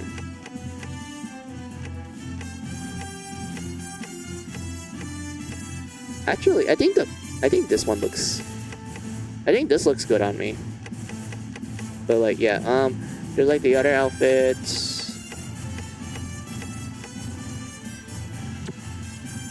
There's also the music of God Eater. I do like the music of God Eater. While I don't like it as much as like Mary Skelter and such, the music of God Eater is pretty solid.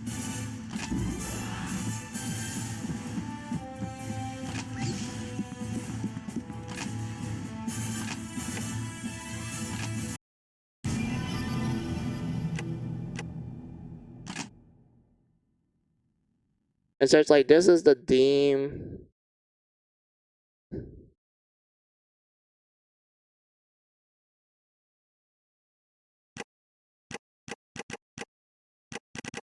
Actually, I'll just show you the ones that I like, Rudo. Also, I noticed you typed something, so let me pull up my phone and read it. Also, I need to turn on the lights because my room just instantly got dark for some reason, so I need to go turn on the lights real quick. Hold on.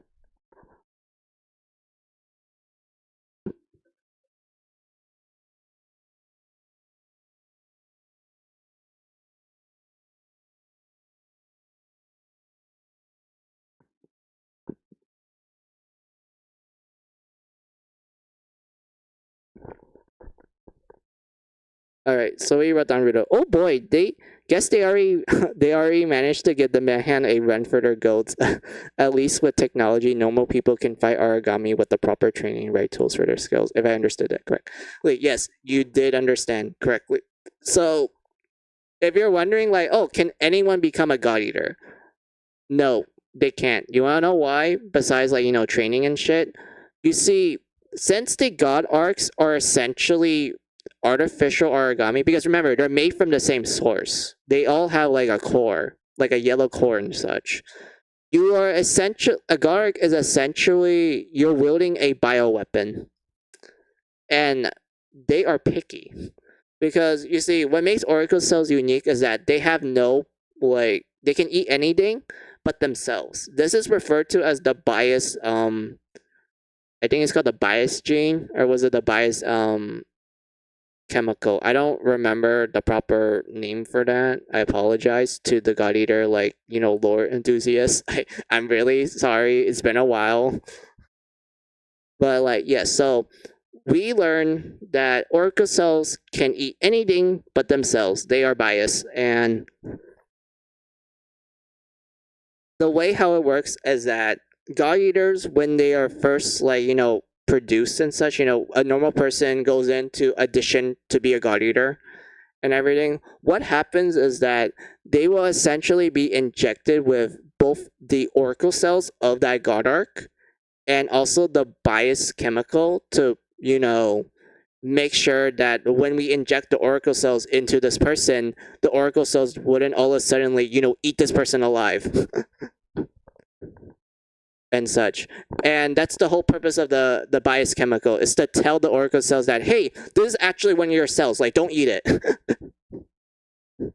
And such. And you want to know what the crazy thing about this is? It's percentage based. Like, there's a chance that the chemical will fail and such. So when you're auditioning to be a God Eater, they have to make sure that your DNA is compatible with the oracle cells of this, of the God Arc. But even then, it's still a percent base. There's a chance that it will still eat you. And whatnot. And if you're wondering, okay, what happens when you pass the test? Well, congratulations, you became a God Eater. You can fight Aragami now.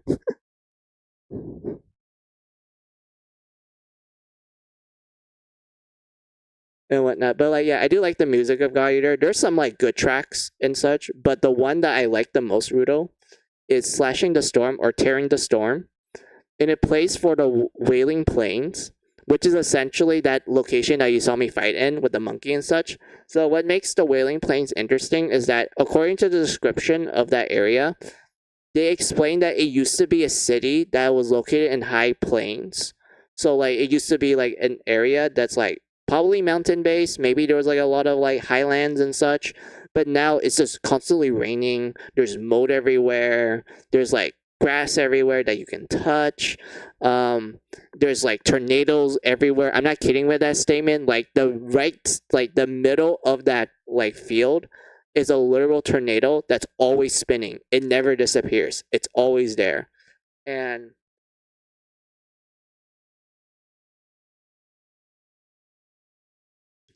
you do get to fight some interesting Aragamis in that location, but the music that plays for it is majestic.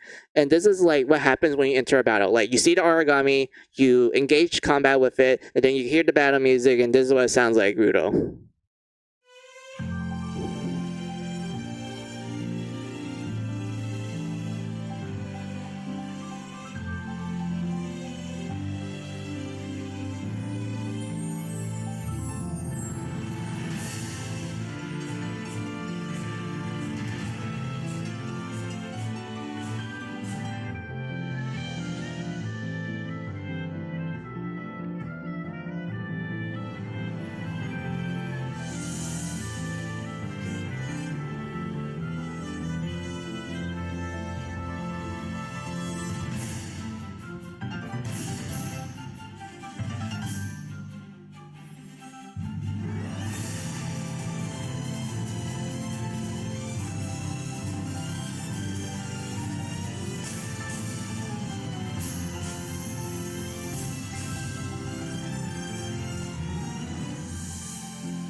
Oh yeah, it just kind of loops at this point. My bad. Let me turn it off.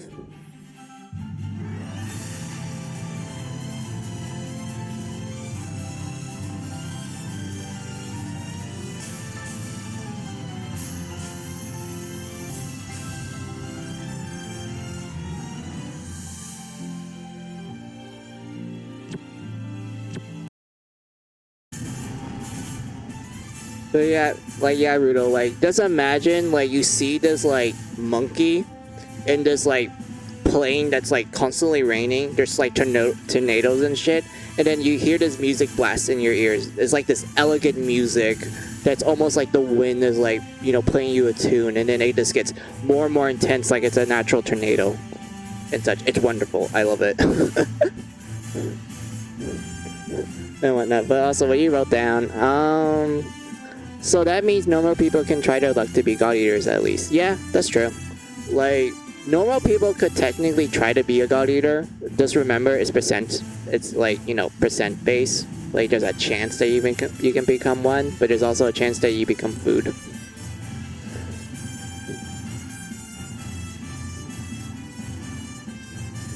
And whatnot. And if you're like, is there a benefit of being a God Eater? Yeah, there is. So you're superhuman. You can like lift shit. You can like run faster a little bit.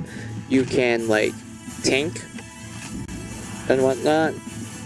But you're still technically human. You can still die if someone like shoots your head off or like cut you to bits and such. Like, you're still technically human. You just have some like oracle cells in you that's like letting you do some superhuman like strength stuff.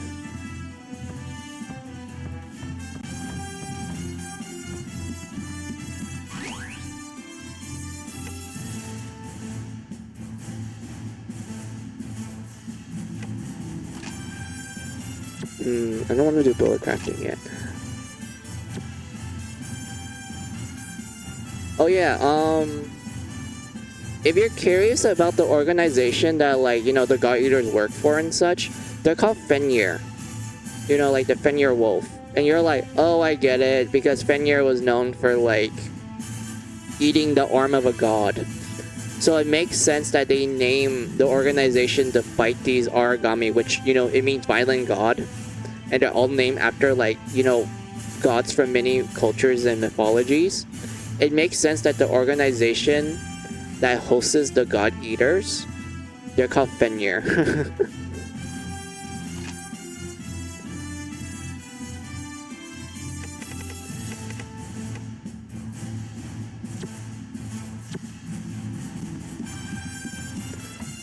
And whatnot. Also, there's like some fun emotes on Rudo. Like, watch this. Oh, oops. Hold on. My controller died on me. Hold on.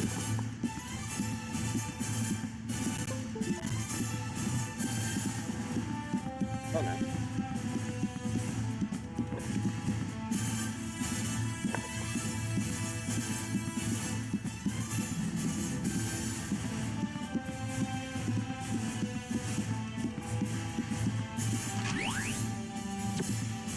Oh no, my controller. Wait, hold on.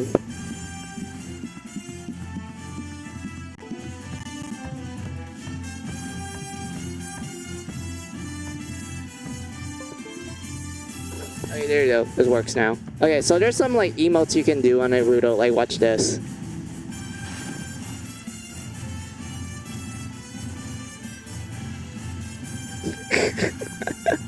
You can literally curl it up into a ball. And there's like other ones like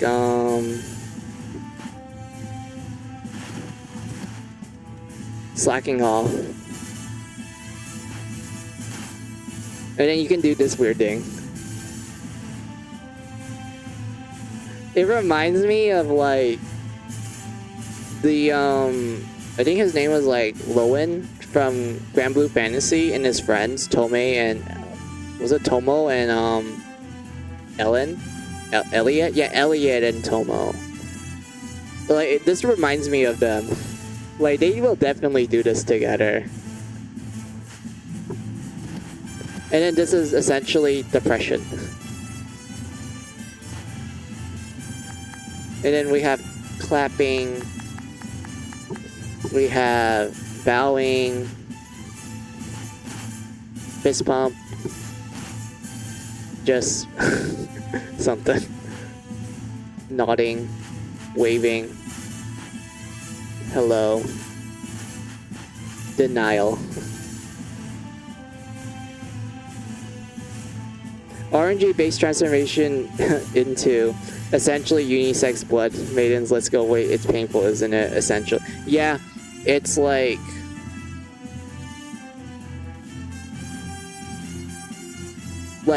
just becoming one is like painful enough.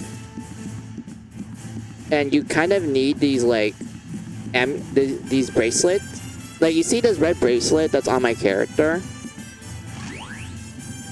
Hold on, I need to pull up. Oops, wrong button. So you see this bracelet that's on my character, like the red bracelet on the right? I sneezed. So what it is essentially is that it acts as our connector to our guard arc. Like, you see the yellow core on the guard arc? It connects to the bracelet through the little hole right there. And such. And if we ever to lose that bracelet, the Oracle cells will go absolutely batshit crazy to the point that it will either do one of two things. One, it will eat us whole. Or two, we will suffer from a painful ass transformation. But I will not get to that detail yet, because that one's a little bit of a spoiler. I apologize, Rudolph, but like, yeah. And whatnot. And if you're wondering, like, oh, can you just borrow another person's guard arc and such, since, you know, since we're both made from the same Oracle cells and whatnot? No, not really, because every Oracle cell is different, kind of like in real life. Every cell, like every human being, has a different cell and whatnot. So if you were to borrow someone else's guard arc, it will immediately be like, oh, foreign intruder, I will eat you whole.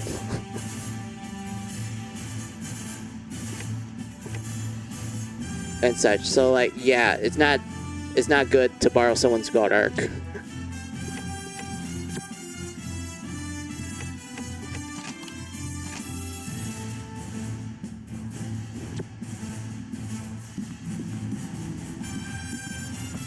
And whatnot. But outside of that, the Aragami has some pretty cool designs, real. Like, I already showed you like the ones that you can see from the database, but I want to show you some of the ones that you can meet later on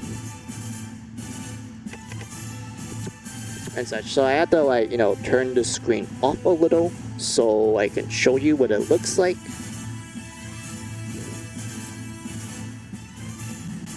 Also, I don't mind turning off God Eater music because I kind of want to listen to Mary Skelter real quick.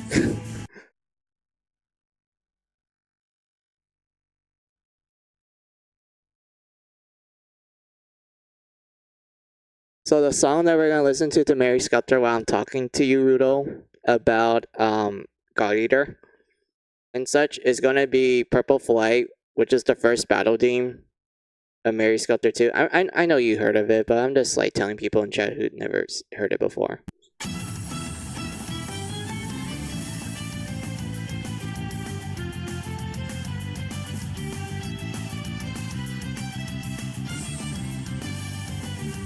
But yeah, I will show you some of the designs of the Aragami. So Red, I'm gonna borrow you. Oops, I did not mean to do that. Red, I'm gonna borrow you for a little bit.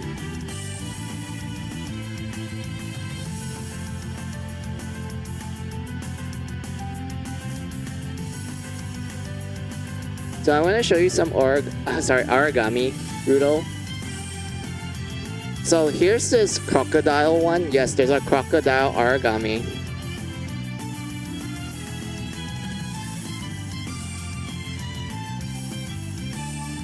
Look at this chunky boy. That is essentially a crocodile with a electric generator on its back. So it does a lot of electricity moves.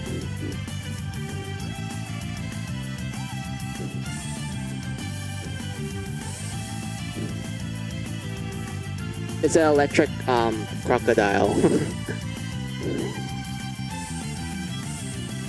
Or alligator. I don't know the difference between a crocodile and an alligator, to be honest, but like, yeah. Electric gator.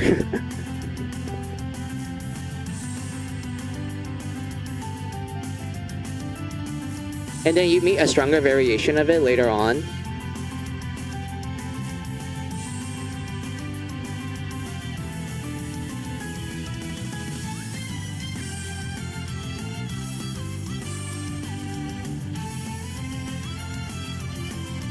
Where is it?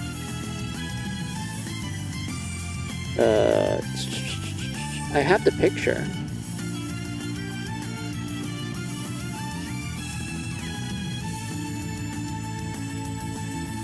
For the origami invade sensor for Mary Skelter spoilers.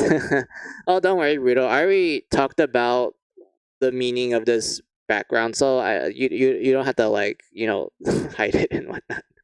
But I do appreciate you putting like spoiler tag and everything. But yeah, there's a stronger variation of it later on, and it's essentially it's a cannon gator. Like it's essentially like, hey, remember the electric gator? Just put a cannon on its head. That's it. And it actually does shoot far away. And when it opens its mouth to bite you, it actually shoots a bomb out from the cannon and such. And it's like, wow, that's kind of scary.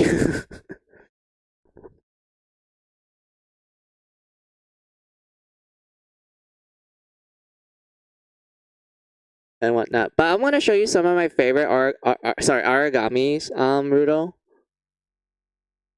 So this one is my favorite one from the second game. It's called the Nyx Alpha.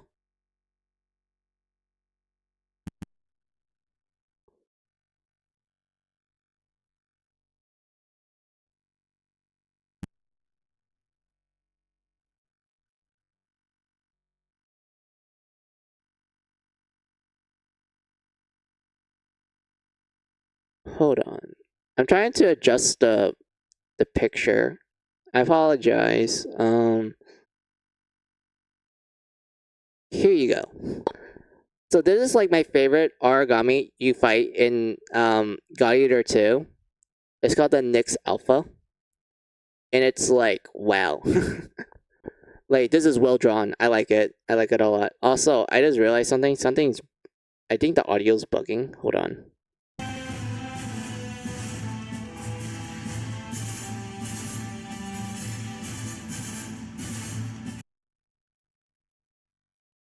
There we go. That slightly fixed it.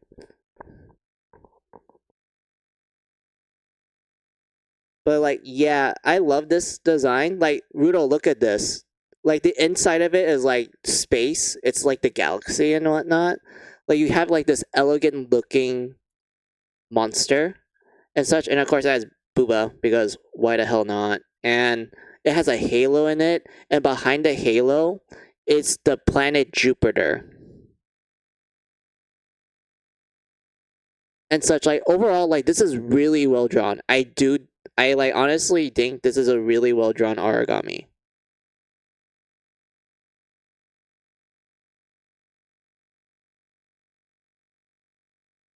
Oh, and Canon Alligators. Now I see where the Fantasy Star Online 2 New Genesis devs got the idea.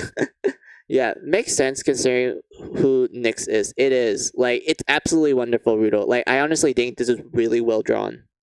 Like, it's really well designed origami. I know some people would just make jokes about it being Big Booba and whatnot, but like when you look outside of that, I mean, Big Booba is nice, but like when you look outside of it, you can't help but be amazed at like how well drawn it is. Like the little details of the design and everything, especially the fact that behind it is the planet Jupiter. And if you remember your Greek mythology, Zeus is fucking scared of her. Like, Zeus, like, he fucks with everything. He fucks with men, he fucks with women, he fucks with trees. Yes, he did do that and other stuff. But the one person that he would never mess with is Nyx. He is fucking scared of her. So it makes sense that the planet behind her is Jupiter. It's just there, just scared out of his wits. It's acting as essentially like a body part for Nyx.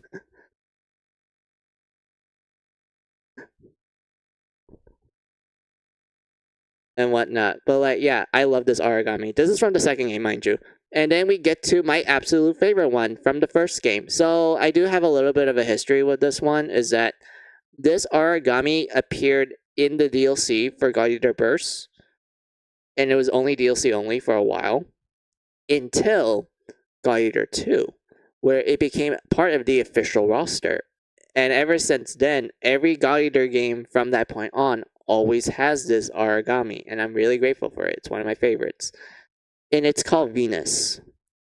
And like it's absolutely like great design. Like look at this. Oops, it's a little too big.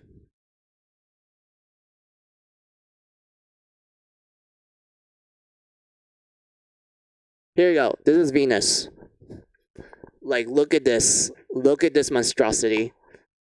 Like, it's literally a chimera.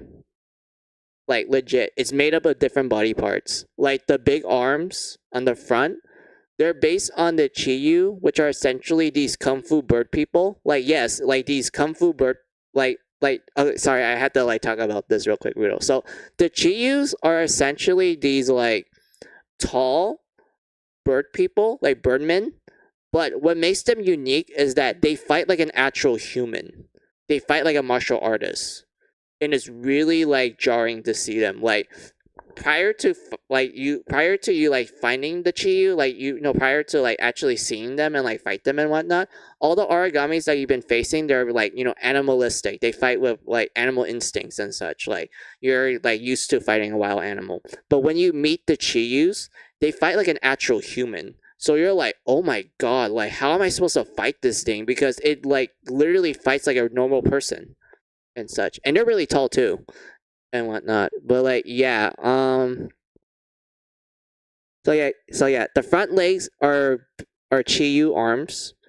The left part, which is the scorpion tail, those are the scorpion tail of the Borgs. They are essentially these giant armor scorpions. Like, okay, Rudo, the Borgs are essentially okay. So imagine a scorpion, but you replace the pincers with a shield, and that it's literally decked up with like knight armor and whatnot. Like it looks like something straight from like Knights of the Round Table sort of thing. Like just imagine that. Like imagine you see the scorpion, it's decked up in full armor. It has like shields where its pincer is supposed to be. It has like a scorpion tail that's essentially a giant sword. And such. But like yeah, that's like the interesting thing about the Borgs. they're night scorpions. And oh, what you wrote down? That's Venus? Yes, this is Venus. And whatnot. The left side with the weird like blue and the eyeball in there, those are the seraphs. Was it serene? I think they're called serenes. The serenes are interesting. They are essentially like one of the few what do you call it? Female looking Aragamis other than Venus and Nixus Alpha. Nix Alpha, I mean not Nixus. Nix Alpha and one other one that I don't want to talk about yet, Rudo. I kinda wanna show that one in stream. But let me pull up a picture of that one real quick.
So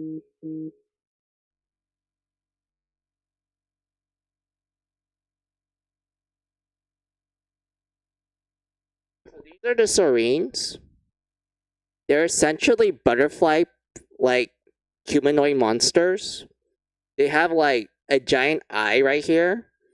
And they also have like these wings that kind of look like eyes and such. They're one of the few flying Aragamis that you face, and they're really difficult. Well, I wouldn't say difficult. They're kind of annoying. They fly everywhere, but like what makes them unique is that essentially in order for you to beat these guys down, you either have to shoot them down or you use weapons that can like crush their body parts easily. So like use a buster blade or like a longsword and such. Like those weapons can easily like break through the armor of this. and whatnot. But like, yeah, like you can tell by like you looking at this, you're like, oh, it's a pretty looking like Aragami and whatnot. But don't be fooled. This is a toxic woman. Like quite literally, she literally inflicts poison on you when she attacks you and such. So like, yeah, don't mess with this. Don't mess with this.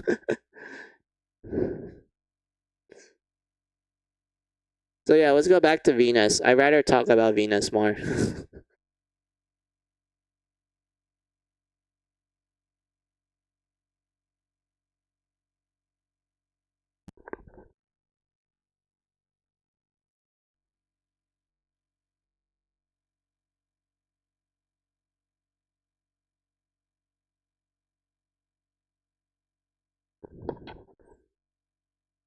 But yeah, so the left side right here is the Sarah's mouth. I not mouth. Why did I say mouth of all things? But we didn't have the back, which is these missile launchers. They're from the Quetzalcoatl enemies, and if I want to describe what those look like, Rudo, they are essentially take an elephant, but you combine it with a tank, and it has like missile pods everywhere. That's what the Quetzalcoatls are. And then there's the butt. I can't really show the butt because there's no good picture of the butt. But the butt of her, there's like a goboro. It's the fish thing that I showed you earlier. Like it's the fish.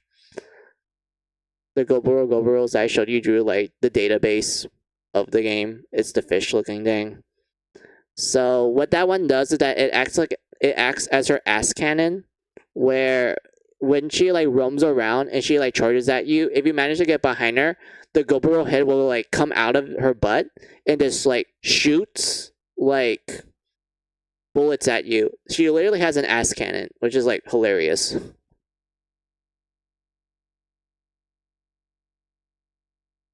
And whatnot. But yeah, Venus is essentially a chimera Aragami. She's made up of different body parts. And if you're wondering like what's up with the girl, like you said earlier in your in chat, so and a girl as a part of the Aragami's body. Yeah. So this girl right here is, I guess you can say, is what Venus is trying to be. Like this is what Venus is technically. Everything else is his body parts. The girl right here is the true body of Venus. Like you can still kill her by destroying the other parts of the body and such, but technically, like the girl body right here, that's technically her true form and such. But like, yeah, what do you write down, Rudo? So Quetz is essentially an elephant mixed with armor core, considering the missile pods. Yeah, pretty much. That's what the Quetz is. Like they are like fucking painful sometimes. Like my god. But like, yeah,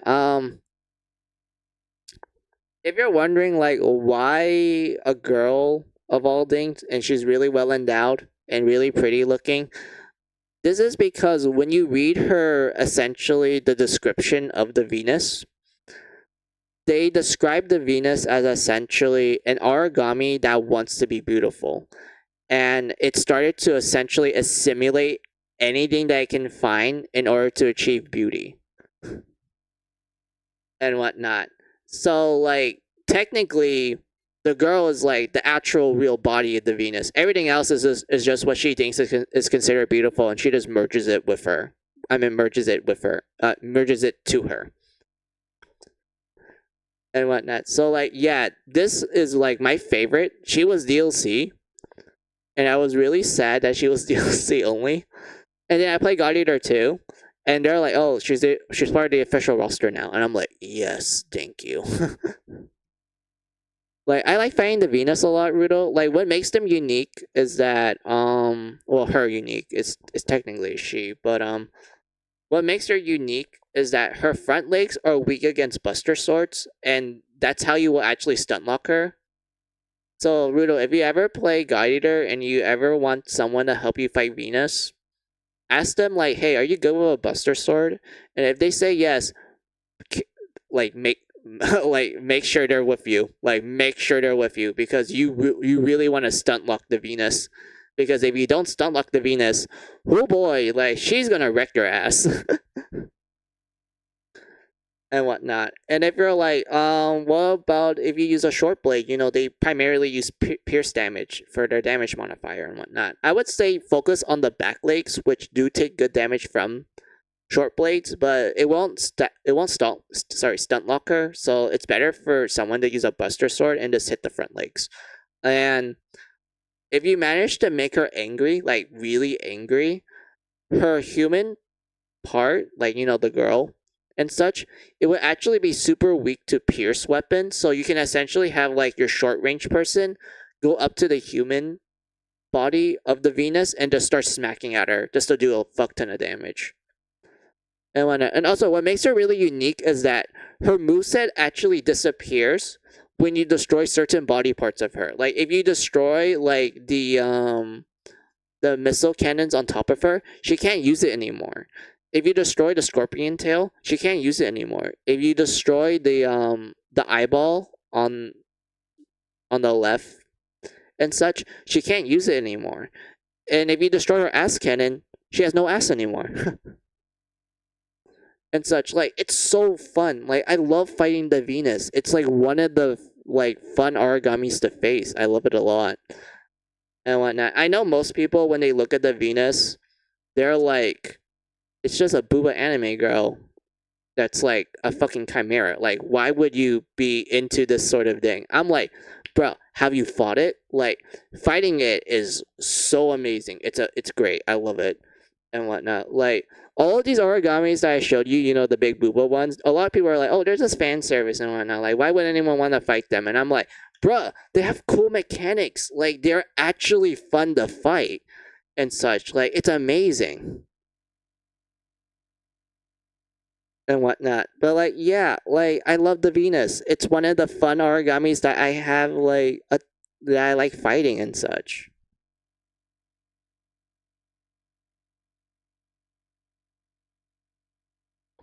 And everything. And also like there's other like interesting origami designs, Rudo, in the first game. Like Rudo, just wait until you see Amaterasu. Like when you see Amaterasu, you're just gonna be like, really?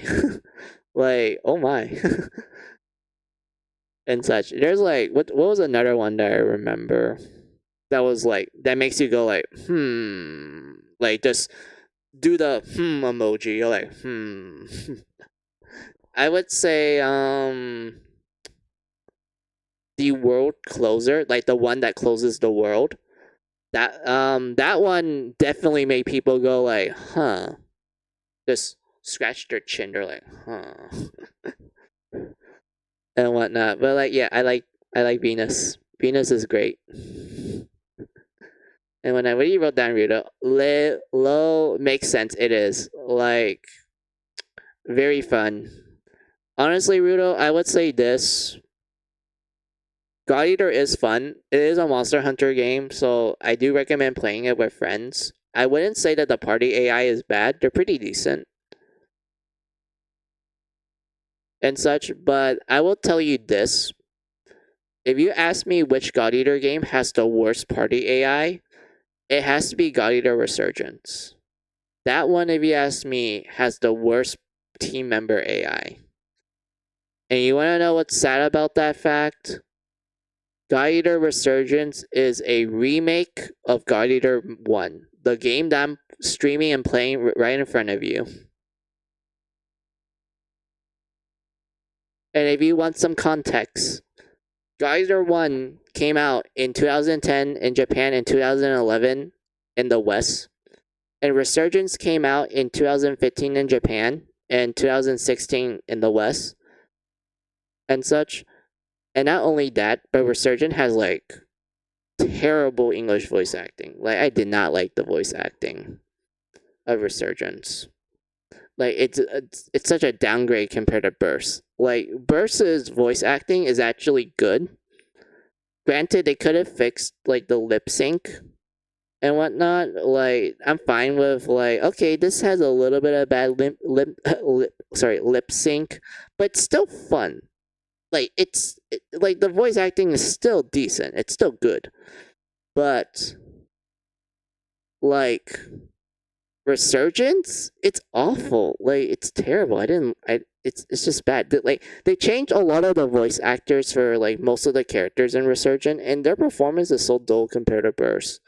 And not only that, but they made one character in particular that in the original game he had a really good voice actor, and not only that, but that original voice actor nailed exactly what the character is about.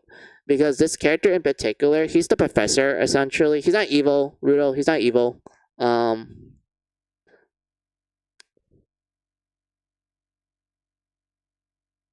Rudo, like the professor in God Eater, he's actually a good person, but like I would say this: your first impressions of him, he's kind of like he kind of jokes with you a little bit. Like he does take his work seriously. Like he does explain things in a really professional manner. It's just that every now and then he will crack a joke or two. But when you meet him outside of hours, like when you like talk to the guy when he's not working and such, you can tell that he does take his work seriously, and he talks in a more I would say deeper voice and everything. Like this even applies to the Japanese dub. Like in the Japanese dub, the professor talks in a really mature and deep voice, and you can tell that, hey, this guy is taking his work seriously. Like you can tell every now and then he will joke around and such, but he does take the work seriously and such. Resurgence, they changed his voice actor to make him sound so fucking annoying. They made his voice really like clown like. He sounds like Joker. Like not like Joker from Persona 5, but like, he sounds like a clown essentially. And like you can't take him seriously. Like even when he's not like joking and shit, like when he's talking to you seriously and whatnot, you can't take him seriously. He's like the voice does not work at all. And you think that he's always joking all the time. And it's like awful. I hate it. And whatnot. Like that's the pain of like playing English dub for Resurgence. Like I have no access to like Japanese dub. The only way for you to play the game in Japanese dub is if you mod the game. If you're like in English speaking territories, if you're in Japan or Asia, especially the Philippines, you probably have access to the JP dub. I'm not sure. Like I don't know how that market works.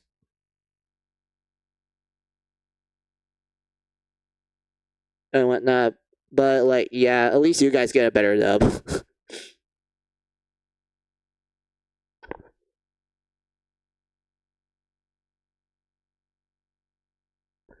Eesh, that's where the rig let's see, rig racer money go to. Bad jokes for the English dub instead of a PA.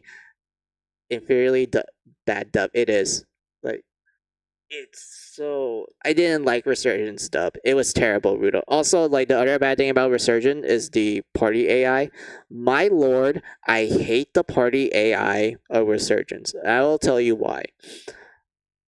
In Guided or Bursts, your AI party members are really smart, Rudo. And I do mean they're smart to the point where they know when to heal you, they know when to like buff you, they know when to like shield and everything. They're really smart. They know what they're doing and such. Like one of the characters, her name is Sakura. Sakura. I think her name was Sakuya. But like yeah. So you have this character named Sakuya. She's essentially the older sister character. She talks in a mature voice. She acts like the motherly figure towards the party and everything. I wouldn't say she has an RR voice, mind you. She sounds more like an actual mom character and such. She's the healer, and she's one of the best party members because like she knows when to heal you, and she has some really good timing and such. Like she is so good to the point that she will heal you the moment your HP goes to 0. Like the moment your HP goes to 0, she just immediately shoots you with a healing bullet and you're back into the game. You're like, boom, I'm alive, bitch.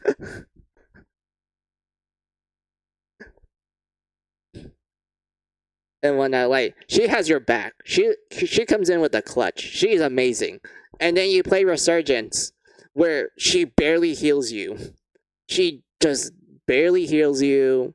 She doesn't heal that often. It was awful. I don't know what they did to the AI.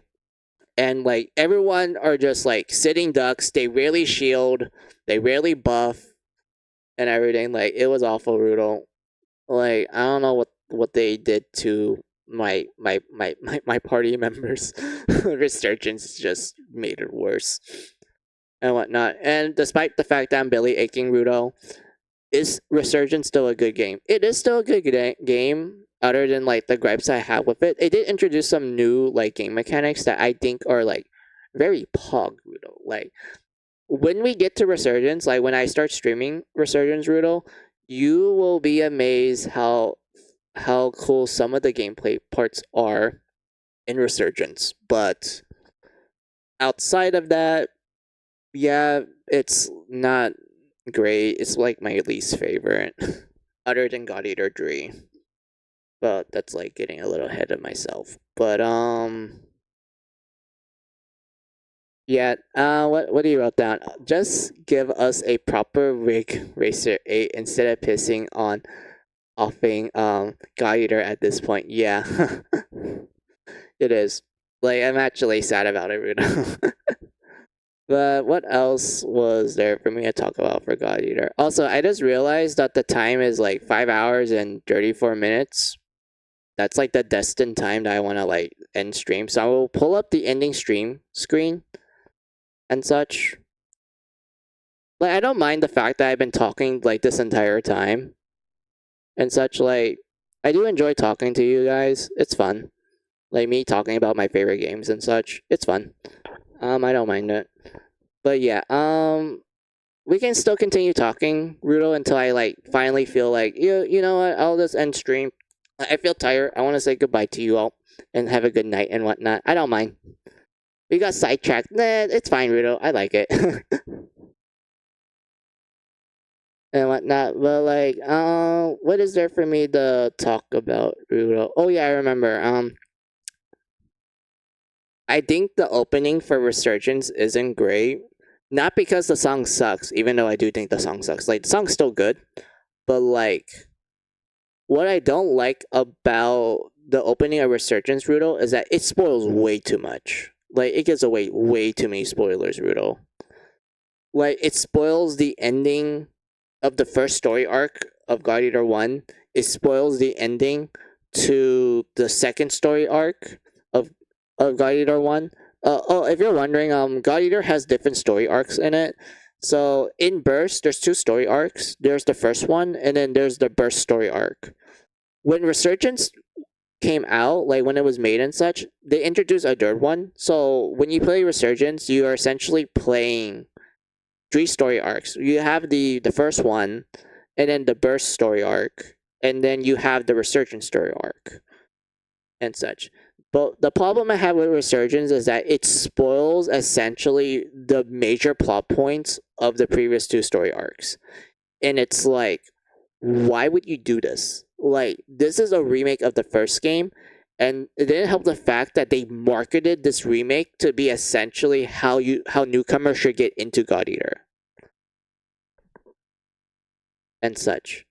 Like, it makes zero sense to me. Like, why would you spoil so much on the remake of the first game that you quite literally designed to be kind of the entry point of the series? Like, that makes zero sense to me. And whatnot. But like, yeah, other than that Billy aching, like that's honestly like the only issues I have with Resurgence opening. Then we get to the other two openings. So we have the original opening, which I like a lot. Like Over the Clouds, the music that plays in it, Rudo, is like very great. Like Over the Clouds is really like an absolute bop and whatnot. The opening for Burst, which is the game I'm playing right now, that opening gives me mad nostalgia, even though like I don't think it's as great as the original. But this one is pretty good because of one or two things. One, I feel like the new animations that they add in this opening is actually decent. And two, the opening that the song that they use for the Burst opening, it's a remix of Over the Clouds. It's called Over the Clouds Burst Remix, and what makes it interesting is that it uses dubstep, and I don't like dubstep. I hate it. But this one right here actually made dubstep good, so it's like really amazing. And you know what, Rudo? Since we're at that point, I don't mind showing you it.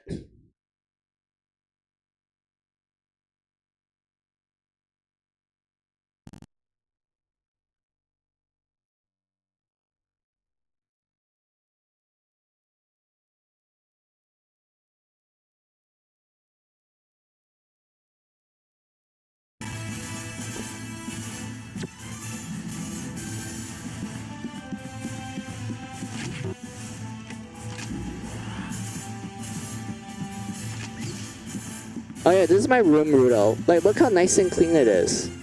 We have a kitchen, we have a sink, we have a couch with some stereos, some books, a nice bed, a nice painting.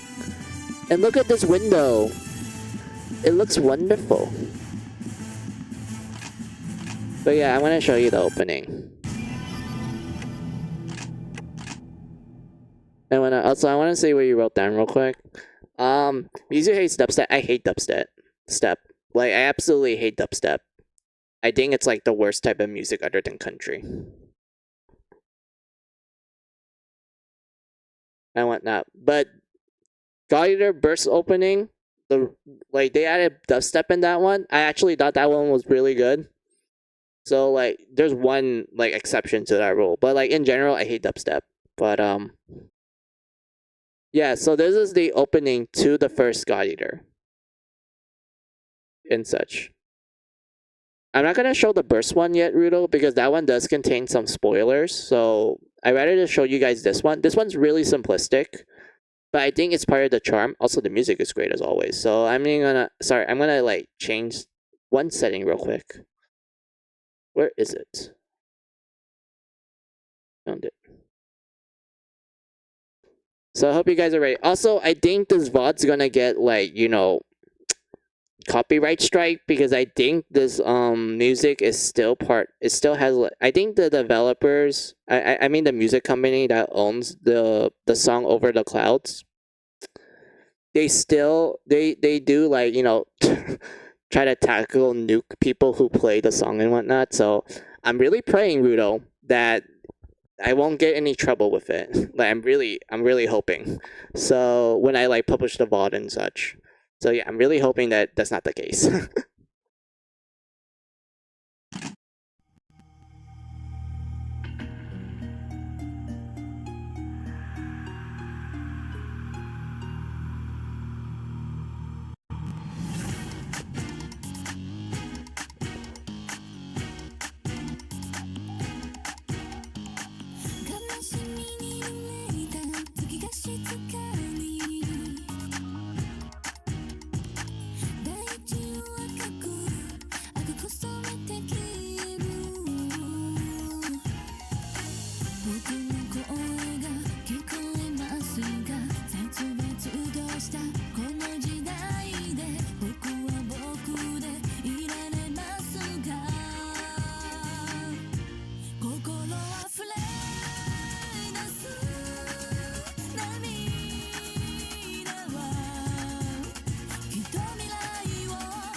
So yeah, that was the opening, the first opening.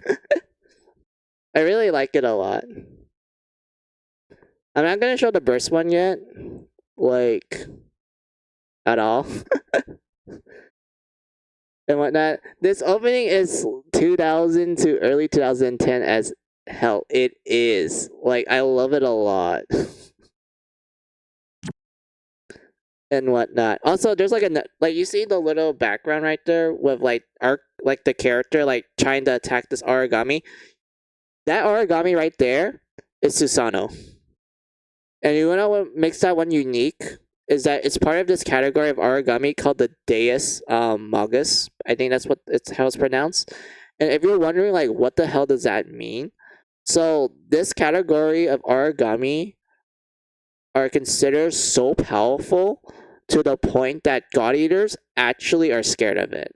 Like other Aragamis, they're fine with it. Like they're able to kill it and shit. Like yeah, some of them are named after like certain like figures from mythology, but they're fine with it.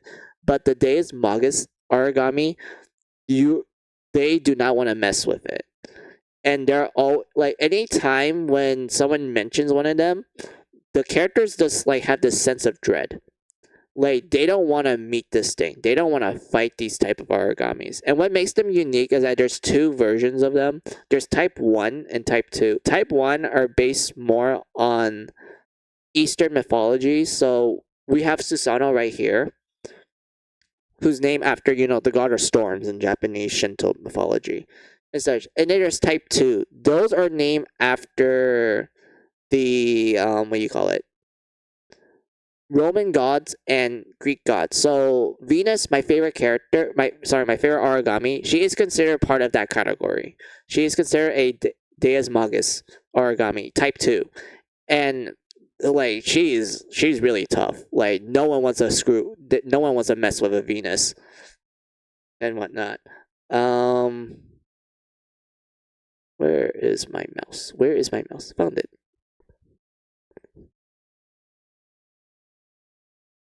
And whatnot. And if you want to know what makes the Susanoo interesting, like in a lore point of view, it's literally called the Aragami that devours God Eaters. And what makes them unique is that they like eating God Arcs. They're one of the few Aragamis that like to eat God Arcs. So they will actively try to find a God Eater to fight the God Eater to get the God Arc and eat it. And whatnot. Like that's the interesting thing about the Susanos. Like most like Aragamis, they just treat God Eaters as like, oh, they're just a tough meal. And they're just a tough animal that I can probably eat afterwards. Like they eat the whole thing, but they never touch the God Arc. But the Susanoo, it's like, no, I have a preference. I like eating God Arcs. And it will actively try to find a God Eater.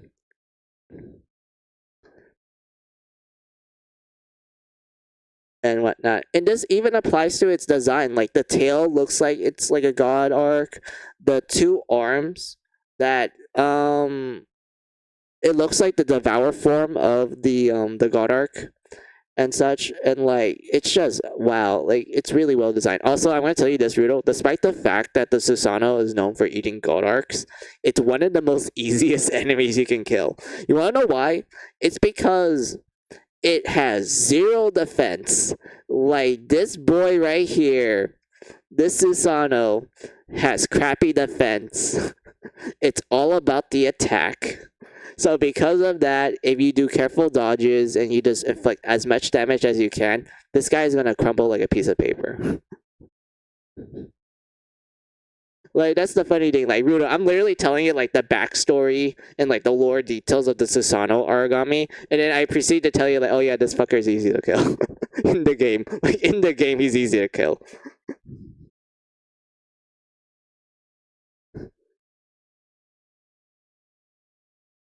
And with no sense of honor, Susanoo is thinking puny god eater, skipping leg date. Yes.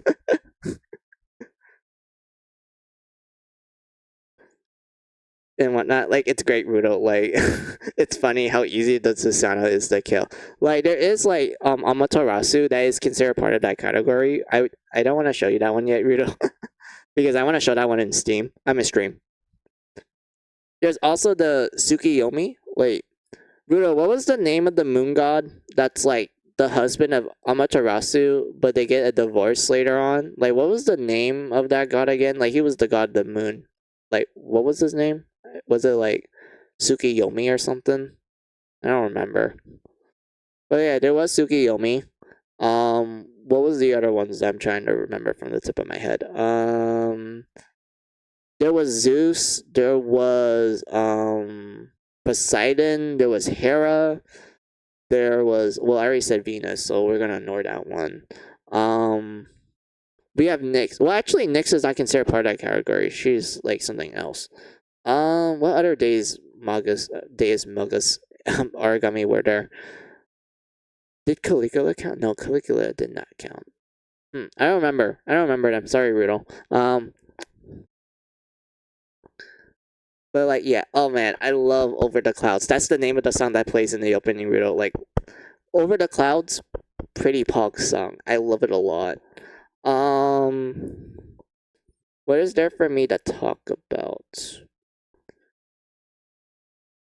Oh yeah. Fuck. I'm trying to remember. Oh yeah, the burst opening. That one, yeah, I'm not gonna show yet. I'll probably show that one, Rudo, when we get to a specific plot point in God Eater. Like, once we reach that specific plot point, I will then show the opening to God Eater Burst, aka the one that gives me the most nostalgia. Because like I literally watch that opening day in, day out ever since I played God Eater Burst in 2011 and whatnot. But like, yeah. Oh, I love it a lot. Over the Clouds is at least 11 years old. Bruh, don't make me feel old, Rudo. Don't make me feel old.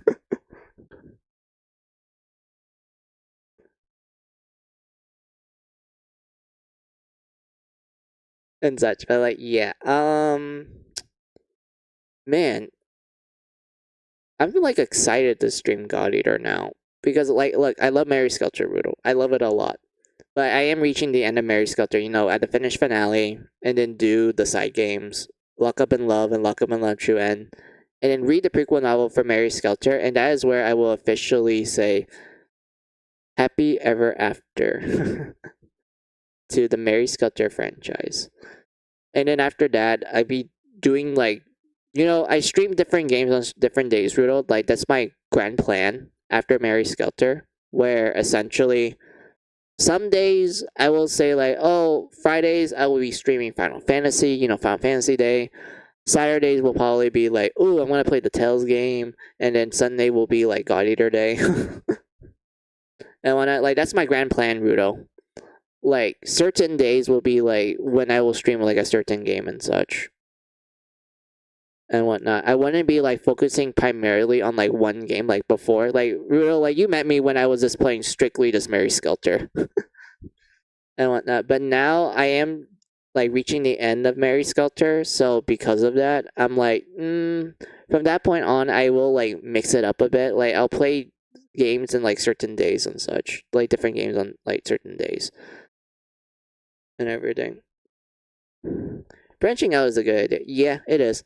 I do think it's like a good way for me to like, you know, not get too burned out a little bit. I know some people are like, but sticking with one game and then switching to another doesn't sound like burnout. To which I'm like, there are times when I'm playing just one game for like that day where I feel burned out from it to the point where the next day I'm like, oh, do I really have to pick it up again? Like for Mary Skelter, I never get burned out at all. But for other games, yeah, I definitely experience burnout. Like there are times when I'm like, yeah, I don't really feel like playing this game and whatnot. So like, yeah, me like, you know, doing different games and like you say, branching out is a good idea so that I won't experience like too much burnout and whatnot. But like, yeah, what else is there for me to say about God Eater to you, Rudo? I can't wait to get to 2.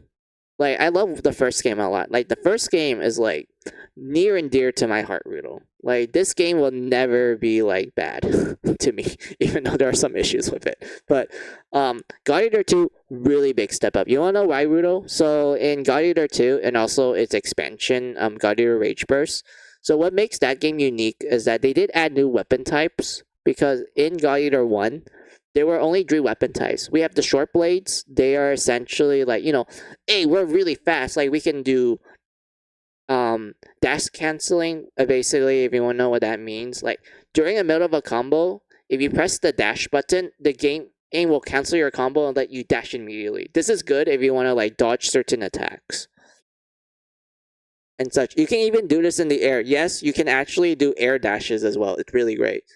8 and whatnot.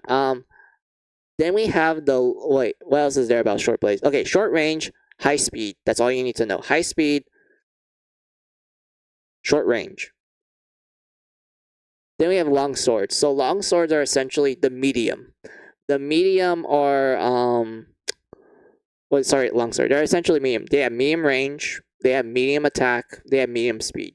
They're smack in the middle. What makes them unique is that they have a technique called impact burst, which essentially, if you're wondering what the hell that means, when you press the R square button, well, in PC's case, that would be the RX button, question mark? Yeah, RX button. What happens, Rudo, is that your blade will temporarily become a gun blade, and it will shoot a bullet right away. So you don't have to switch to gun mode to shoot a bullet. Instead, when you use this technique, it will shoot your blade turns into a temporarily gun blade. It will shoot a bullet real quick. What makes it unique is that depending on the longsword that you use, it actually influences the type of bullet that gets fired out. This is good if you want to like do quick damage and such. Like your longsword is like, oh man, like I'm doing like pretty decent like damage, like medium speed, like it's not too bad. But the impulse blast lets you do like really quick damage, like a burst of damage, a really quick one and such. Before you like, you know, either pull up your shield to block or maybe dodge and such. But like yeah. Then we get to the Buster Blade, Rudo. Oh yes, the Buster Blade. They're the big heavy ones. They're the ones that have like the slow range. They hit hard. They have the longest range as well. What makes Buster Blades unique is that if you hold the attack button, the light attack button, you will charge up to like form this black aura on your Buster Blade. Not only this dark aura extends the reach, but when you let go, essentially you just slam your Buster Blade down to do like a fuck ton of damage.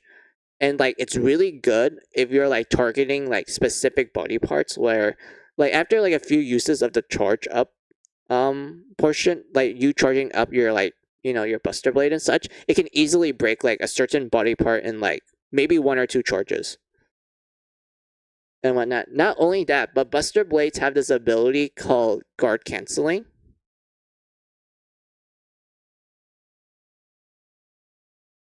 And such. And what guard canceling does is that during the middle of a combo, if you press the guard button, you can instantly pull up your shield.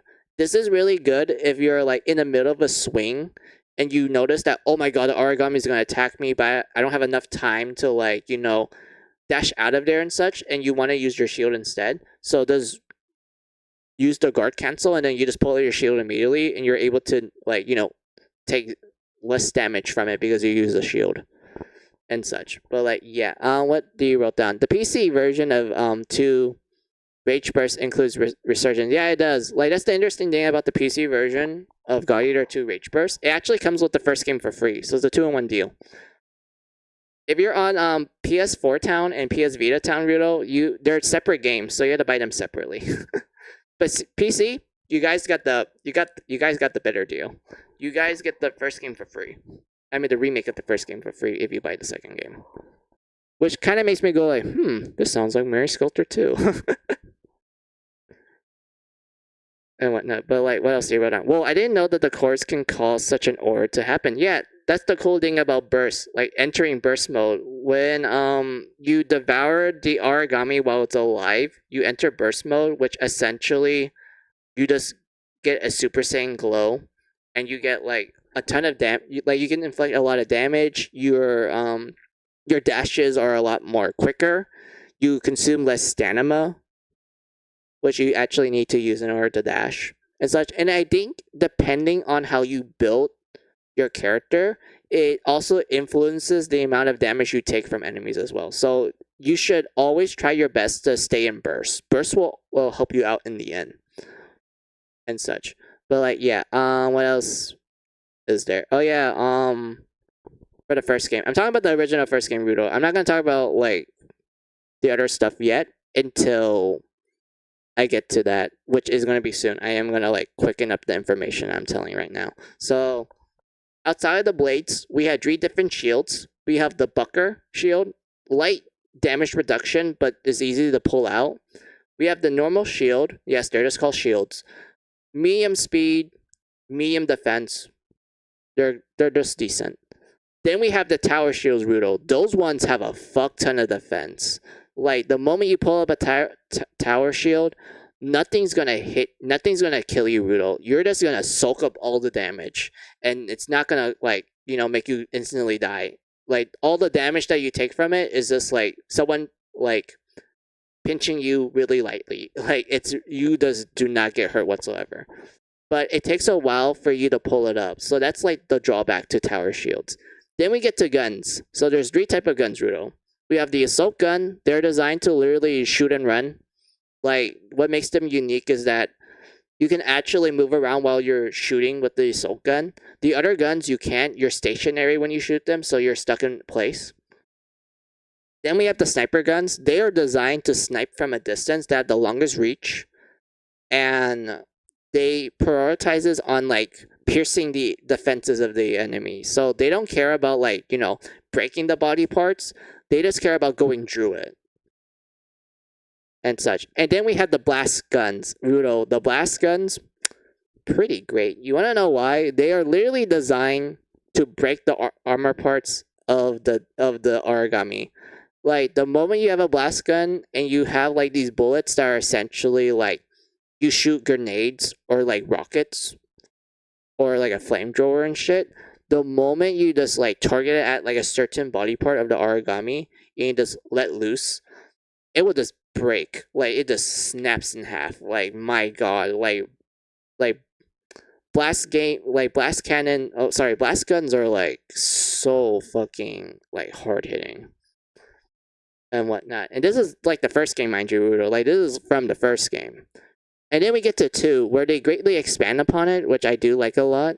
So in God Eater 2, they introduce us to, well, I will include the new weapon that they introduced in Rage Burst. So yeah, so I will just say that. Okay, so in God Eater 2, they introduced 3 new weapon types, Rudo. They're referred to as the pole arms God Arcs and such. And what makes them like unique is that they're essentially, pole arms. Like they have slightly a better reach and such. And there's 3 of them, 3 types of it. And I saw you wrote down something, so let me read that real quick. Well, guess someone will try to snipe with a sniper gun from way far away, probably. Yeah, it is possible to do that, Rudo. Like, there's some bullets in the game that actually lets you do that, and it's like amazing. Also, I'm slightly losing my voice. Oh my god, I need to cough it out.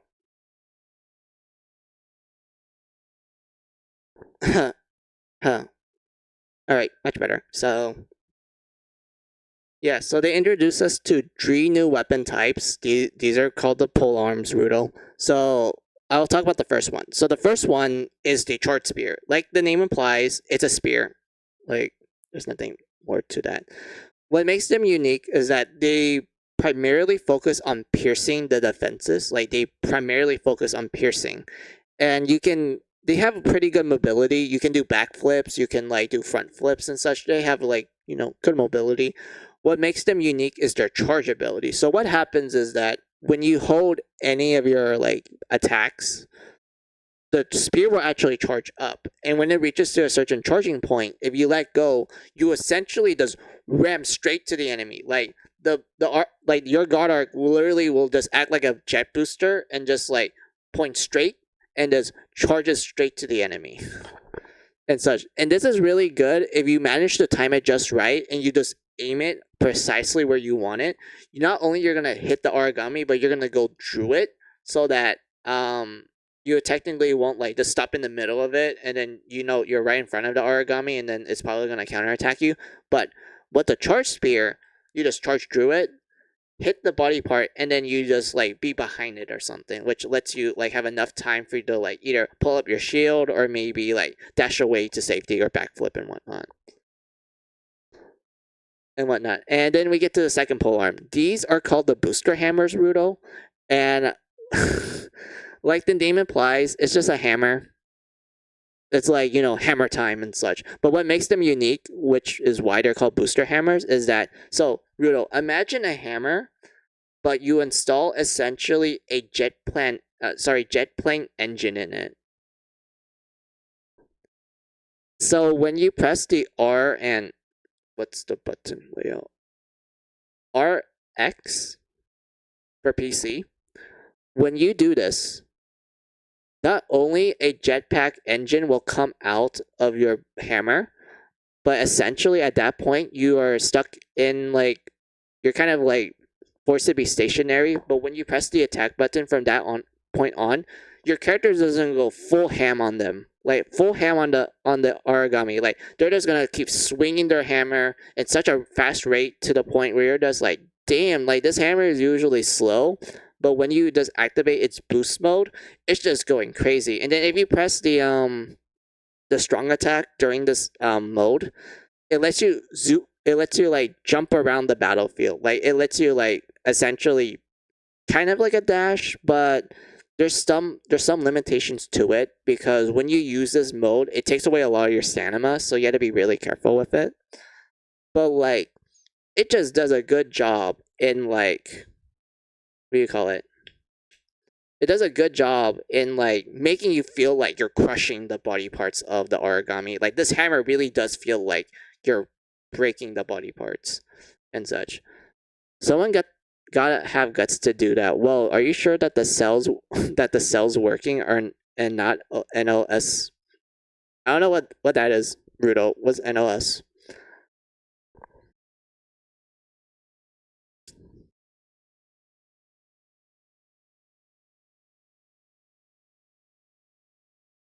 Let's see. NLS as in natural oxide. Oh, okay. All right, now I get it. All right, thank you. I didn't know that was the chemical symbol / name for what we call it, chemical symbol. All right. All right, I get it.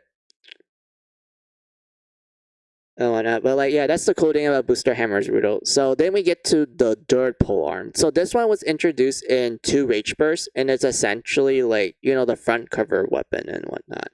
But okay, are you ready to know what it's called? It's called the Scythe. And like the name implies, you essentially use a scythe. And you're like, okay, what's so great about the Scythe?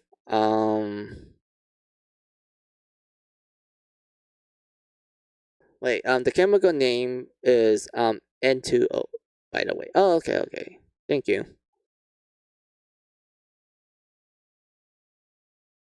No, whatnot. But yeah, the Scythe Rudo. So the Scythe has pretty good range, medium speed, it's the middleman and such. You wanna know what makes it unique? It has a mechanic called extended bite. So if you press the R and X button, your scythe will essentially extend into such a huge range to the point where if you're fighting an Aragami that walks on fours, let's say your normal range for the scythe is you can hit two of the front legs quite easily and such. But with extended bite, your range can hit all 4 legs. That's how big it is. And it takes away a little bit of your stamina too much, and you can technically have a combo finisher with it if you do a couple of light attacks and then you end it with a strong attack, where essentially instead of swinging the scythe horizontally, you end it with the scythe going vertically. And I think depending on certain I think certain combinations you can do, you can actually drag the scythe from the vertical angle down to the ground, and you just make it unextended anymore. So you take away the extended part of it, but it does a lot of damage. It's grinding through the ground and hitting everything as much as it can before you go back to normal scythe mode and such. It's really cool, Rudo. It's honestly one of the cooler newer weapons that they introduced in God Eater 2 Rage Burst. I wanna, hey, if Gretel and Deadmaster uses a scythe, extendable scythe, yes, that's the scythe weapons in God Eater. and whatnot. And if you're like, man, like God Eater 2 sounds so cool, like there's so much like weapon variety, you know, whatnot. What about the guns and shields? Did they add any more? The shields remain the same, Brutal. Like they didn't change much for the shields, but for the guns, they did add one new gun category, Brutal. It's called the shotgun. And if you ask me, it's one of the worst guns in the franchise. Because there's literally no point to the shotgun, Rudo. Like, the whole point of the shotgun is it can run and gun, which is something that the assault gun can already do. And how to make things even more funny is that when you shoot bullets from it, it takes away a little bit of your stamina, just like a blast gun. So, it's just essentially a gun. Like the shotgun is essentially this assault rifle. Assault gun mixed with a blast gun, and there's 0 point in using it. There is literally nothing good about it. It's really sad. And whatnot. And on a note, real quick, since like you checked it already, Rudo, that God Eater 2 Rage Burst comes with Resurgence, which is the remake of God Eater 1. I will tell you this, Rudo, when you play Resurgence, they essentially decided like, hey, you're gonna you have access to all the new weapon types from God Eater 2, and they just put it into God Eater 1. And they have to like, retconned it a little bit to explain why you're able to use these weapons that were only introduced in 2 and such. Like, why are these weapons that are from the second game in the remake of the first game? Like, it doesn't make sense timeline wise. So they have to do a little bit of retconning to explain why you're able to do that. But if you ask me, Rito, it's kind of a dumb reason. So I don't want to get into that detail. And whatnot, and also what you wrote down. Do they use birdshot or something? Didn't expect God Eaters to skip recoil training. I mean, only for like blast guns and shotguns. Like those ones, like yeah, there's recoil, but snipers and assault guns, there's no recoil.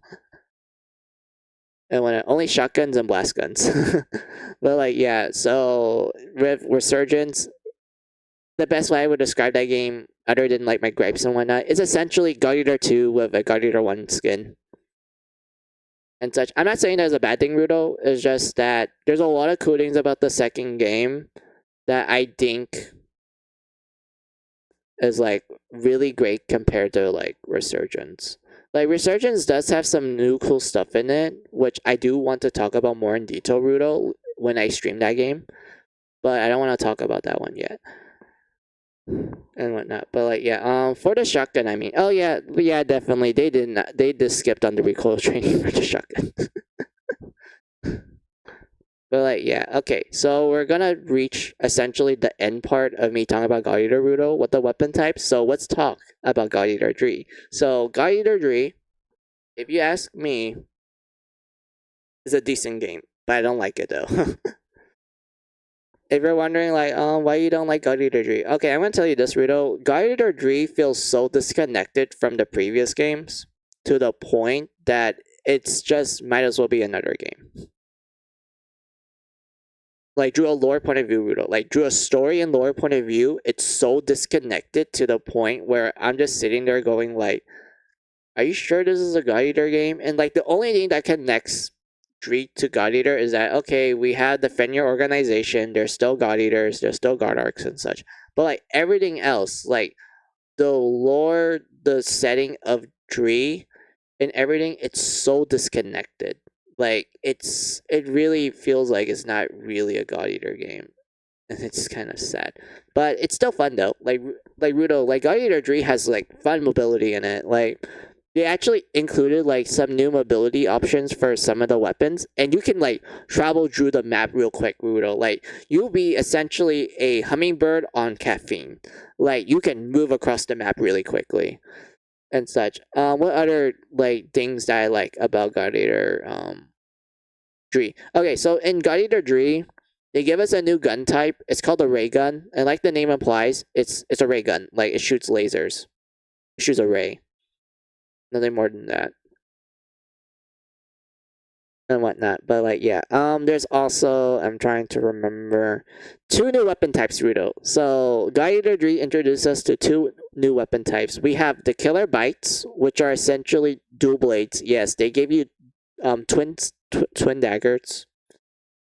And if you're like, okay, what's the purpose of the killing bites then? So killing bites are essentially super fast. I mean, they're twin daggers. Of course, you're gonna be like incredibly quick when you use them.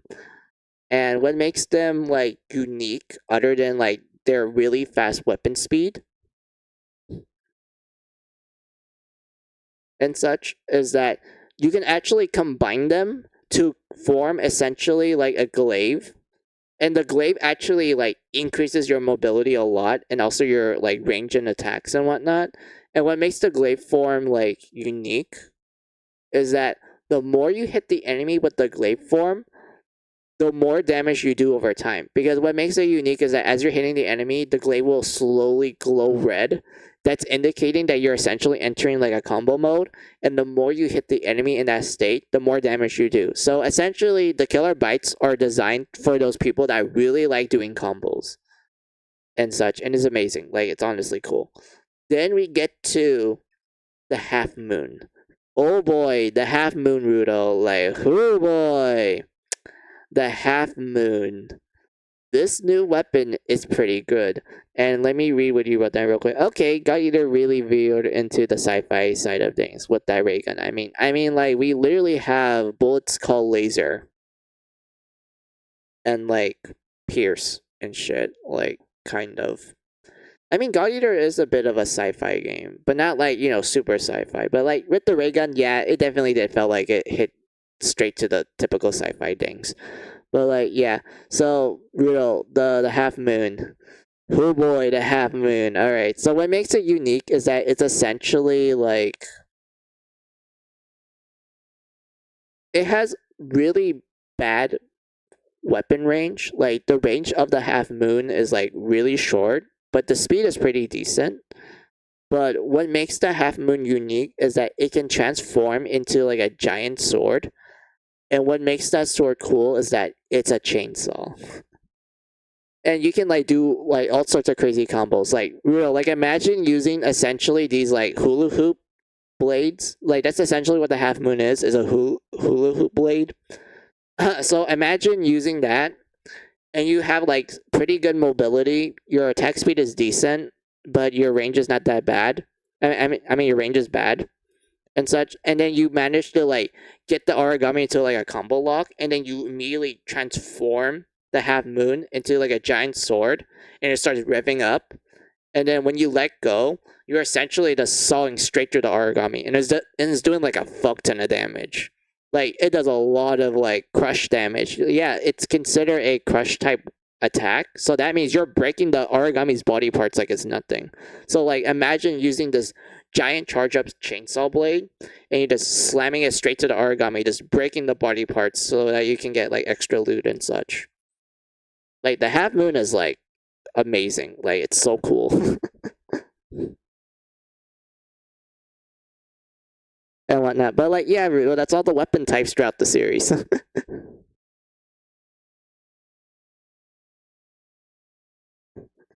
Chainsaw sword sounds like something ripped straight out of the dot hack design philosophy, especially from G. Yeah, GU really loves their chainsaw swords.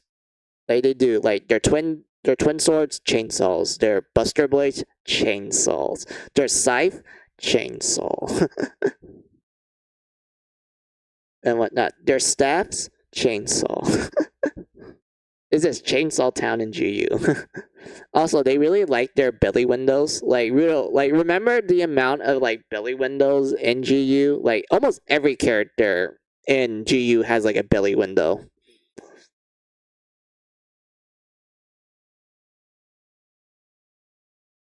And whatnot. But like, yeah, that's all I can talk about God Eater with you, Rudo. Like, yeah, I really like the series a lot. There's like some games that I have like huge gripes with, and when oh yeah, Rudo, I forgot I mentioned this. So God Eater did have mobile games back in like I would say 2000 and like maybe 14 or 15, like around that range. like before 2019 or 18 to be precise. Like they had mobile games where the first one, which I love a lot, Rudo, is called God Eater Online, and it's essentially God Eater 2 but on your phone. And it's actually decent. Like it's an actual decent like game on the phone. And I loved it a lot. It was Japanese only, mind you, Rudo. It never reached to the West, sadly. And unfortunately, it shut down like a long time ago, Rudo. And I was really sad when it shut down and everything. And then it had a second mobile game called Resident Ops. So Resident Ops was essentially, hey, Rudo, do you like turn-based mobile games like Honkai Star Rail? This is pretty much the God Eater version of it.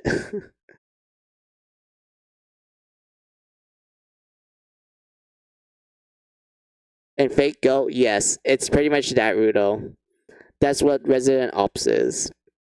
It's turn-based mobile game based in the God Eater world. And I thought that one was decent too. There were some really cool God arcs in it, Rudo. Like, for example, one of the main characters in that game, they have a bow and arrow God arc. They use a bow and arrow God arc. And it's so cool, Rudo. Like, I know, like, everyone's used to, like, the blades and such. Like Rudo, I've been talking to you about, like, the different blade types and everything. But Resident Ops comes in, and they're like, hey, we have a bow and arrow God arc. And you want to know the cool thing about entering that, like, do you know the bow form and such? It starts out as a pair of scissors, which makes you go, like, that checks out. Like, that makes sense for the blade form to be, like, scissors, like a pair of scissors. And then, you extend the scissors to form the bow, and then you just start shooting arrows and such. Like, it's amazing. Like, the character that uses it, she's also really cute, but like when you actually see it in action, it's like, oh, it's so awesome. Like, I'm sad that God Eater 3 doesn't bring it back. Like, it's like, come on, we could have gotten it. Like, we could have gotten the bow and arrow God arc. It would have been so good. And also, what you wrote down, and technically, the Idol Fantasy Star Saga was, oh my god, Rudo, you just opened like another memory of mine. I played that mobile game a lot. The Idol Fantasy Star Saga. I did play that. Oh my god, I missed that. That shut down a long time ago too. Oh my god. Sorry, Abagori. Shit, I can't talk anymore, Rudo. I got to the point where my brain is mushed. Abagatory bow and arrow weapons. Then starts out as a pair of scissors. Someone give that Godric to Red, please. Yes, I know. It's so cool.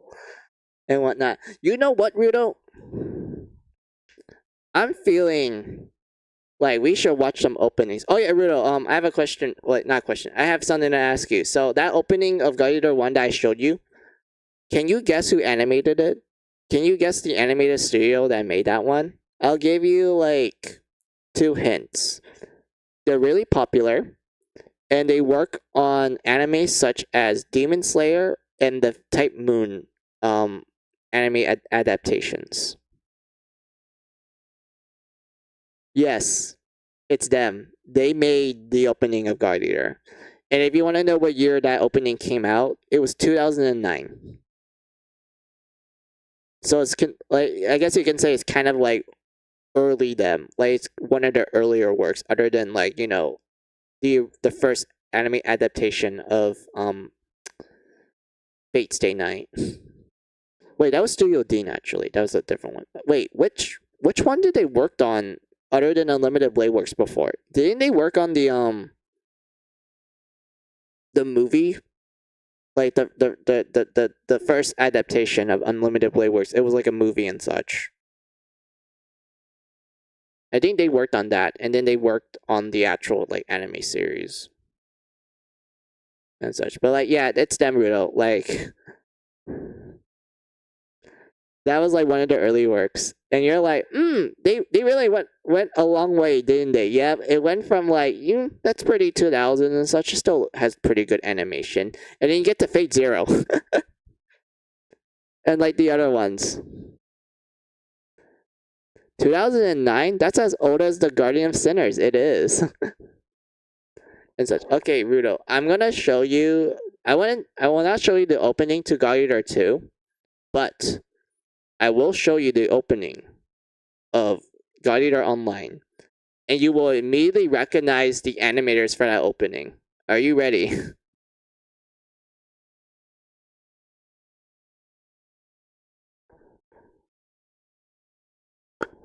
Wait, hold on, it's loading. YouTube is loading. Why is the loading so slow? Why are you loading slow?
Let's see. YouTube mod chat can load the Dutch national anthem, especially the version used in format one. Fast can't load 2010's Bandcamp amp openings. Oh, don't worry. I don't think they're gonna give a fuck because like this has been shut down for such a long ass time. But if they do, I do apologize that the VOD just instantly gets like copy strike. I do apologize. I probably had to edit it and when I post it to YouTube. Where is it? Found it. Automatic. I guess automatic works. Hold on. Oh no. Wait, hold on. It's covering you guys.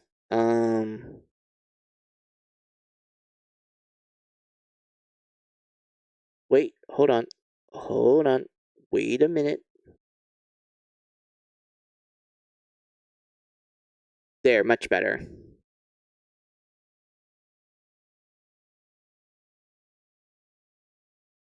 Should I hide you guys? Yeah, I should hide you guys. Alright, hold on. Actually, no, I'm keeping you.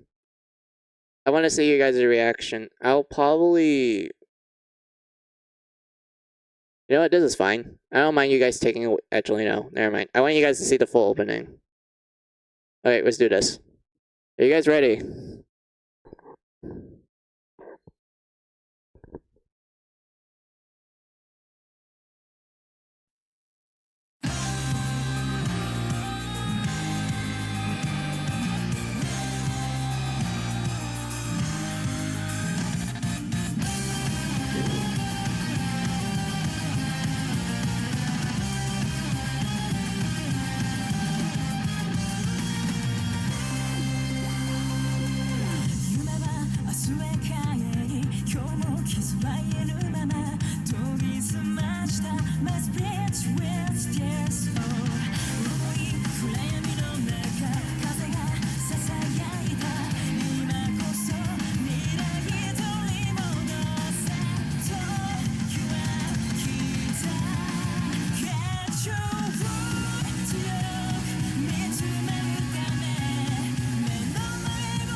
Yep, that's the end.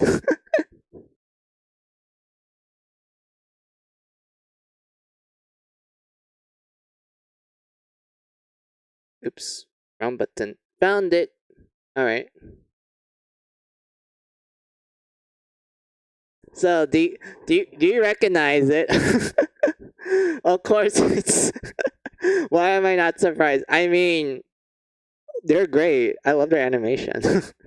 Like, I remember watching the Demon Slayer Mugen Train movie, and they animated water good. Like, water is hard. Water is hard to animate.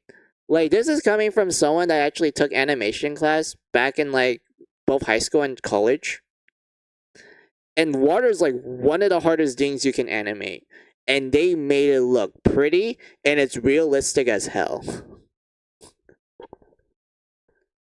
Like, it's so hard to actually animate good water.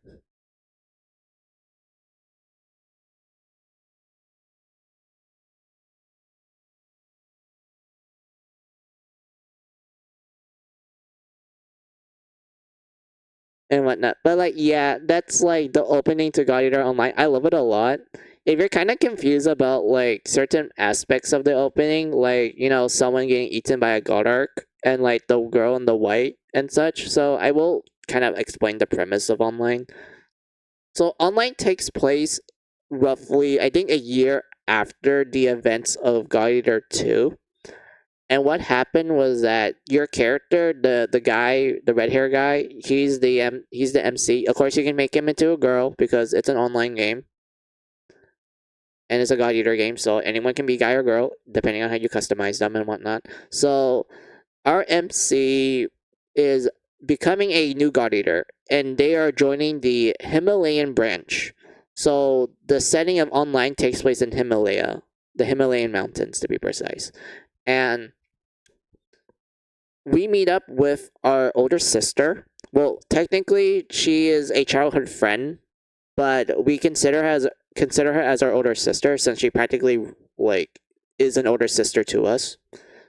And such, she's already a God Eater, and she's like welcoming us to the base. She's really excited that her younger sibling is going to become a God Eater like her and such, and that they have a lot of catching up to do and everything.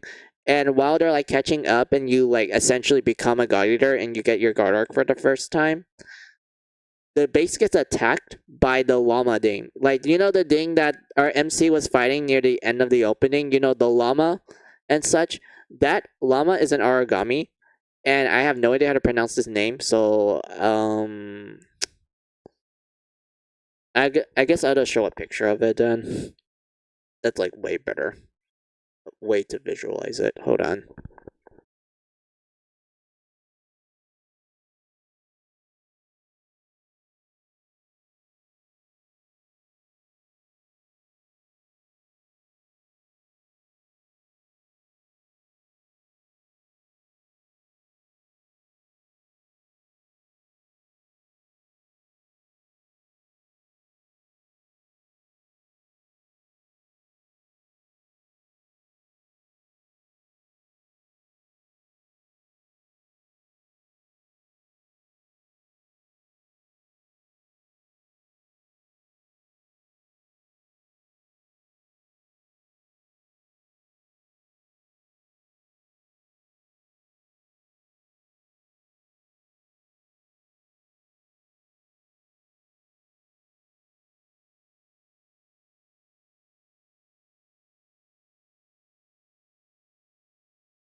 So this is the llama Aragami that ambushes the home base, the Himalayan branch.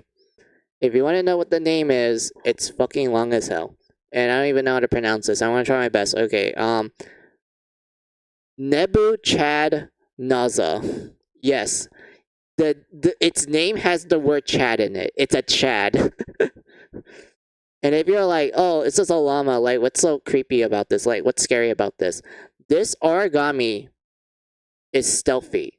It has the literal ability to be super stealthy to the point that none of your radars, like, at all, can pick it up. That's why it was able to, like, ambush the base and do a lot of damage. It's literally, like, you're unable to, like, pinpoint where it is because it's immune to it. Not only that, but this thing has no honor whatsoever. Because it's similar to Susano, where it likes to eat god arcs, but unlike Susano, where it will fight you to the death, where it's like, okay, I killed the god eater, but I'm not gonna eat its body. I'm gonna eat the god arc. This guy right here, he doesn't give a fuck that you're not dead or not. He will eat your god arc immediately in battle. Like, he's just targeting it. He's just trying to munch down on that god arc. And such. And Dree, it knows human military tactics. Because throughout online, when you see this thing, it's always leading an army of Aragami, and it's like telling, like, it's just like barking like actual precise orders to the point where it has like, it's able to do like ambushes, like actual human ambushes, and like it's able to like understand like, oh hey, this is how we're gonna starve the humans out, and like this is how we're gonna ambush the base, like this is how we're gonna take over one of their fortress and whatnot. Like, it's really smart. Like, it knows human military tactics and such. Like, this llama right here, this llama is like, what the hell? It's so like, it's scary. Like, it's actually scary and whatnot. And if you're, what do you wrote down? They named the llama Aragami with the same name as the ship from the Matrix. Yeah, it is. Like, the name Nebuchad Nezard. It is named after two kings from Babylonia. The first king was known for being a great military leader. He's like really smart tactical wise. The other one was rumored to be responsible for essentially creating the Hanging Gardens of Babylon, like the Hanging Gardens of Babylon. Like, he was responsible for like telling people like, hey, you have my okay to like make the garden and such and whatnot. But like, yeah, that's kind of the significance of this like Aragami's name and whatnot. Oh yeah, we had to go back to the premise. So this guy ambushes you. He tries to eat your god arc. Your older sister comes in and tries to save your ass. He ends up damaging both your sister, but also your guard arc, which causes it to malfunction. And your guard arc proceeds to eat your sister right in front of you. And she's like gone. She's no longer there. She's gone. And whatnot. And later on in the game, you start meeting this woman in white. Like, you saw through the opening, you see this girl in like wearing white. She's pure white. She's wearing like a fancy dress and such. She's in like this weird moon world and such.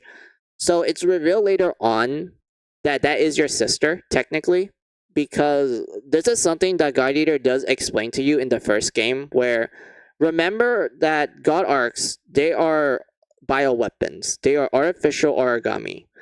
And it's revealed in the first game that they have souls. They are technically living creatures. They technically have a soul. And if you want to know like a good comparison, they're essentially, the Bankai, well, the soul of the weapon in Bleach. Or what's another good example, Rudo? They're like Anubis from JoJo Part 3, the sword that's like alive and shit. Like, it's essentially that, Rudo. Let's think of it like that. Every god arc is like that. They all have like a personality, a soul to extent. So when you meet the soul of your god arc, it's revealed that it's technically your sister, but not. but at the same time, not really. It's your god arc, but because of your god arc eating your sister, it takes on her appearance. And that when you interact with it, it pretty much explains to you what it's like to live in a god arc. And the best way I would describe it is that it's quiet, it's silent. The world that you see that's like beautiful and shit, that's all it is. That's all what a god arc sees. That's what it always like sees and whatnot. The only time that it sees color is when you find an origami and like eat it for like materials and shit and whatnot. So like yeah, you interact with your god arc and such. It's revealed that it's based on your sister's personality because it ate your sister. Remember this, like remember the reason why it looks like your sister is because it ate your sister.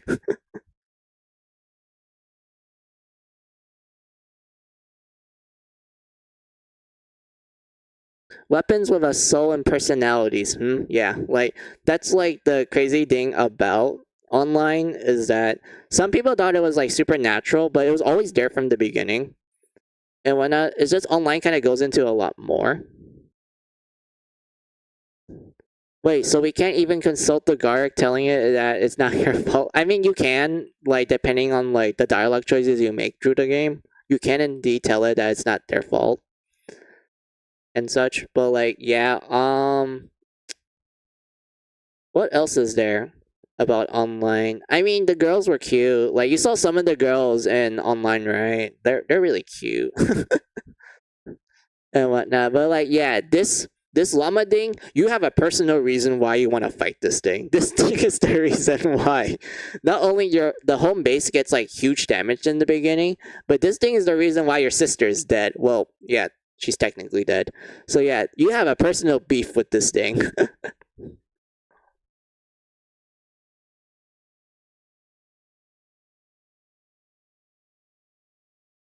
And whatnot. And when you actually fight a Rudo, like it's really interesting. Like it knows a lot of well, I wouldn't call it space, but like it has really fast movement. It shoots like lasers everywhere because you saw in the opening where it's like like opening up its halo and it's like shoots like a bunch of beams at you.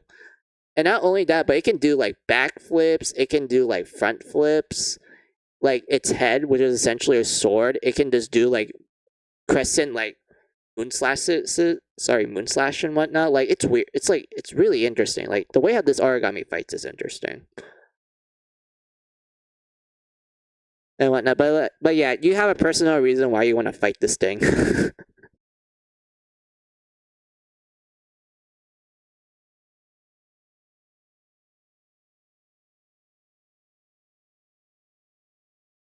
And whatnot. I will like show you the Resident Ops opening because why the hell not? We're in this train of God Eater, and I feel like showing it. Let me see if I can like find a really good what do you call it video of it because I only see one of them and it's like 60 FPS and I fucking hate that. I just hope that fighting that thing gives that God arc some peace. I think it would.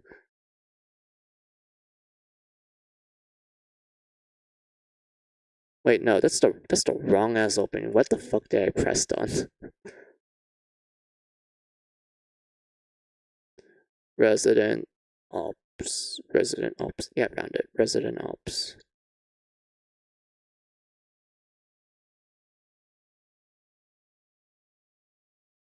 Oh yeah, Rudo, quick question. What do you think of openings where they just decide to increase their frames from like, 24 FPS to 60 FPS? What do you think of those openings? I think they're garbage. Because like it was not made like the video was not made for 60 FPS in mind. And just by adding extra frames does make some of the action terrible. Like that's like my own personal feeling towards it. Like if you have a different personal opinion on it, like good for you. I'm not gonna be super mean about it.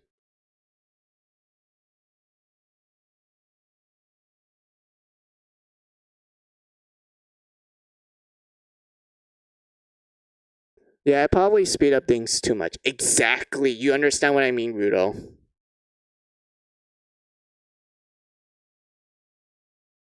But yeah, okay, I think I found it. Yay, I found it. All right. I do apologize. There's like little icons on it because this is like straight from the what do you call it? The official like channel from Bandai Namco. So of course they're gonna add like a bunch of labels on it. It's also considered a trailer as well. So yeah, I do apologize. I'd rather not have these icons on it, but I can't find one that's like not 60 FPS because you know how I feel about those things. But like yeah,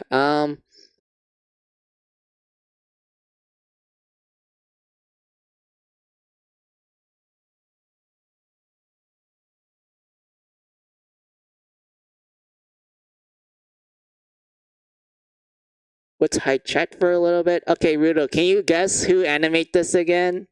I hope you're ready.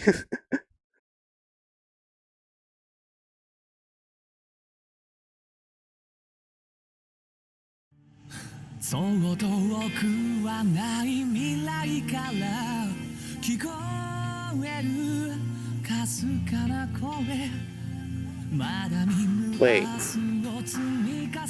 Oh. Wait a minute. Wait a minute. Oh. Wait, this is not the opening. Oh. Wait, my bad. Oh no. Oh no, I fucked up. Wait, no, I fucked up, Rudo. Wait, that's not the opening.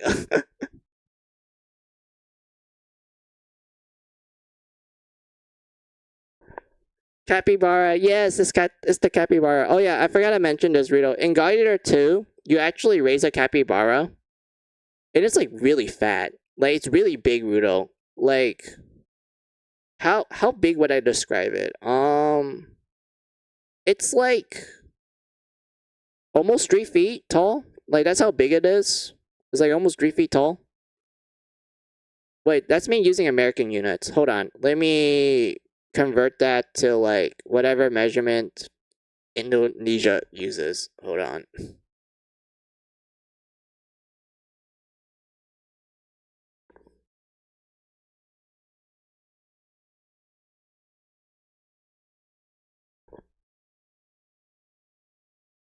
Three feet to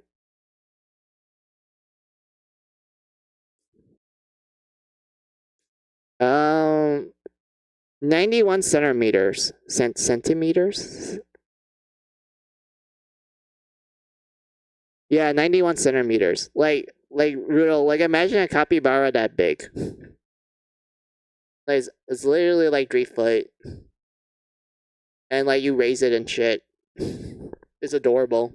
Like it's literally called Cappy. I'm not kidding with that statement, Rudo. Like the name of the capybara that you raise, it's called Cappy. But yeah, that was not the opening. Oh, I fucked that up. Oh, I feel ashamed now. I thought that was the opening. I honestly thought that was the opening.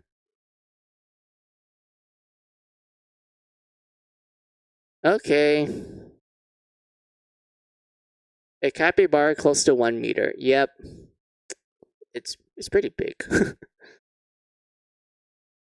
Yep, okay, it looks like I need to bite the bullet and just show you a video of the opening that's 60 FPS. I can't find one in the official because it looks like they don't have it anymore. Question mark? Yeah, it looks like they don't have it anymore. Fuck. Okay, fine. Fine. I'll bite the bullet. I hate this.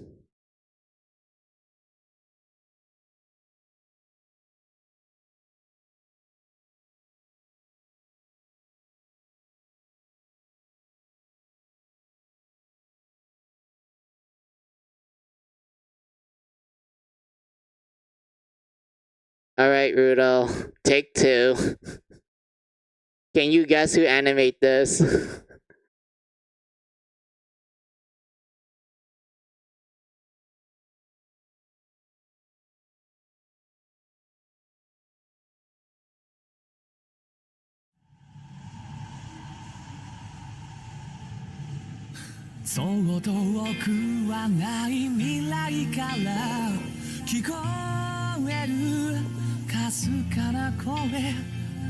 まだ見ぬ明日を積み重ねて選んだ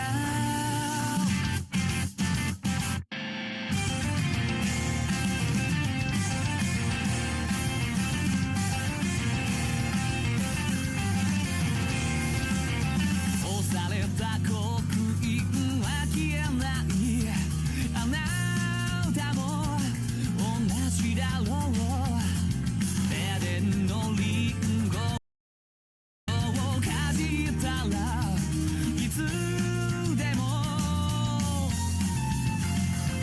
終わりの始まりは挨拶しないからもう目を開けてしまえよこのまま動かなきゃいつか手をくれその前に生き抜いた世界はとうに壊れていた目をそらさずに行くよ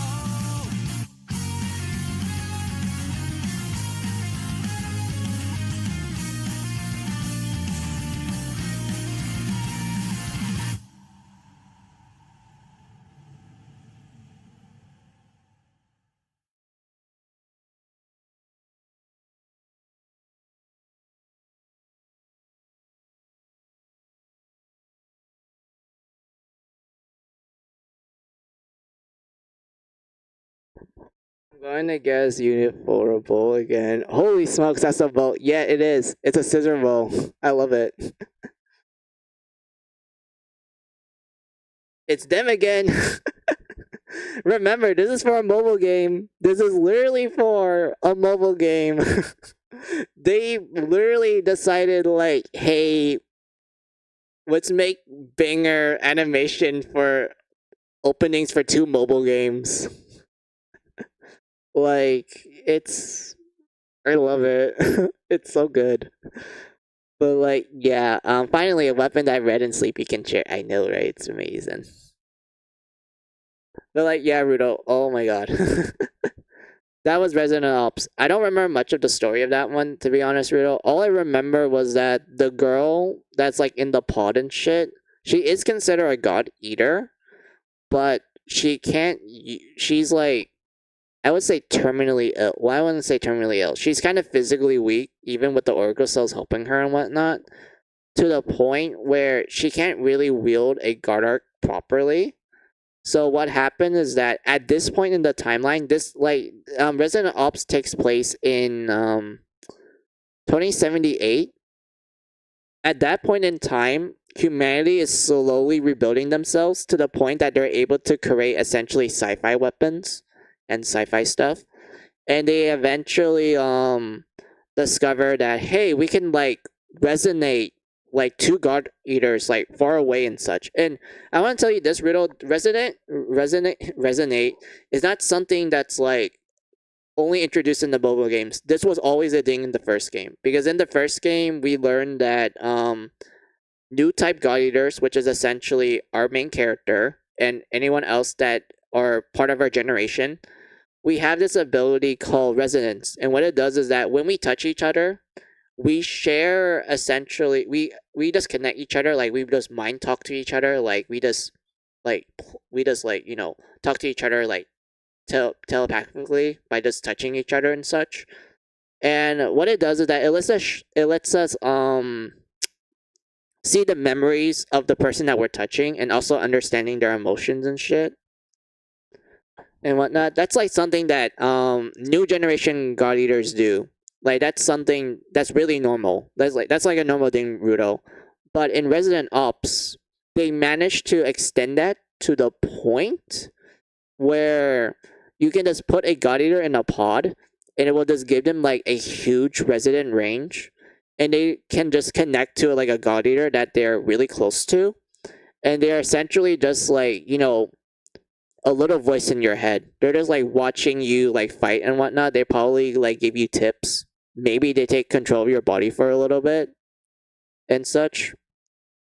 But like, yeah, that's like essentially the premise of Resident Ops. Like the girl is technically physically weak to wield a god arc, but she does meet the requirements of being a god eater. So in order to help her out, they essentially went like, "Oh, hey, you can use this pod to resonate with whoever you like," and like you just enter their body and whatnot. And our main guy, well, girl, you can play as a girl. We're really close to that person, and she's like, hey, we're BFFs, and like body surfing, like you said, like is literally just body surfing and whatnot. And she doesn't like take full control of you, Rudo. Like all she does is like give you tips, maybe take control every now and then if you need to do like a certain maneuver and such. But like outside of that, she doesn't really like fully controls your body and such. That's like the interesting thing about Resident Ops, and also it's a it's a turn-based game. But yeah, what else is there for me to talk about Rudo? Oh yeah, like you saw that dragon thing, Rudo. You see that dragon thing? The one that's like shooting missiles everywhere and is like flying like a jetpack and whatnot. That's the flagship monster of Resident Ops. I think it's called the Vongtorg. Vongtorg. I don't even know how to pronounce it. The Vongtorg. Yeah, the purple dragon. Yeah, that thing. That thing's cool because like from the opening you see it just like moving around really quickly. It's shooting missiles everywhere.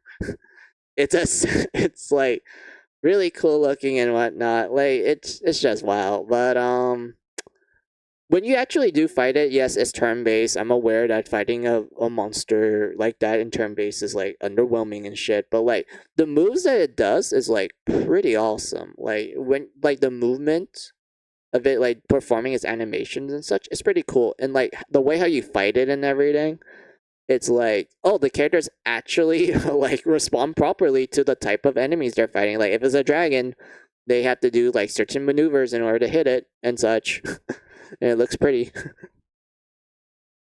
and everything. But like yeah, those are the two mobile games, Rudo, and they're sadly shut down. They're no longer available. I'm really sad. Like I had so much fun with them, but like they're no longer available. And if you're wondering, does it have gotcha mechanics? Hell the fuck yeah, it does, Rudo. And if you're wondering, like, what does the gotcha do? You get cute outfits. You get like summer outfits. You get Christmas, like the Christmas one, Rudo. Like I want to be real with you. When you look at like the Christmas like outfits for both the guys and the girls, it's really cool. Like it looks really nice, well designed and everything. Of course, there's occasional booba, but like still well designed and whatnot. But yeah, in the timeline, the mobile games online and Resident Ops they take place in 2075 and 2078 respectively. And you're wondering like where does God Eater 3 come in? So God Eater 3 takes place in 2087. So it takes place roughly 9 years after Resident Ops. And it's such a huge like difference in setting and tone to the point where I felt like it doesn't really fit it and whatnot. Because Bruno, like you can tell by the openings of the mobile games, you can tell that humanity is slowly like winning. Like they're slowly winning against the Aragami. Like they're slowly rebuilding themselves. Because like in God Eater 1, especially when you read about the lore and such, you feel like humanity is in like a losing battle. Like it feels really desperate. Like you can't help but feel like, man, we're not making any progress and such. And then as you're going through the first game, you slowly feel like that the progress is happening. Like you slowly feel like what do you call it? You slowly feel like humanity is like winning. Like you feel like yes, we're like actually pushing back the Aragami. Like I feel like humanity is slowly like gaining confidence in itself and such. And then you get to God Eater 2, which takes place like 3 years after, and you kind of hit like a monkey wrench. Like humanity gets hit with a monkey wrench. But I don't want to talk about that yet, Rudo, because I rather like let you guys see it firsthand when I stream it and such. And then as you're going through too, like before, you're slowly getting rid of the monkey wrench. You're slowly seeing humanity rebuild themselves.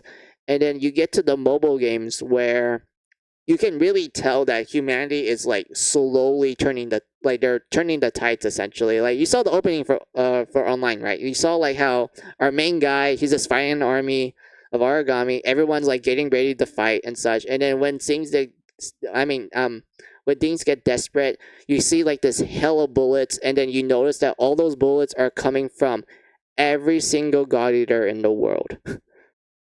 Like, it's every single one of them. They're all like united to fight down this big threat and such, this huge army of Aragami. And if you're wondering like how is this like a cool thing, prior to that, like especially with the openings and such, they always show like the God Eaters fighting the Aragamis as a group of 4, sometimes a group of 5, and such. It's never like a huge army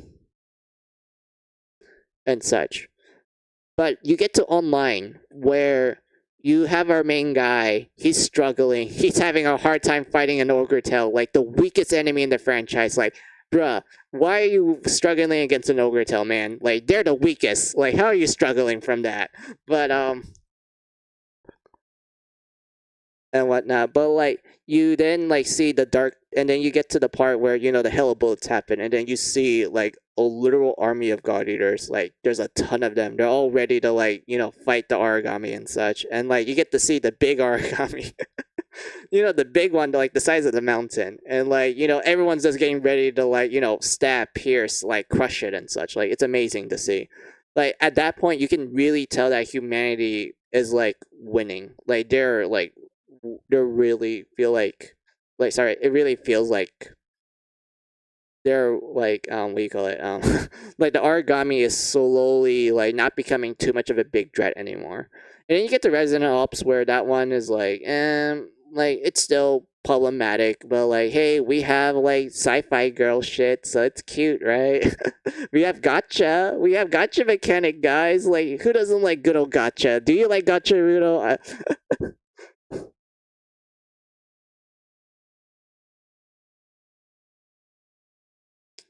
And whatnot, but like, yeah. Well, let's see what you wrote down, Rudo. Rest in peace, Bankai Namco is giving Guider and Rigid Racer the X-File treatments. It's true, Rudo. It really is. I feel like Bankai Namco completely ignored God Eater, because we have not had a new God Eater game since, God Eater 3 came out in 2018. The only thing we got from it was update patches and free DLC. And that's it. We didn't get like expansion or an enhanced version of Dree. We're just currently at God Eater Dree right now. God, I hate I hate how there's no more God Eater anymore.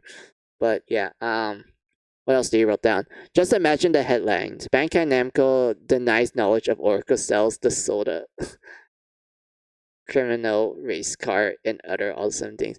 I honestly feel that way, Rudo. I feel like Bankai Namco just straight up ignores certain franchises like Dot Hack. Like Rudo, I want Dot Hack back. I want it to come back. I want the original games. I know we got the GU collection, but I want OG Dot Hack.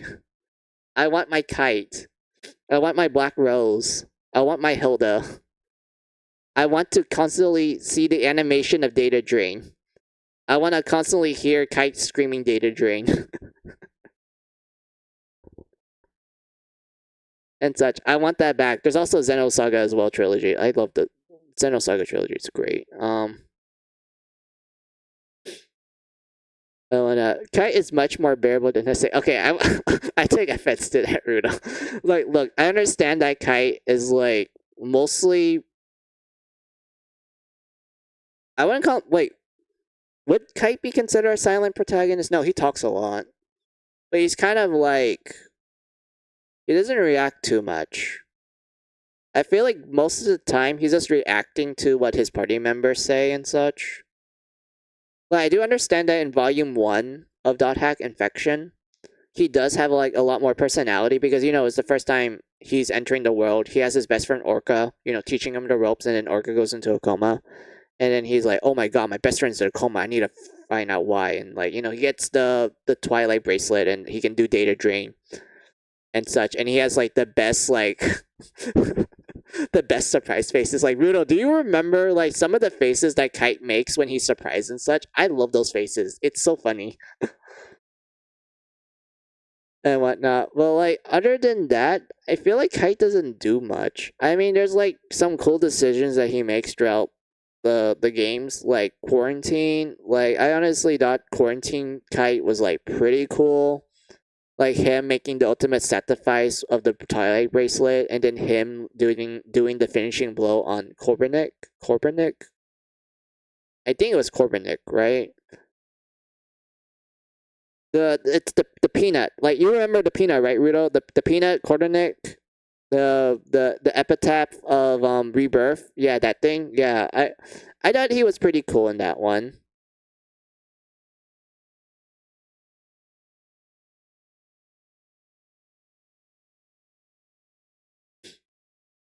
And whatnot. And he gets like a harem too, which is pretty pog of you, Kite.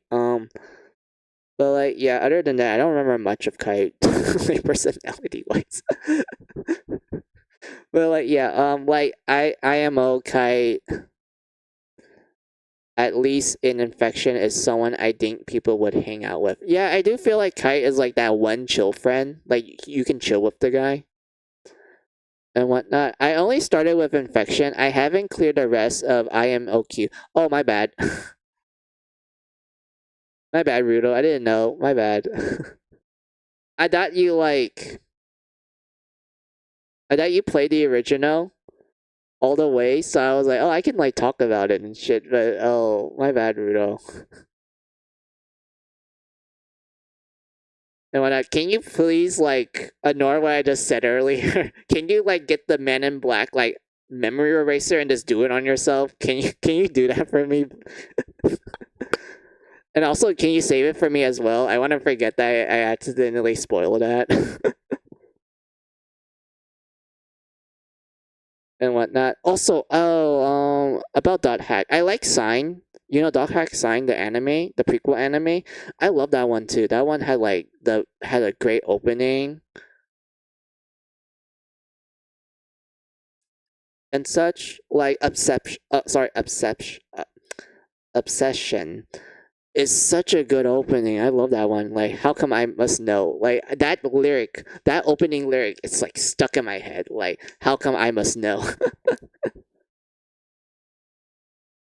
And whatnot. Haseo, on the other hand, trust me, I have no idea what you're talking about. Okay, thank you. Thank you, Rito. Haseo, I thought he was bearable. Like, he's essentially like the Sasuke character. I know he's voice acted by Yuri Lorenhill, you know, the Sasuke himself. But like, I didn't think Haseo was that bad. I do feel like he was unbearable at first because that was the whole point of his character. He was the edge lord and whatnot. I do feel like when you meet Haseo, like when he first like enters the world and such, I thought he was like a decent guy. Like he seems like, oh, it's my first time playing, so like I'm gonna get along with people, and then you know he gets PK'd and whatnot. And then you get to Dot Hack. Was it Signs or was it Roots? I think it was Dot Hack Roots, which was essentially like the anime that takes place between the time skip from the intro of the game to like you know when Haseo like appears in like the badass armor. You know he's like in his like final form of the adapted roach. Okay, Rudo, I'm gonna like backtrack. Well, not backtrack. I'm gonna sidestep a little bit. Like Rudo, if you ask me, one of the cool things about the world Generation 2, you know, the GU world. If you ask me what's one of the best things about that world in particular, is the Adapter Rogue. The Adapter Rogue is such an awesome class. Like, think about it, Rudo. It's like you can multi-weapon. Like it's a multi-class class, but like it's really hard to master because not only your learning curve is a lot bigger as an Adapter Rogue compared to like a class that actually specializes on the weapon, like it takes longer for like an Adapter Rogue to level up their Twin Blade skills compared to like a regular Twin Blade user and whatnot. But like, what other things do I remember? Oh yeah, they have balanced stats, so that means they don't succeed in like a certain stat. They're all balanced. So essentially, the Adaptive Rogue is a jack of all trades, a master of none. And like, I know in the lore of GU, they are the least popular class. Like no one wants to be an adapted rogue. Which, if you ask me, Rudo, in real life, everyone would be an adapted rogue because, like, think about the benefits, Rudo. Like, not only you can use multiple weapon types, but once you essentially unlock your final form and such, you can switch weapons on the fly. You can switch weapons during your combos. Like, who doesn't think that's cool? Who doesn't think that's like such a advantage? Like in a gameplay point of view. Like who doesn't think that? And yet in the lore of GU, they're like, oh, it's like the least popular one. Like no one wants to be an adapted rogue and like, blah blah blah and shit. I'm like, bro, like in real life, everyone will be an adapted rogue. Like no one's gonna be like a different class other than that. Like that's like one of the crazy things about like GU that I saw when I read the lore. I'm like, bruh, really? Like no one's gonna be adapted rogue? Like think about the benefits. Like there's so much benefits to the adapted rogue that all of the like, the downsides to it, like I told you, Rudo, it takes a while for you to level up your skills and like you have to do like a side quest where you have to upgrade your form and such and everything, and that one requires you to like have teammates with you and is like a secret quest too. But like outside of that, adaptive rogue has so many benefits to it. Like why wouldn't anyone use it?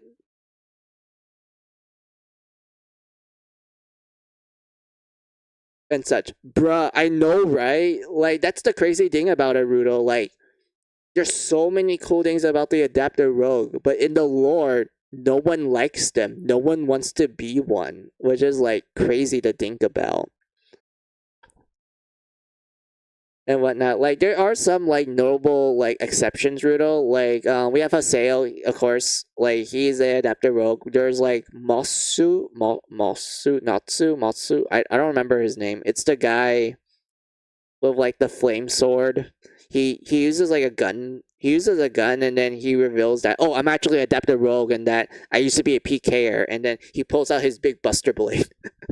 Like there was that guy. There was also this pretty boy question mark, yeah, pretty boy. There was this pretty boy character NPC that you meet in the later parts of GU when you enter the moon guild like servers and such.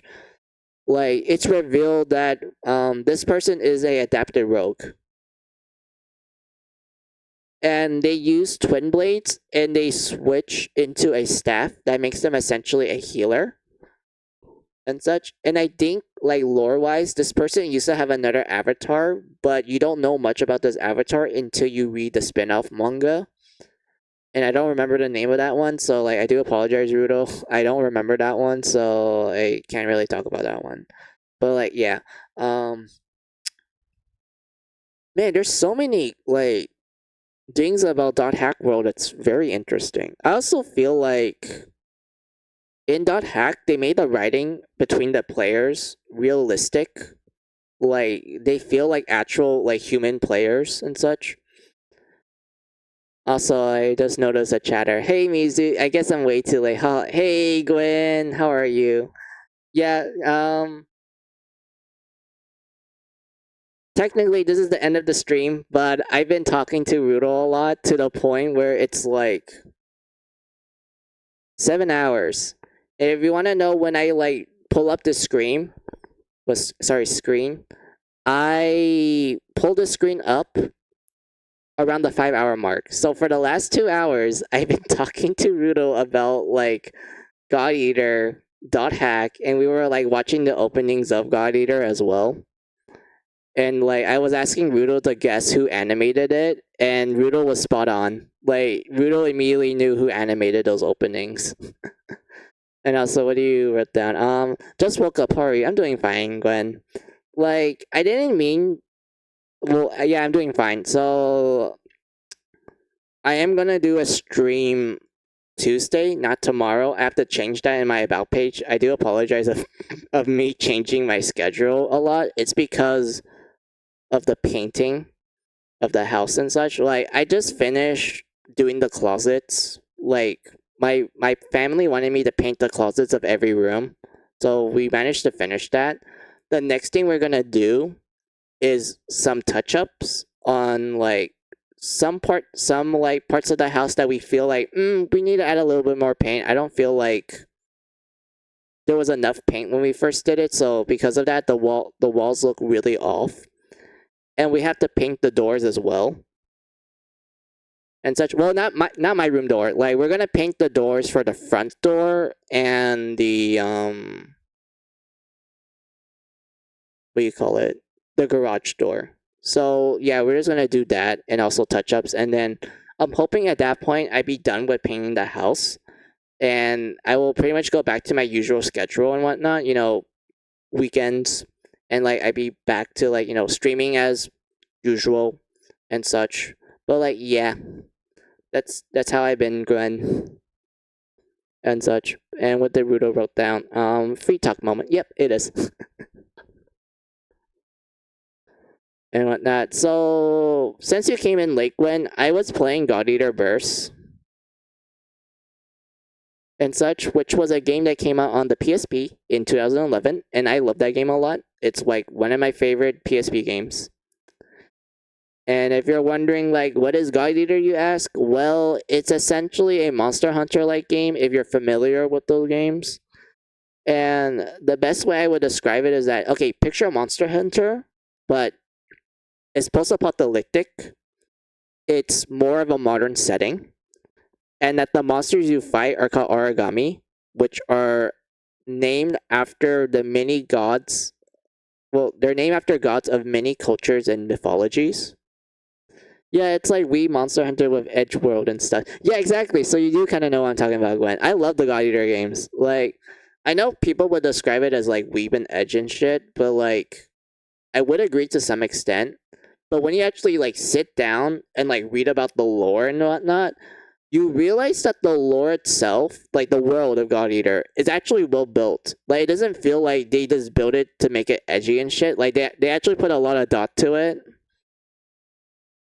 And such, like starting with the Aragami, Gwen. Like the Aragami, they're like I said, they're named after the different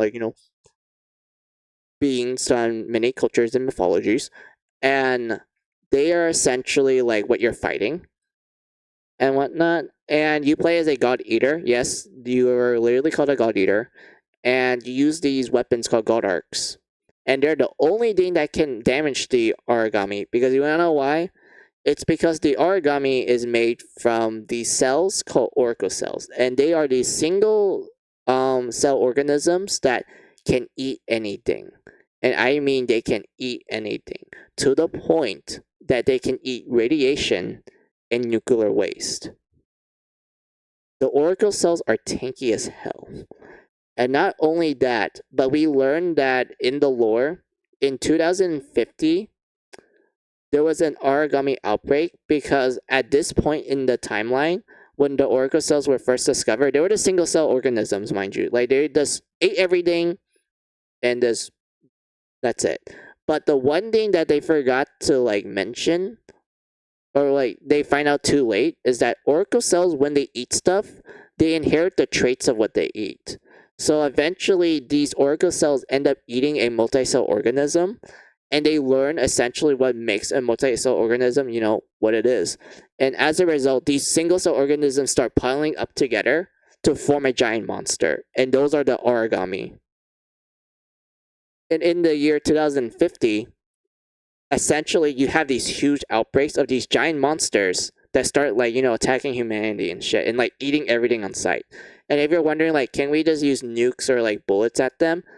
They're straight up immune to it. Like oracle cells just eat it up. Like they just don't care. Like you just shoot it at them and they're like, oh, free meal. And such. Like it cannot kill them whatsoever. And whatnot. And if you're wondering like, how does humanity fight back to them if this was like a terrible case? Eventually humanity did manage to fight back through the form of the God Arcs. So the God Arcs are essentially artificial Aragami. They're bioweapons. They're made from oracle cells. And we learn that since they're made from oracle cells, they're actually capable of cutting through the bonds of the oracle cells as well. So in other words, this weapon is literally made from the same stuff that the Aragami is made from, and it's able to harm them and everything and whatnot. And we learned that in the early parts of the timeline, the prototype God Arcs is what I like to refer to them. I don't like the default name that the series calls them. They call them old types or Generation 1 God Arcs. And there's a good reason why I do not like that name. But yeah, the prototype God Arcs are essentially like these small handguns and like assault rifles. Like, you know, the classic AK-47. Like, yeah. I'm not kidding with that statement, Gwen. Like, the first, like, God Arcs, like the prototypes, they were just a handgun and an AK-47. And if you're like, what makes them different from a regular one? Well, they have these little artificial cores in them that's like yellow and such. That's the reason why a God Arc works. Every God Arc needs this artificial crystal for it to work.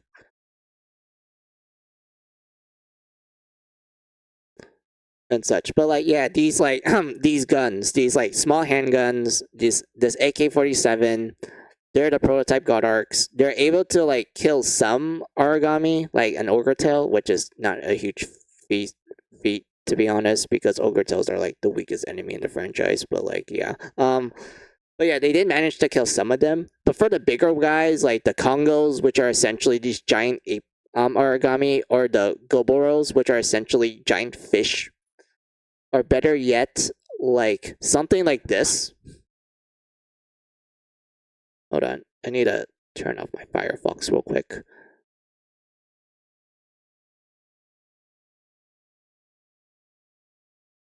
Or something like this llama, this scary ass llama, that I can actually go into more detail about like what it does and shit. Like, a handgun and a assault rifle is not gonna kill this thing. Like, this thing is way too tough.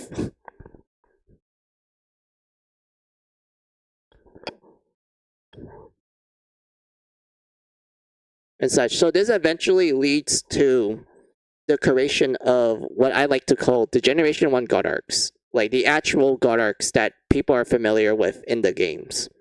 And such. Like, these are the ones that you see often. So the Generation 1 God Arcs have two forms. There's a gun form and a sword form. And what makes them unique is that they're essentially like a big weapon. Like the blade ones, they're essentially like these big buster blades and such, or maybe these really big like short blades and whatnot. Like, they're literally like a giant like sword that you use to like cut through the Aragami's like, you know, flesh and whatnot. And then there's the gun ones, which are essentially like these giant like railguns. Like, I'm not kidding with that statement, Gwen. Like, you get these giant railguns, or maybe you literally carry like a literal cannon and such, or maybe like a giant ass like heavy machine gun. Well, bigger than a heavy machine gun. It's practically like 7 foot tall and whatnot. Like, you get these big ass weapons, and like they're able to like actually break through the Aragami. Like, you're actually able to kill the bigger ones now and whatnot. Rudo, I'm going to go AFK for a bit, cooking lunch. No problems, Rudo. Have a good lunch. I hope it's delicious and whatnot. But like, yeah, Gwen. Shoot, I'm trying to remember shit. Hold on.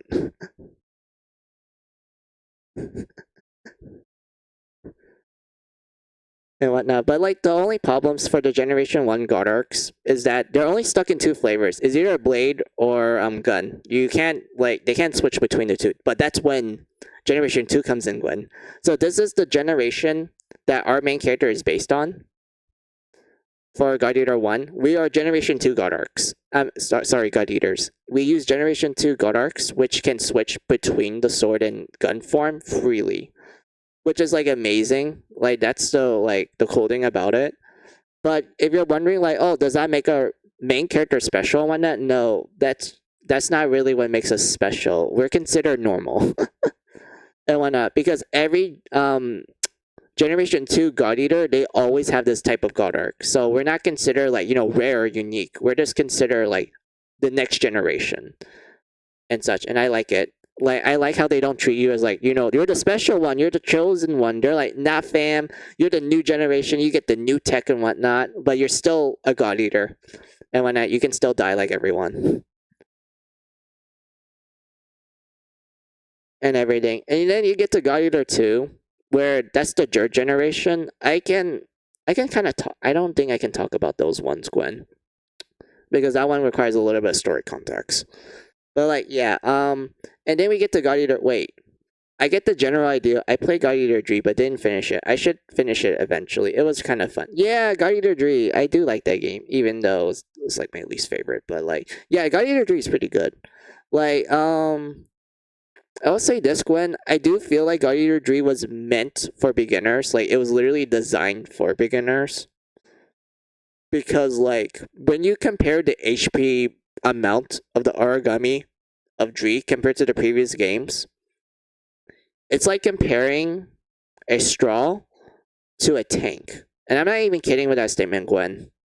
Because, like, if you're someone that went from the first game and then you play the second game and then you get to 3, the veteran players are like, bruh, these Aragamis snap in half so quickly. Like, I'm only like 5 seconds in and they're already dead.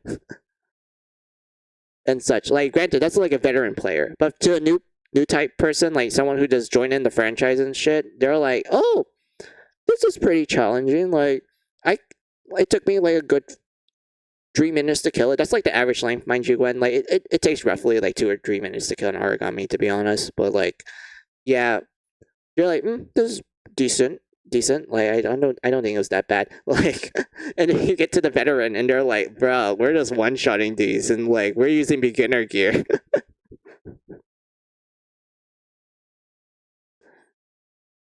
And whatnot. But like, yeah, enough talk about Tree. Let's go back to like my rambling of the lore. I do apologize if what I'm saying sounds kind of boring, especially if it's like a game series that some people not be into it, or like they heard about it and they play a little bit, but they're like, still not my cup of tea or something, or they just haven't like got back to it in a while. Like, I do apologize if my like rambling about the lore seems like crazy man talk and whatnot. But like, yeah, what was the topic that I was forgetting? Oh yeah, I remember. So like, no, it's okay. I don't mind. Oh, thank you, Gwen. What was I trying to remember, Gwen? Hold on. Oh yeah, I remember. So I love the Aragami a lot, Gwen. There's like some really good design ones and such. Like, I'm pretty sure you saw like a good chunk of them.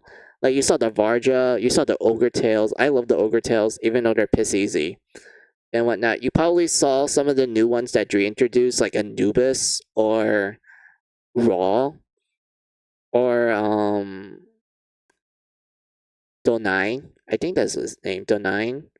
And such. Like, you probably saw some of the like newer ones in Dree, and they're pretty cool. I think they're real well designed. I like Anubis a lot. Anubis is the one in the box art, you know, the front cover one. Like, when you load up like either your Steam or your Switch or PS4, you see like this giant dog thing fighting like the human and such. That's Anubis. Like, he's pretty cool. I like his design. And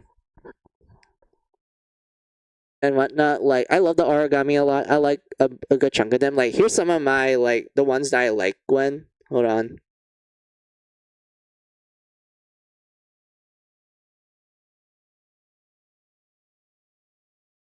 Well, you already saw this one already. I can like kind of talk about this one. So this one appears in God Eater Online, which is the defunct mobile game. There was 2 mobile games for God Eater, Gwen, and they're both dead. They're shut down like a long time ago. I'm really sad that it did because I liked them a lot. But like, yeah, this llama thing right here, that's an Aragami. And its name is Nebuchadnezzar. Yes, I'm not kidding with that statement, Gwen. It has the word Chad in its name. It's a Chad. And such. This thing right here, this llama, this is frightening. If you want to know why, it's fast. It has ice abilities. It can shoot lasers. It can do like some crazy like backflips and somersaults. It even has a spinning move and whatnot. Like it actually has one, Gwen. I'm like reading your comment right now. I hope it has a spinning attack with its big ass glaive thing on its head. It does. It has a spinning move and it's like really cool and elegant. Like the way how it like spins and such, it's like a ballerina and everything. But like yeah, this llama thing, this Chad of a llama, it's frightening as shit. Because other than like the fast speed and the stuff that I described how it fights and whatnot, it's stealthy to the point that no radar can sense it. Like it's completely immune to any radar technology. Like it's really stealthy. The second one about it is that it eats god arcs. Like yeah, you know the weapons that we've been using to like kill Aragami and whatnot. This thing eats it. And not only that, but it doesn't give a fuck that you're alive or not. Like the moment it sees a god eater, it's mealtime for it. Like it doesn't care that you're alive or not. It just wants to eat your weapon and whatnot. And it's trying to like eat it as it's fighting you and such. Like it's crazy. Like it's absolutely crazy. In Dree, it can do human military tactics because in the starting points of online, you essentially join the God Eater people. Like you become a God Eater and you meet up with like your older sister who's also a God Eater in the Himalayan branch. So the setting of online, it takes place in Himalayan mountains. This thing right here breaks into the base with a bunch of origami and it has such great intelligence to the point where it knows exactly where to like target like where the intelligence part of the branch is. Like it knows like, oh, we need to take this down so that they can't communicate with others. Like we need to like put poison in the vents so that we can slowly suffocate them and such. Like it has crazy intelligence, Gwen. Like it knows a lot of human military tactics and such. But like yeah, so your older sister and you try to fight this thing, you get your ass whooped handed to you. Like you immediately get your ass handed to you. Your sister tries to protect you. She gets her ass whooped. The thing um tries to eat your god arc, but it fails. But instead, your god arc malfunctions, and it proceeds to eat your sister alive right in front of you. Like your god arc, mind you, like your god arc, the thing that you've been using to fight the origami, it malfunctions because this thing smacked it too hard, and it ate your sister right in front of you.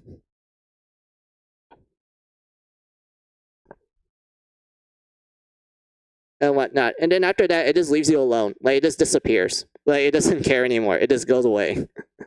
And throughout the game, you see this like guy leading literal armies of origami with like great precision, great like precision, like great like specific points and whatnot, and everything. Like that's the scary thing about this llama, Gwen. Like that's like the crazy thing about it. And whatnot. And like you have a personal beef with this. Like this thing is like the like when you actually get to fight this thing, Gwen, not only it's great, but like you can't help but be like, yeah, I'm ready to take down this fucker. Like this guy is the reason why my sister is dead.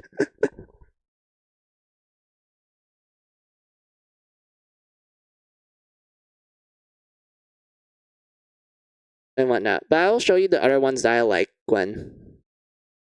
But where is my mouse? Found it. Alright.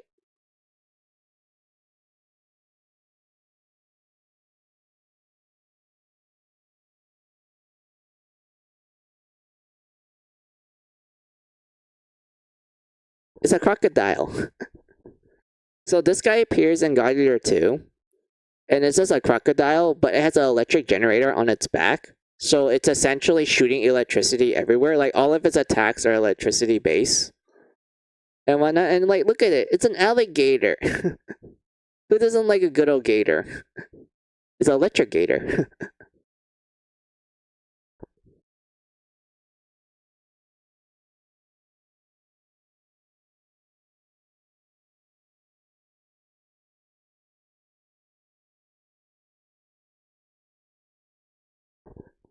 And whatnot. But like, yeah, that's like one that I like from the second game.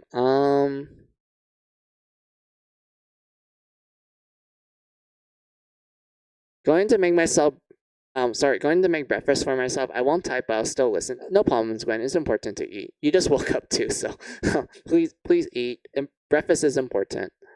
You do me a stronger variation of this later on.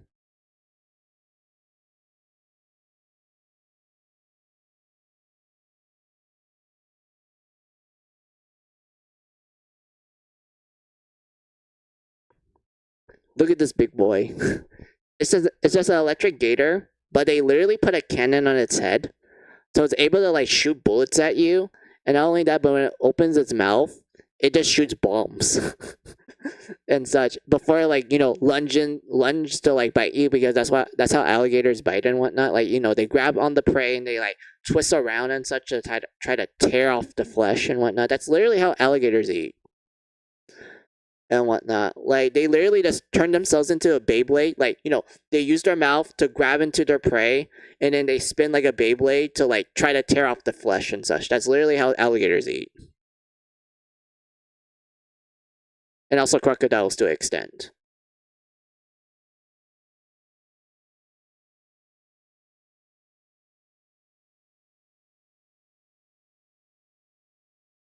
We get to the where is it?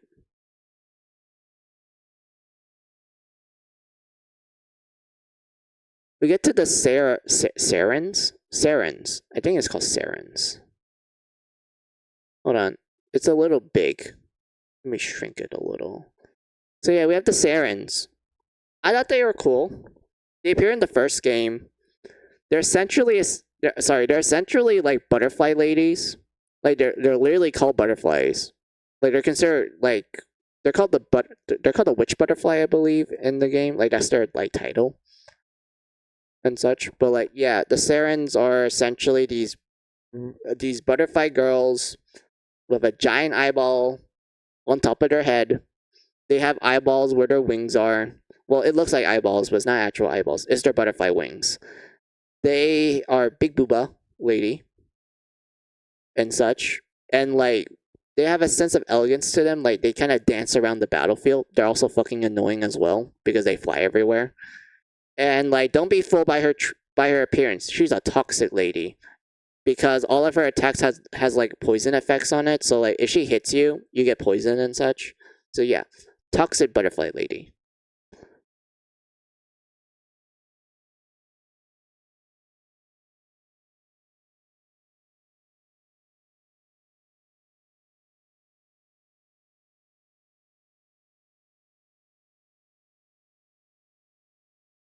Oh, sorry if I'm yawning. I'm getting a little sleepy.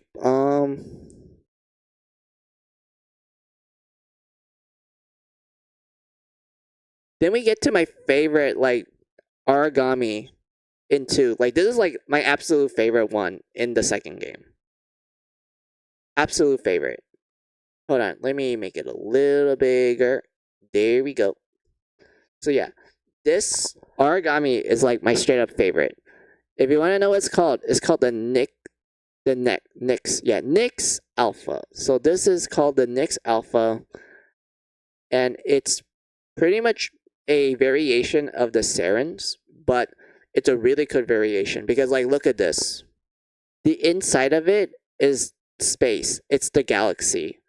And it makes sense because in mythology, Nyx is the primordial goddess of the night. So it makes sense that the inside of this Aragami is essentially space and such. And it has like a halo, which is really cool. And yes, big booba girl, like excuse me, of course it is. But we didn't get to like the orb behind the halo. And you're wondering like what's up with this orb? Like what is it? That, my friend, is Jupiter. And there's like multiple reasons why. Because if you know your mythology, especially your Greek and Roman, Jupiter, aka the Roman god, the Roman god of thunder. He's essentially the Roman version of Zeus. I mean, it's basically Zeus because the Romans like to copy the Greeks. Like their literal pantheon is just the Greek pantheon, but with different names, and that's it. That's like the funny thing about the Romans. But like, yeah, um, So behind her is the planet Jupiter. And if you know your mythology, you know that Zeus does not want to fuck with Nyx. Like, Zeus fucks with everything. He messes with men, he messes with women, he messes with trees. Yes, he did do that. He messes with all sorts of things. But the one person that he will never mess with, the one person that he's so scared to the point that even seeing her makes him shit his pants, is Nyx. She scares him. This guy, like Zeus, the guy who does not give a fuck whatsoever in Greek mythology. Like, Zeus is like one of the more like terrible guys, terrible gods. And whatnot, he does a lot of questionable shit. I mean, there are some good parts of Zeus, but like he's mostly terrible. And he does not give a fuck about anything because he's the king and shit. But like when it comes to Nyx, he is scared. He does not want to mess with her. And whatnot. So it kind of makes sense that behind Nyx is Jupiter. Jupiter is just there as like a random body part. Like, he's not gonna do, it's not gonna do shit. It's scared of Nyx. Like, it's like, I'm not gonna mess with Nyx. I'm just gonna be support. I'm just gonna stay right here and be support. I'm not gonna mess with her.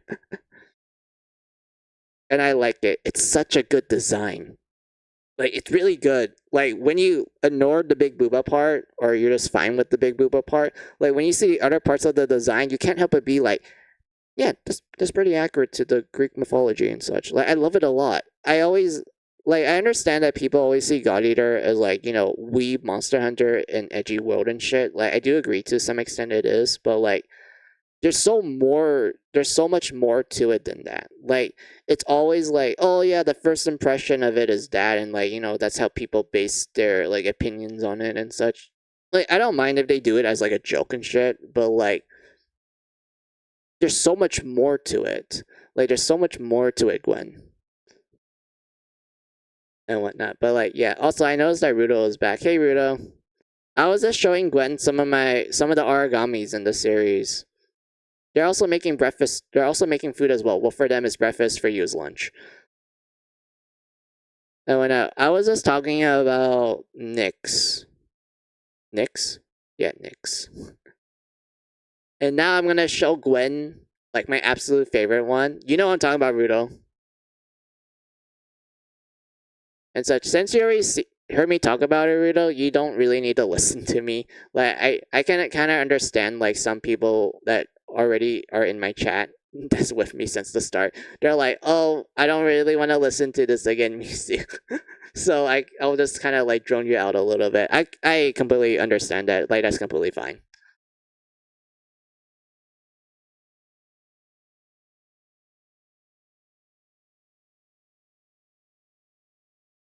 It's still really big. Venus, you're so you're so big, you're so thick. Like, why do I like Rudo, I'm literally like shrinking her, but she still covers like a good chunk of the screen. I mean, she's still touching the ending screen, the word the ending the ending stream word box. My bad. I cannot English nowadays. But like, yeah, like, look at this. This is my favorite Aragami, Gwen. Like, I love fighting her. She looks like that one Dark Souls 1 boss. Oh, are you talking about the spider flame lady? She's the one with like the giant flame sword. Yeah, she does remind me of that. Oh, and but yeah, this is Venus. She's my favorite. She first appeared in Burst as DLC. Queen Lag. Yeah, Queen Lag. And such. But like, yeah, she appears in Burst as DLC, which was just primarily a DLC Aragami. But from the second game onwards, she's considered part of the official roster, and I love it a lot. And also, Gwen, since you're playing God Eater Dree, and you're like, oh, God Eater Dree looks so pretty because of the Unreal Engine 4 and shit. Like, does she appear in it? Like, does she look really cool in that game? Guess what, Gwen? She's not in Dree. They cut out so many cool Aragami in Dree. There's not a lot of them. Like, when you play Resurgence and God Eater 2, and also God Eater 1, there's so many Aragami, but then Dree comes in. They're like, oh, we have like cool graphics. We have like pretty good movement system and whatnot. I do like that aspect of God Eater Dree, but they cut out so many Aragami. It's so sad to me. Like it's kind of like, man, all this pretty graphics. I can't wait for some of my favorite characters. And then I played Dree, and they are like, yo, Venus is not here. She was cut. And they also cut Nyx and the crocodile. And what else did they cut out? Oh yeah, they cut the Nova and such. Like, God. They cut out so many.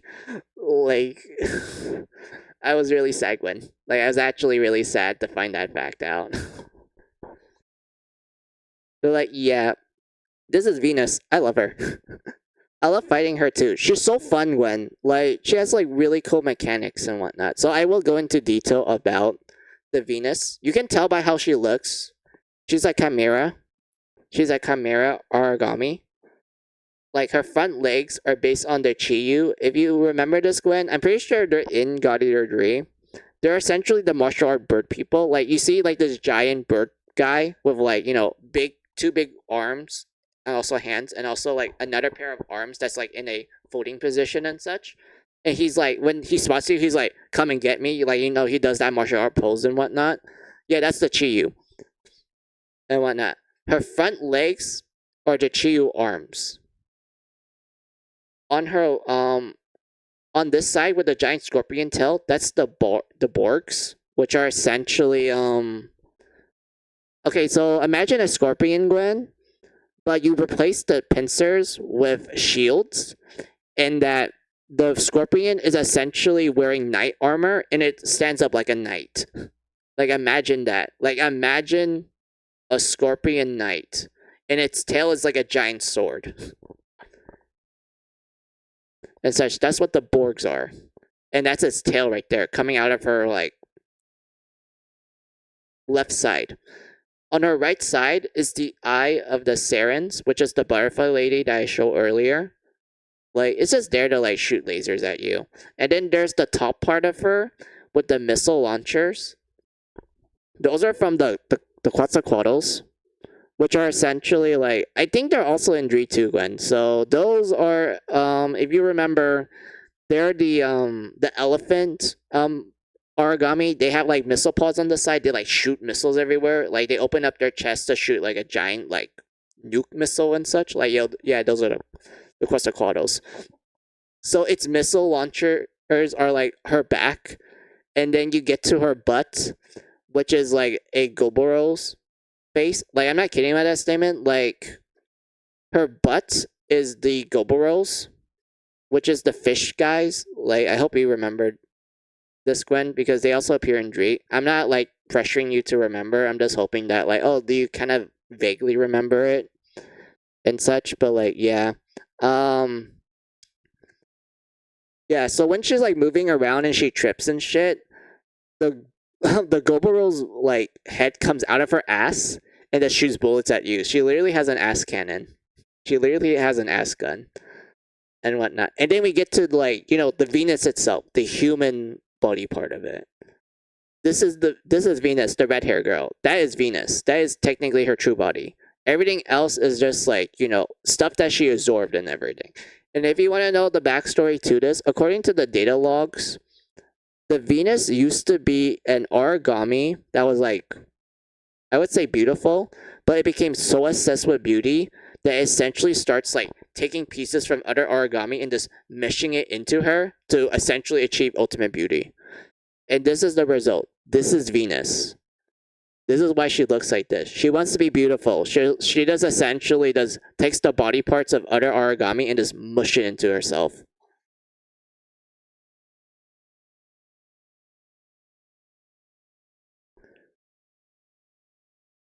And whatnot. And what's interesting is that I remember in the first game, she actually does have like human words. Like, she actually does kind of talk like a human, but I don't remember what the words were.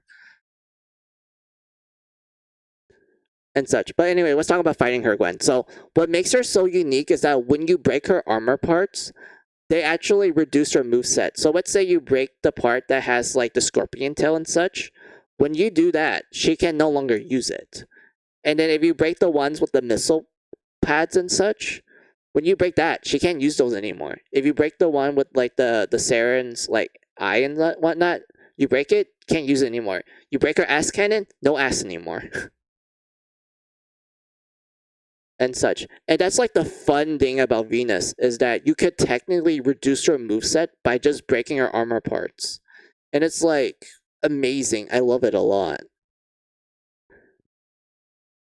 And everything. And like if you are ever interested in fighting this, here's some like tips, I guess. So the front legs are weak against Buster Swords. So if you have a Buster Sword that smack the front legs, it will literally stunt lock her. If you're using a short blade like I am, I love my short blade. I like being fast. Focus on the back legs. They will take like a good amount of damage from it, but it will not stunt lock her. So you definitely need someone that uses the Buster Sword to like, hit the front leg so that she gets stunned. When she gets angry, you can like when she gets angry, she actually gets weak to weapons that have pierce. So short blades and short spears. So you can have your short blade person like go up to her now that she's angry and just do wombo combo damage to her now, like to the human body, mind you. So the human body actually becomes like weak to short blades when she gets angry. So you can just have your short blade person like come into the front, like face her eye to eye, and just start smacking her and whatnot. Like I love it. I love this. I love this Aragami. It's so fun. It's like my favorite. I love it a lot. Man, I'm like talking so much about God Eater right now. But like, yeah, I love it. I really wish she came back in Dree. And whatnot. Like, there's so much like cool things about her moveset.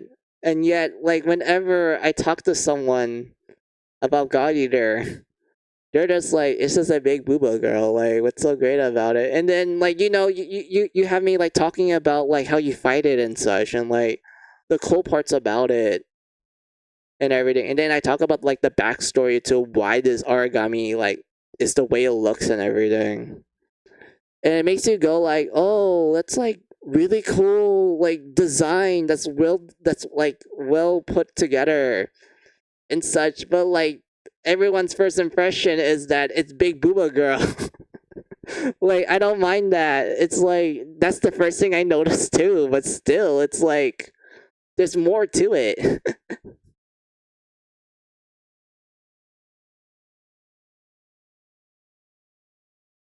And such. But like, yeah, that's all I have to talk about, Gwen.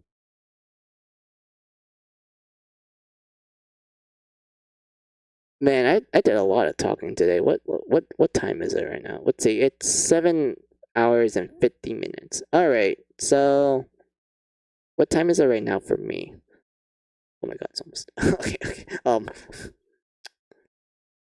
I'm not sure what else to say right now because I do feel like ending stream, like kind of like shutting off and like probably take a nap. Well, not a nap, like eat dinner and then like pass out. Well, not pass out. I shouldn't fall asleep after eating. I'll eat dinner, and then I'll rest for a little bit, and then brush my teeth, and then pass out,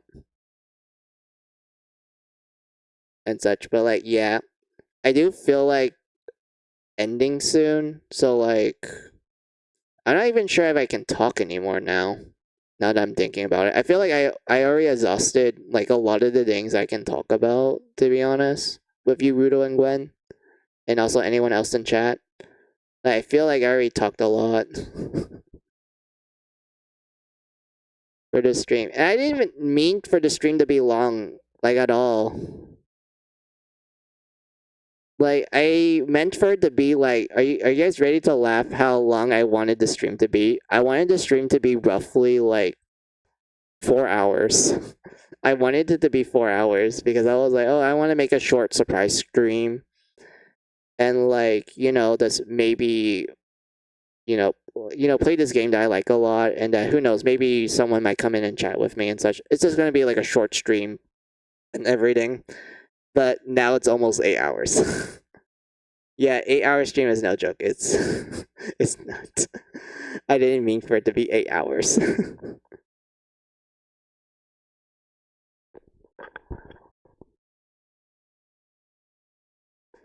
Well, get a good rest, Mizu. All right, thank you, you guys. But yeah, I do feel like shutting off about now, so you guys can like give me like your last like talk chats and whatnot before I'll just decide to say goodbye and such. And don't worry, I will do like the usual routine as I always do. You know, saying the classic, "Oh, have a good day, have a good night, have a good afternoon, whatever time it is on your side of the world." Like, yeah, before I say that, you guys can like you know talk a little, and then I'll just start saying that. And whatnot. Actually, I need to look at something real quick. Hold on, and then I will like end stream.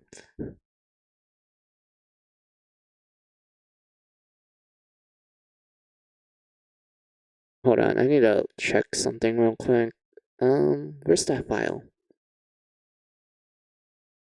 Oh yeah, that's the music.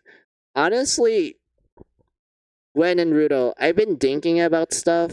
One of the things I've been thinking about is like adding music when I'm entering like the ending screen. Like you know what I'm talking about, right? Like when it's like reaching the end of it, like I put on some music and such. I was just thinking about just putting like Mary Skelter music and whatnot because like well no duh I like Mary Skelter a lot, so of course I'm gonna put Mary Skelter music. But like I was thinking about like maybe I should put it when I feel like I'm about to say goodbye and such, and then I say my goodbyes and then click the end streaming button and whatnot. Like that was what I was thinking about. But I feel like I'm not able to time that properly, so because of that, I'm like still debating about it.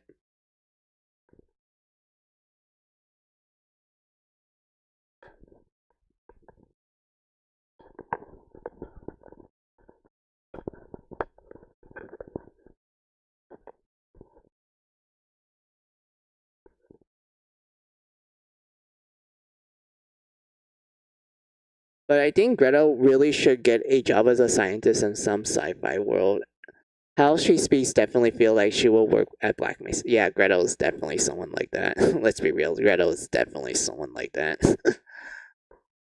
She will also say some of the meme things like, "Oh, Mr. Freeman,"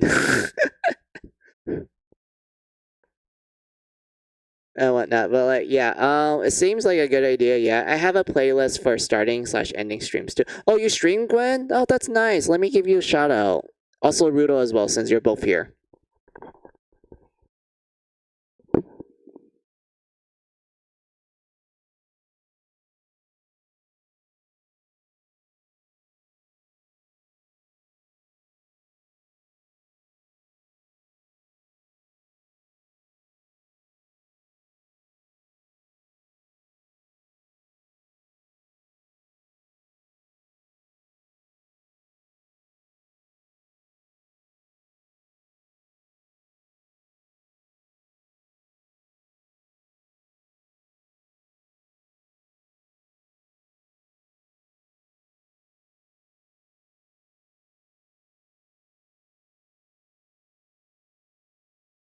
Oh, I have a cooldown for shoutouts. Oh.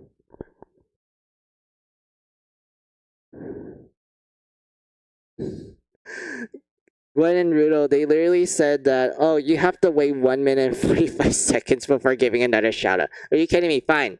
I'm gonna wait that long. I don't give a fuck that we're gonna hit the 8 hour mark. I want to give that shout out to Gwen.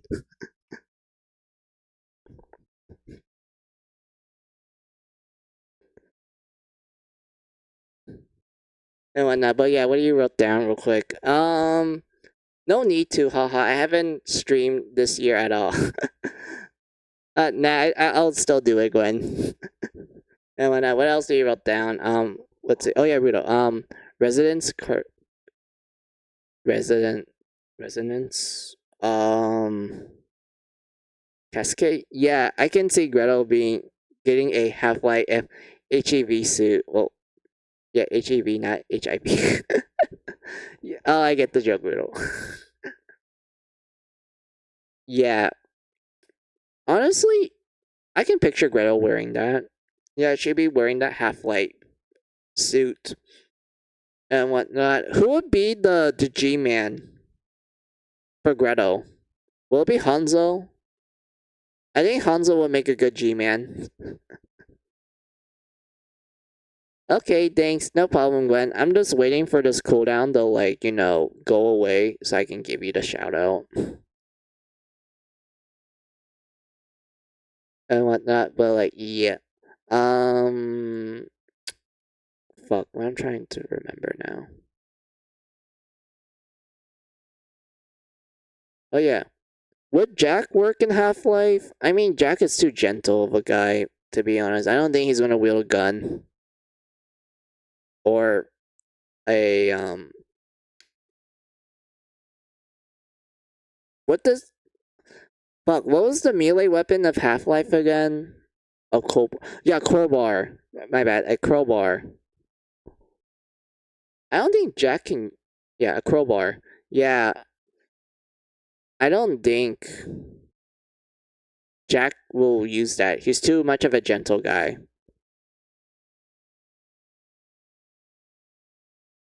The only person I think will use guns is Sleepy and Kogia because they're the only ones that can actually naturally use guns and such.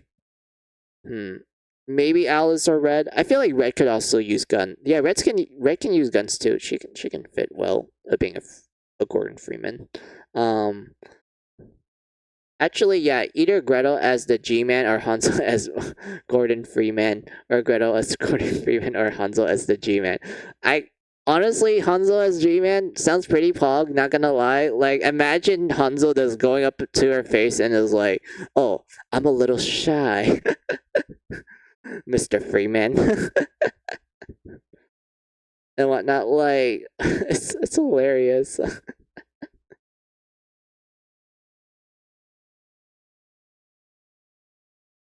And whatnot. Oh yeah, talking about Half Life, I do enjoy the first Half Life game a lot. I do like two. I do like the what was it called? Do you guys remember that one level in Half Life 2 where it's essentially like this like haunted location? Well, not haunted, like the scary location. There's like a bunch of like headcraft zombies, and like you get introduced to like the stronger variations of the head crabs and also the stronger variation of the zombies as well. Red would probably need sorry, Red probably going to need something larger, or Rapunzel for that matter. Yeah. Ravenhall, yeah. I heard about it. Ravenhall. Yes, Ravenhall. Ravenhorn, Ravenhall, Ravenhelm. Yeah, Ravenhelm. Ravenholt. Like Ravenholm. Yeah, Ravenholm. Yeah. I really like that level a lot. I know, like, a lot of people are like, oh, it's, like, really creepy and shit. To which I'm like, yeah, I can agree to some extent, but, like, I honestly think it's actually well designed. Like, yeah, it looks creepy, but, like, when you actually look at how the traps are set up and, like, how you progress through that level, I honestly think it's a well designed, like, location, because like the whole town is essentially like the zombie world, and that the person that's living there, he set up so many different traps, and like these traps actually help you a lot, and like you can kind of feel like the way how you designed the environment, it was literally meant to like gather these zombie crabs together, and then you can just press on the trap button and then it just crushes them or like burns them or like blows them up. Like, I honestly think it's like a really well designed level and such. And I am sure that the cooldown is done, so I can give that shout out to Gwen.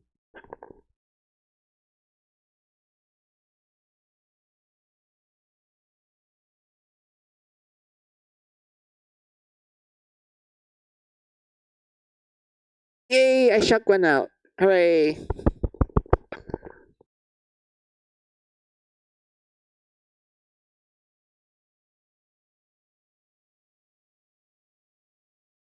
that Ryogi picture. Yep. Ravenhole is probably the most memorable section of Half-Life 2 for me. It is. I love that level a lot. I feel like Half-Life 2, I know a lot of people love it a lot because of the gravity gun, and like it's actually a pretty well made game compared to the first. Actually, no, I like the first game more, but like, yeah, there's some pretty memorable places in Half-Life 2. I feel like in Half-Life 1, the one location that I remember was like the beginning part, and like that one level where you wake up in like a dumpster.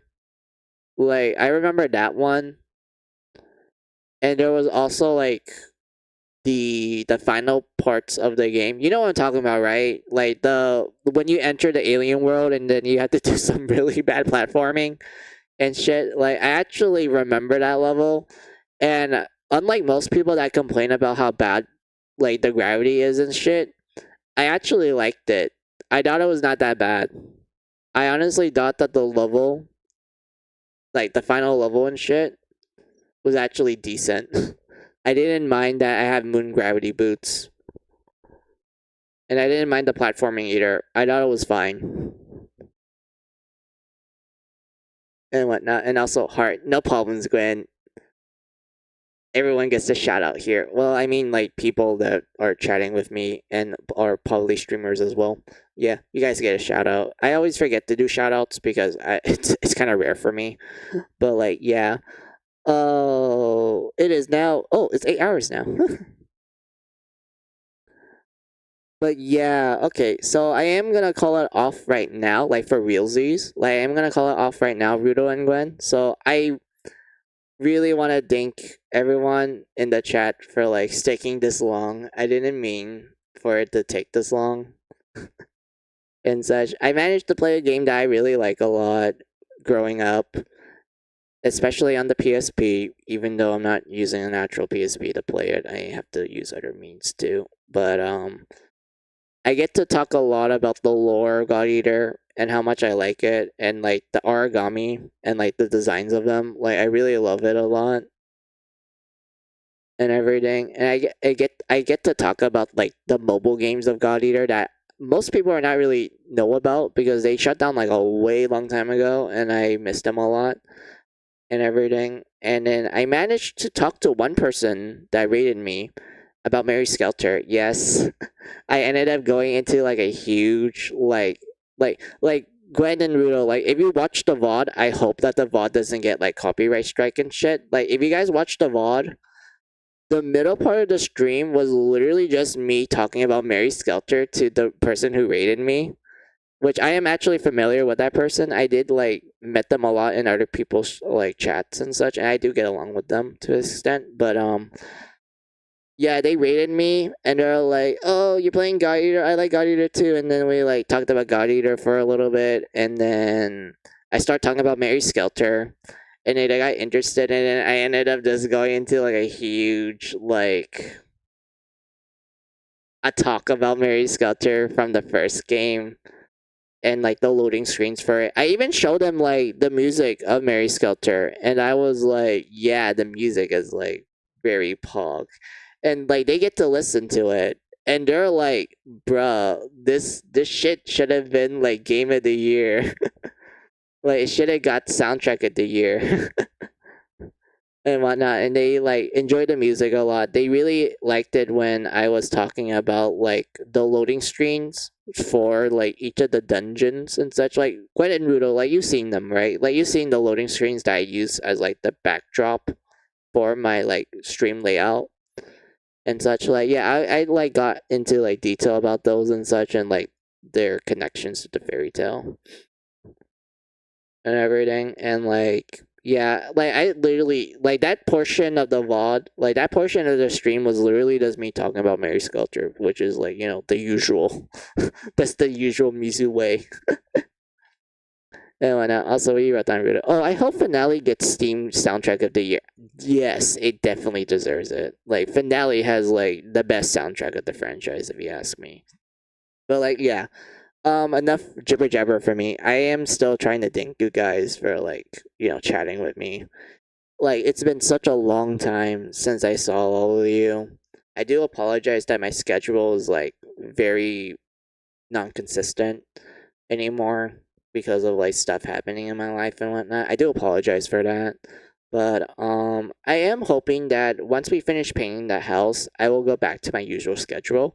And also, I already told this to Rudo, but Gwen, once I finish Mary's Skelter, I am going to like, play other games and such.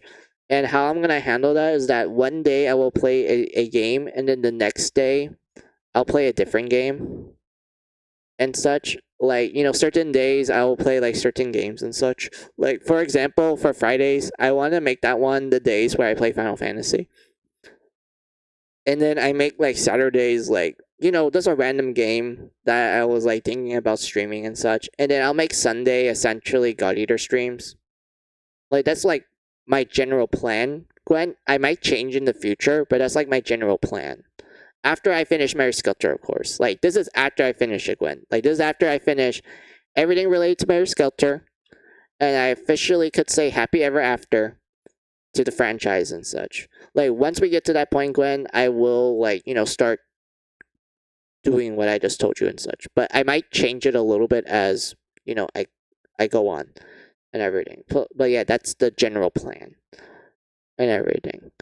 But yeah, I know. Let's see. Did I finish saying my thank yous to you guys? I think I did technically. So yeah, I do thank you guys a lot. It's like it's been such a long time. I do miss streaming, to be honest. But yeah. To the lurkers that are lurking, I do appreciate you guys, like, and whatnot. Like, lurkers, you're great in my book. Like, I know some people are like, oh, lurkers don't chat, like, what's the point of them? But I do appreciate that they decided to pick me out of all the people in Twitch to, like, use as background music and whatnot. I do appreciate it a lot. And now I will say my goodbyes. So have a good day, have a good night, have a good afternoon, whatever time it is on your side of the world. This is Final Music saying goodbye. Goodbye. Also, what do you wrote down, Gwen, real quick? Oh, not. Oh, wait, I already read that. My bad, Gwen. But yeah, I am hoping that this VOD does not get copyright strike because I forgot to tell this to you, Gwen. I played a lot of openings from Bandai Namco, and they are really they're really something with their copyright strikes. Like, let me be real. Like, some you can't really show some of their game openings without getting smite with the copyright strike. So I'm hoping that when I publish the VOD, it wouldn't be too bad. So yeah, that's all I have to say. So goodbye.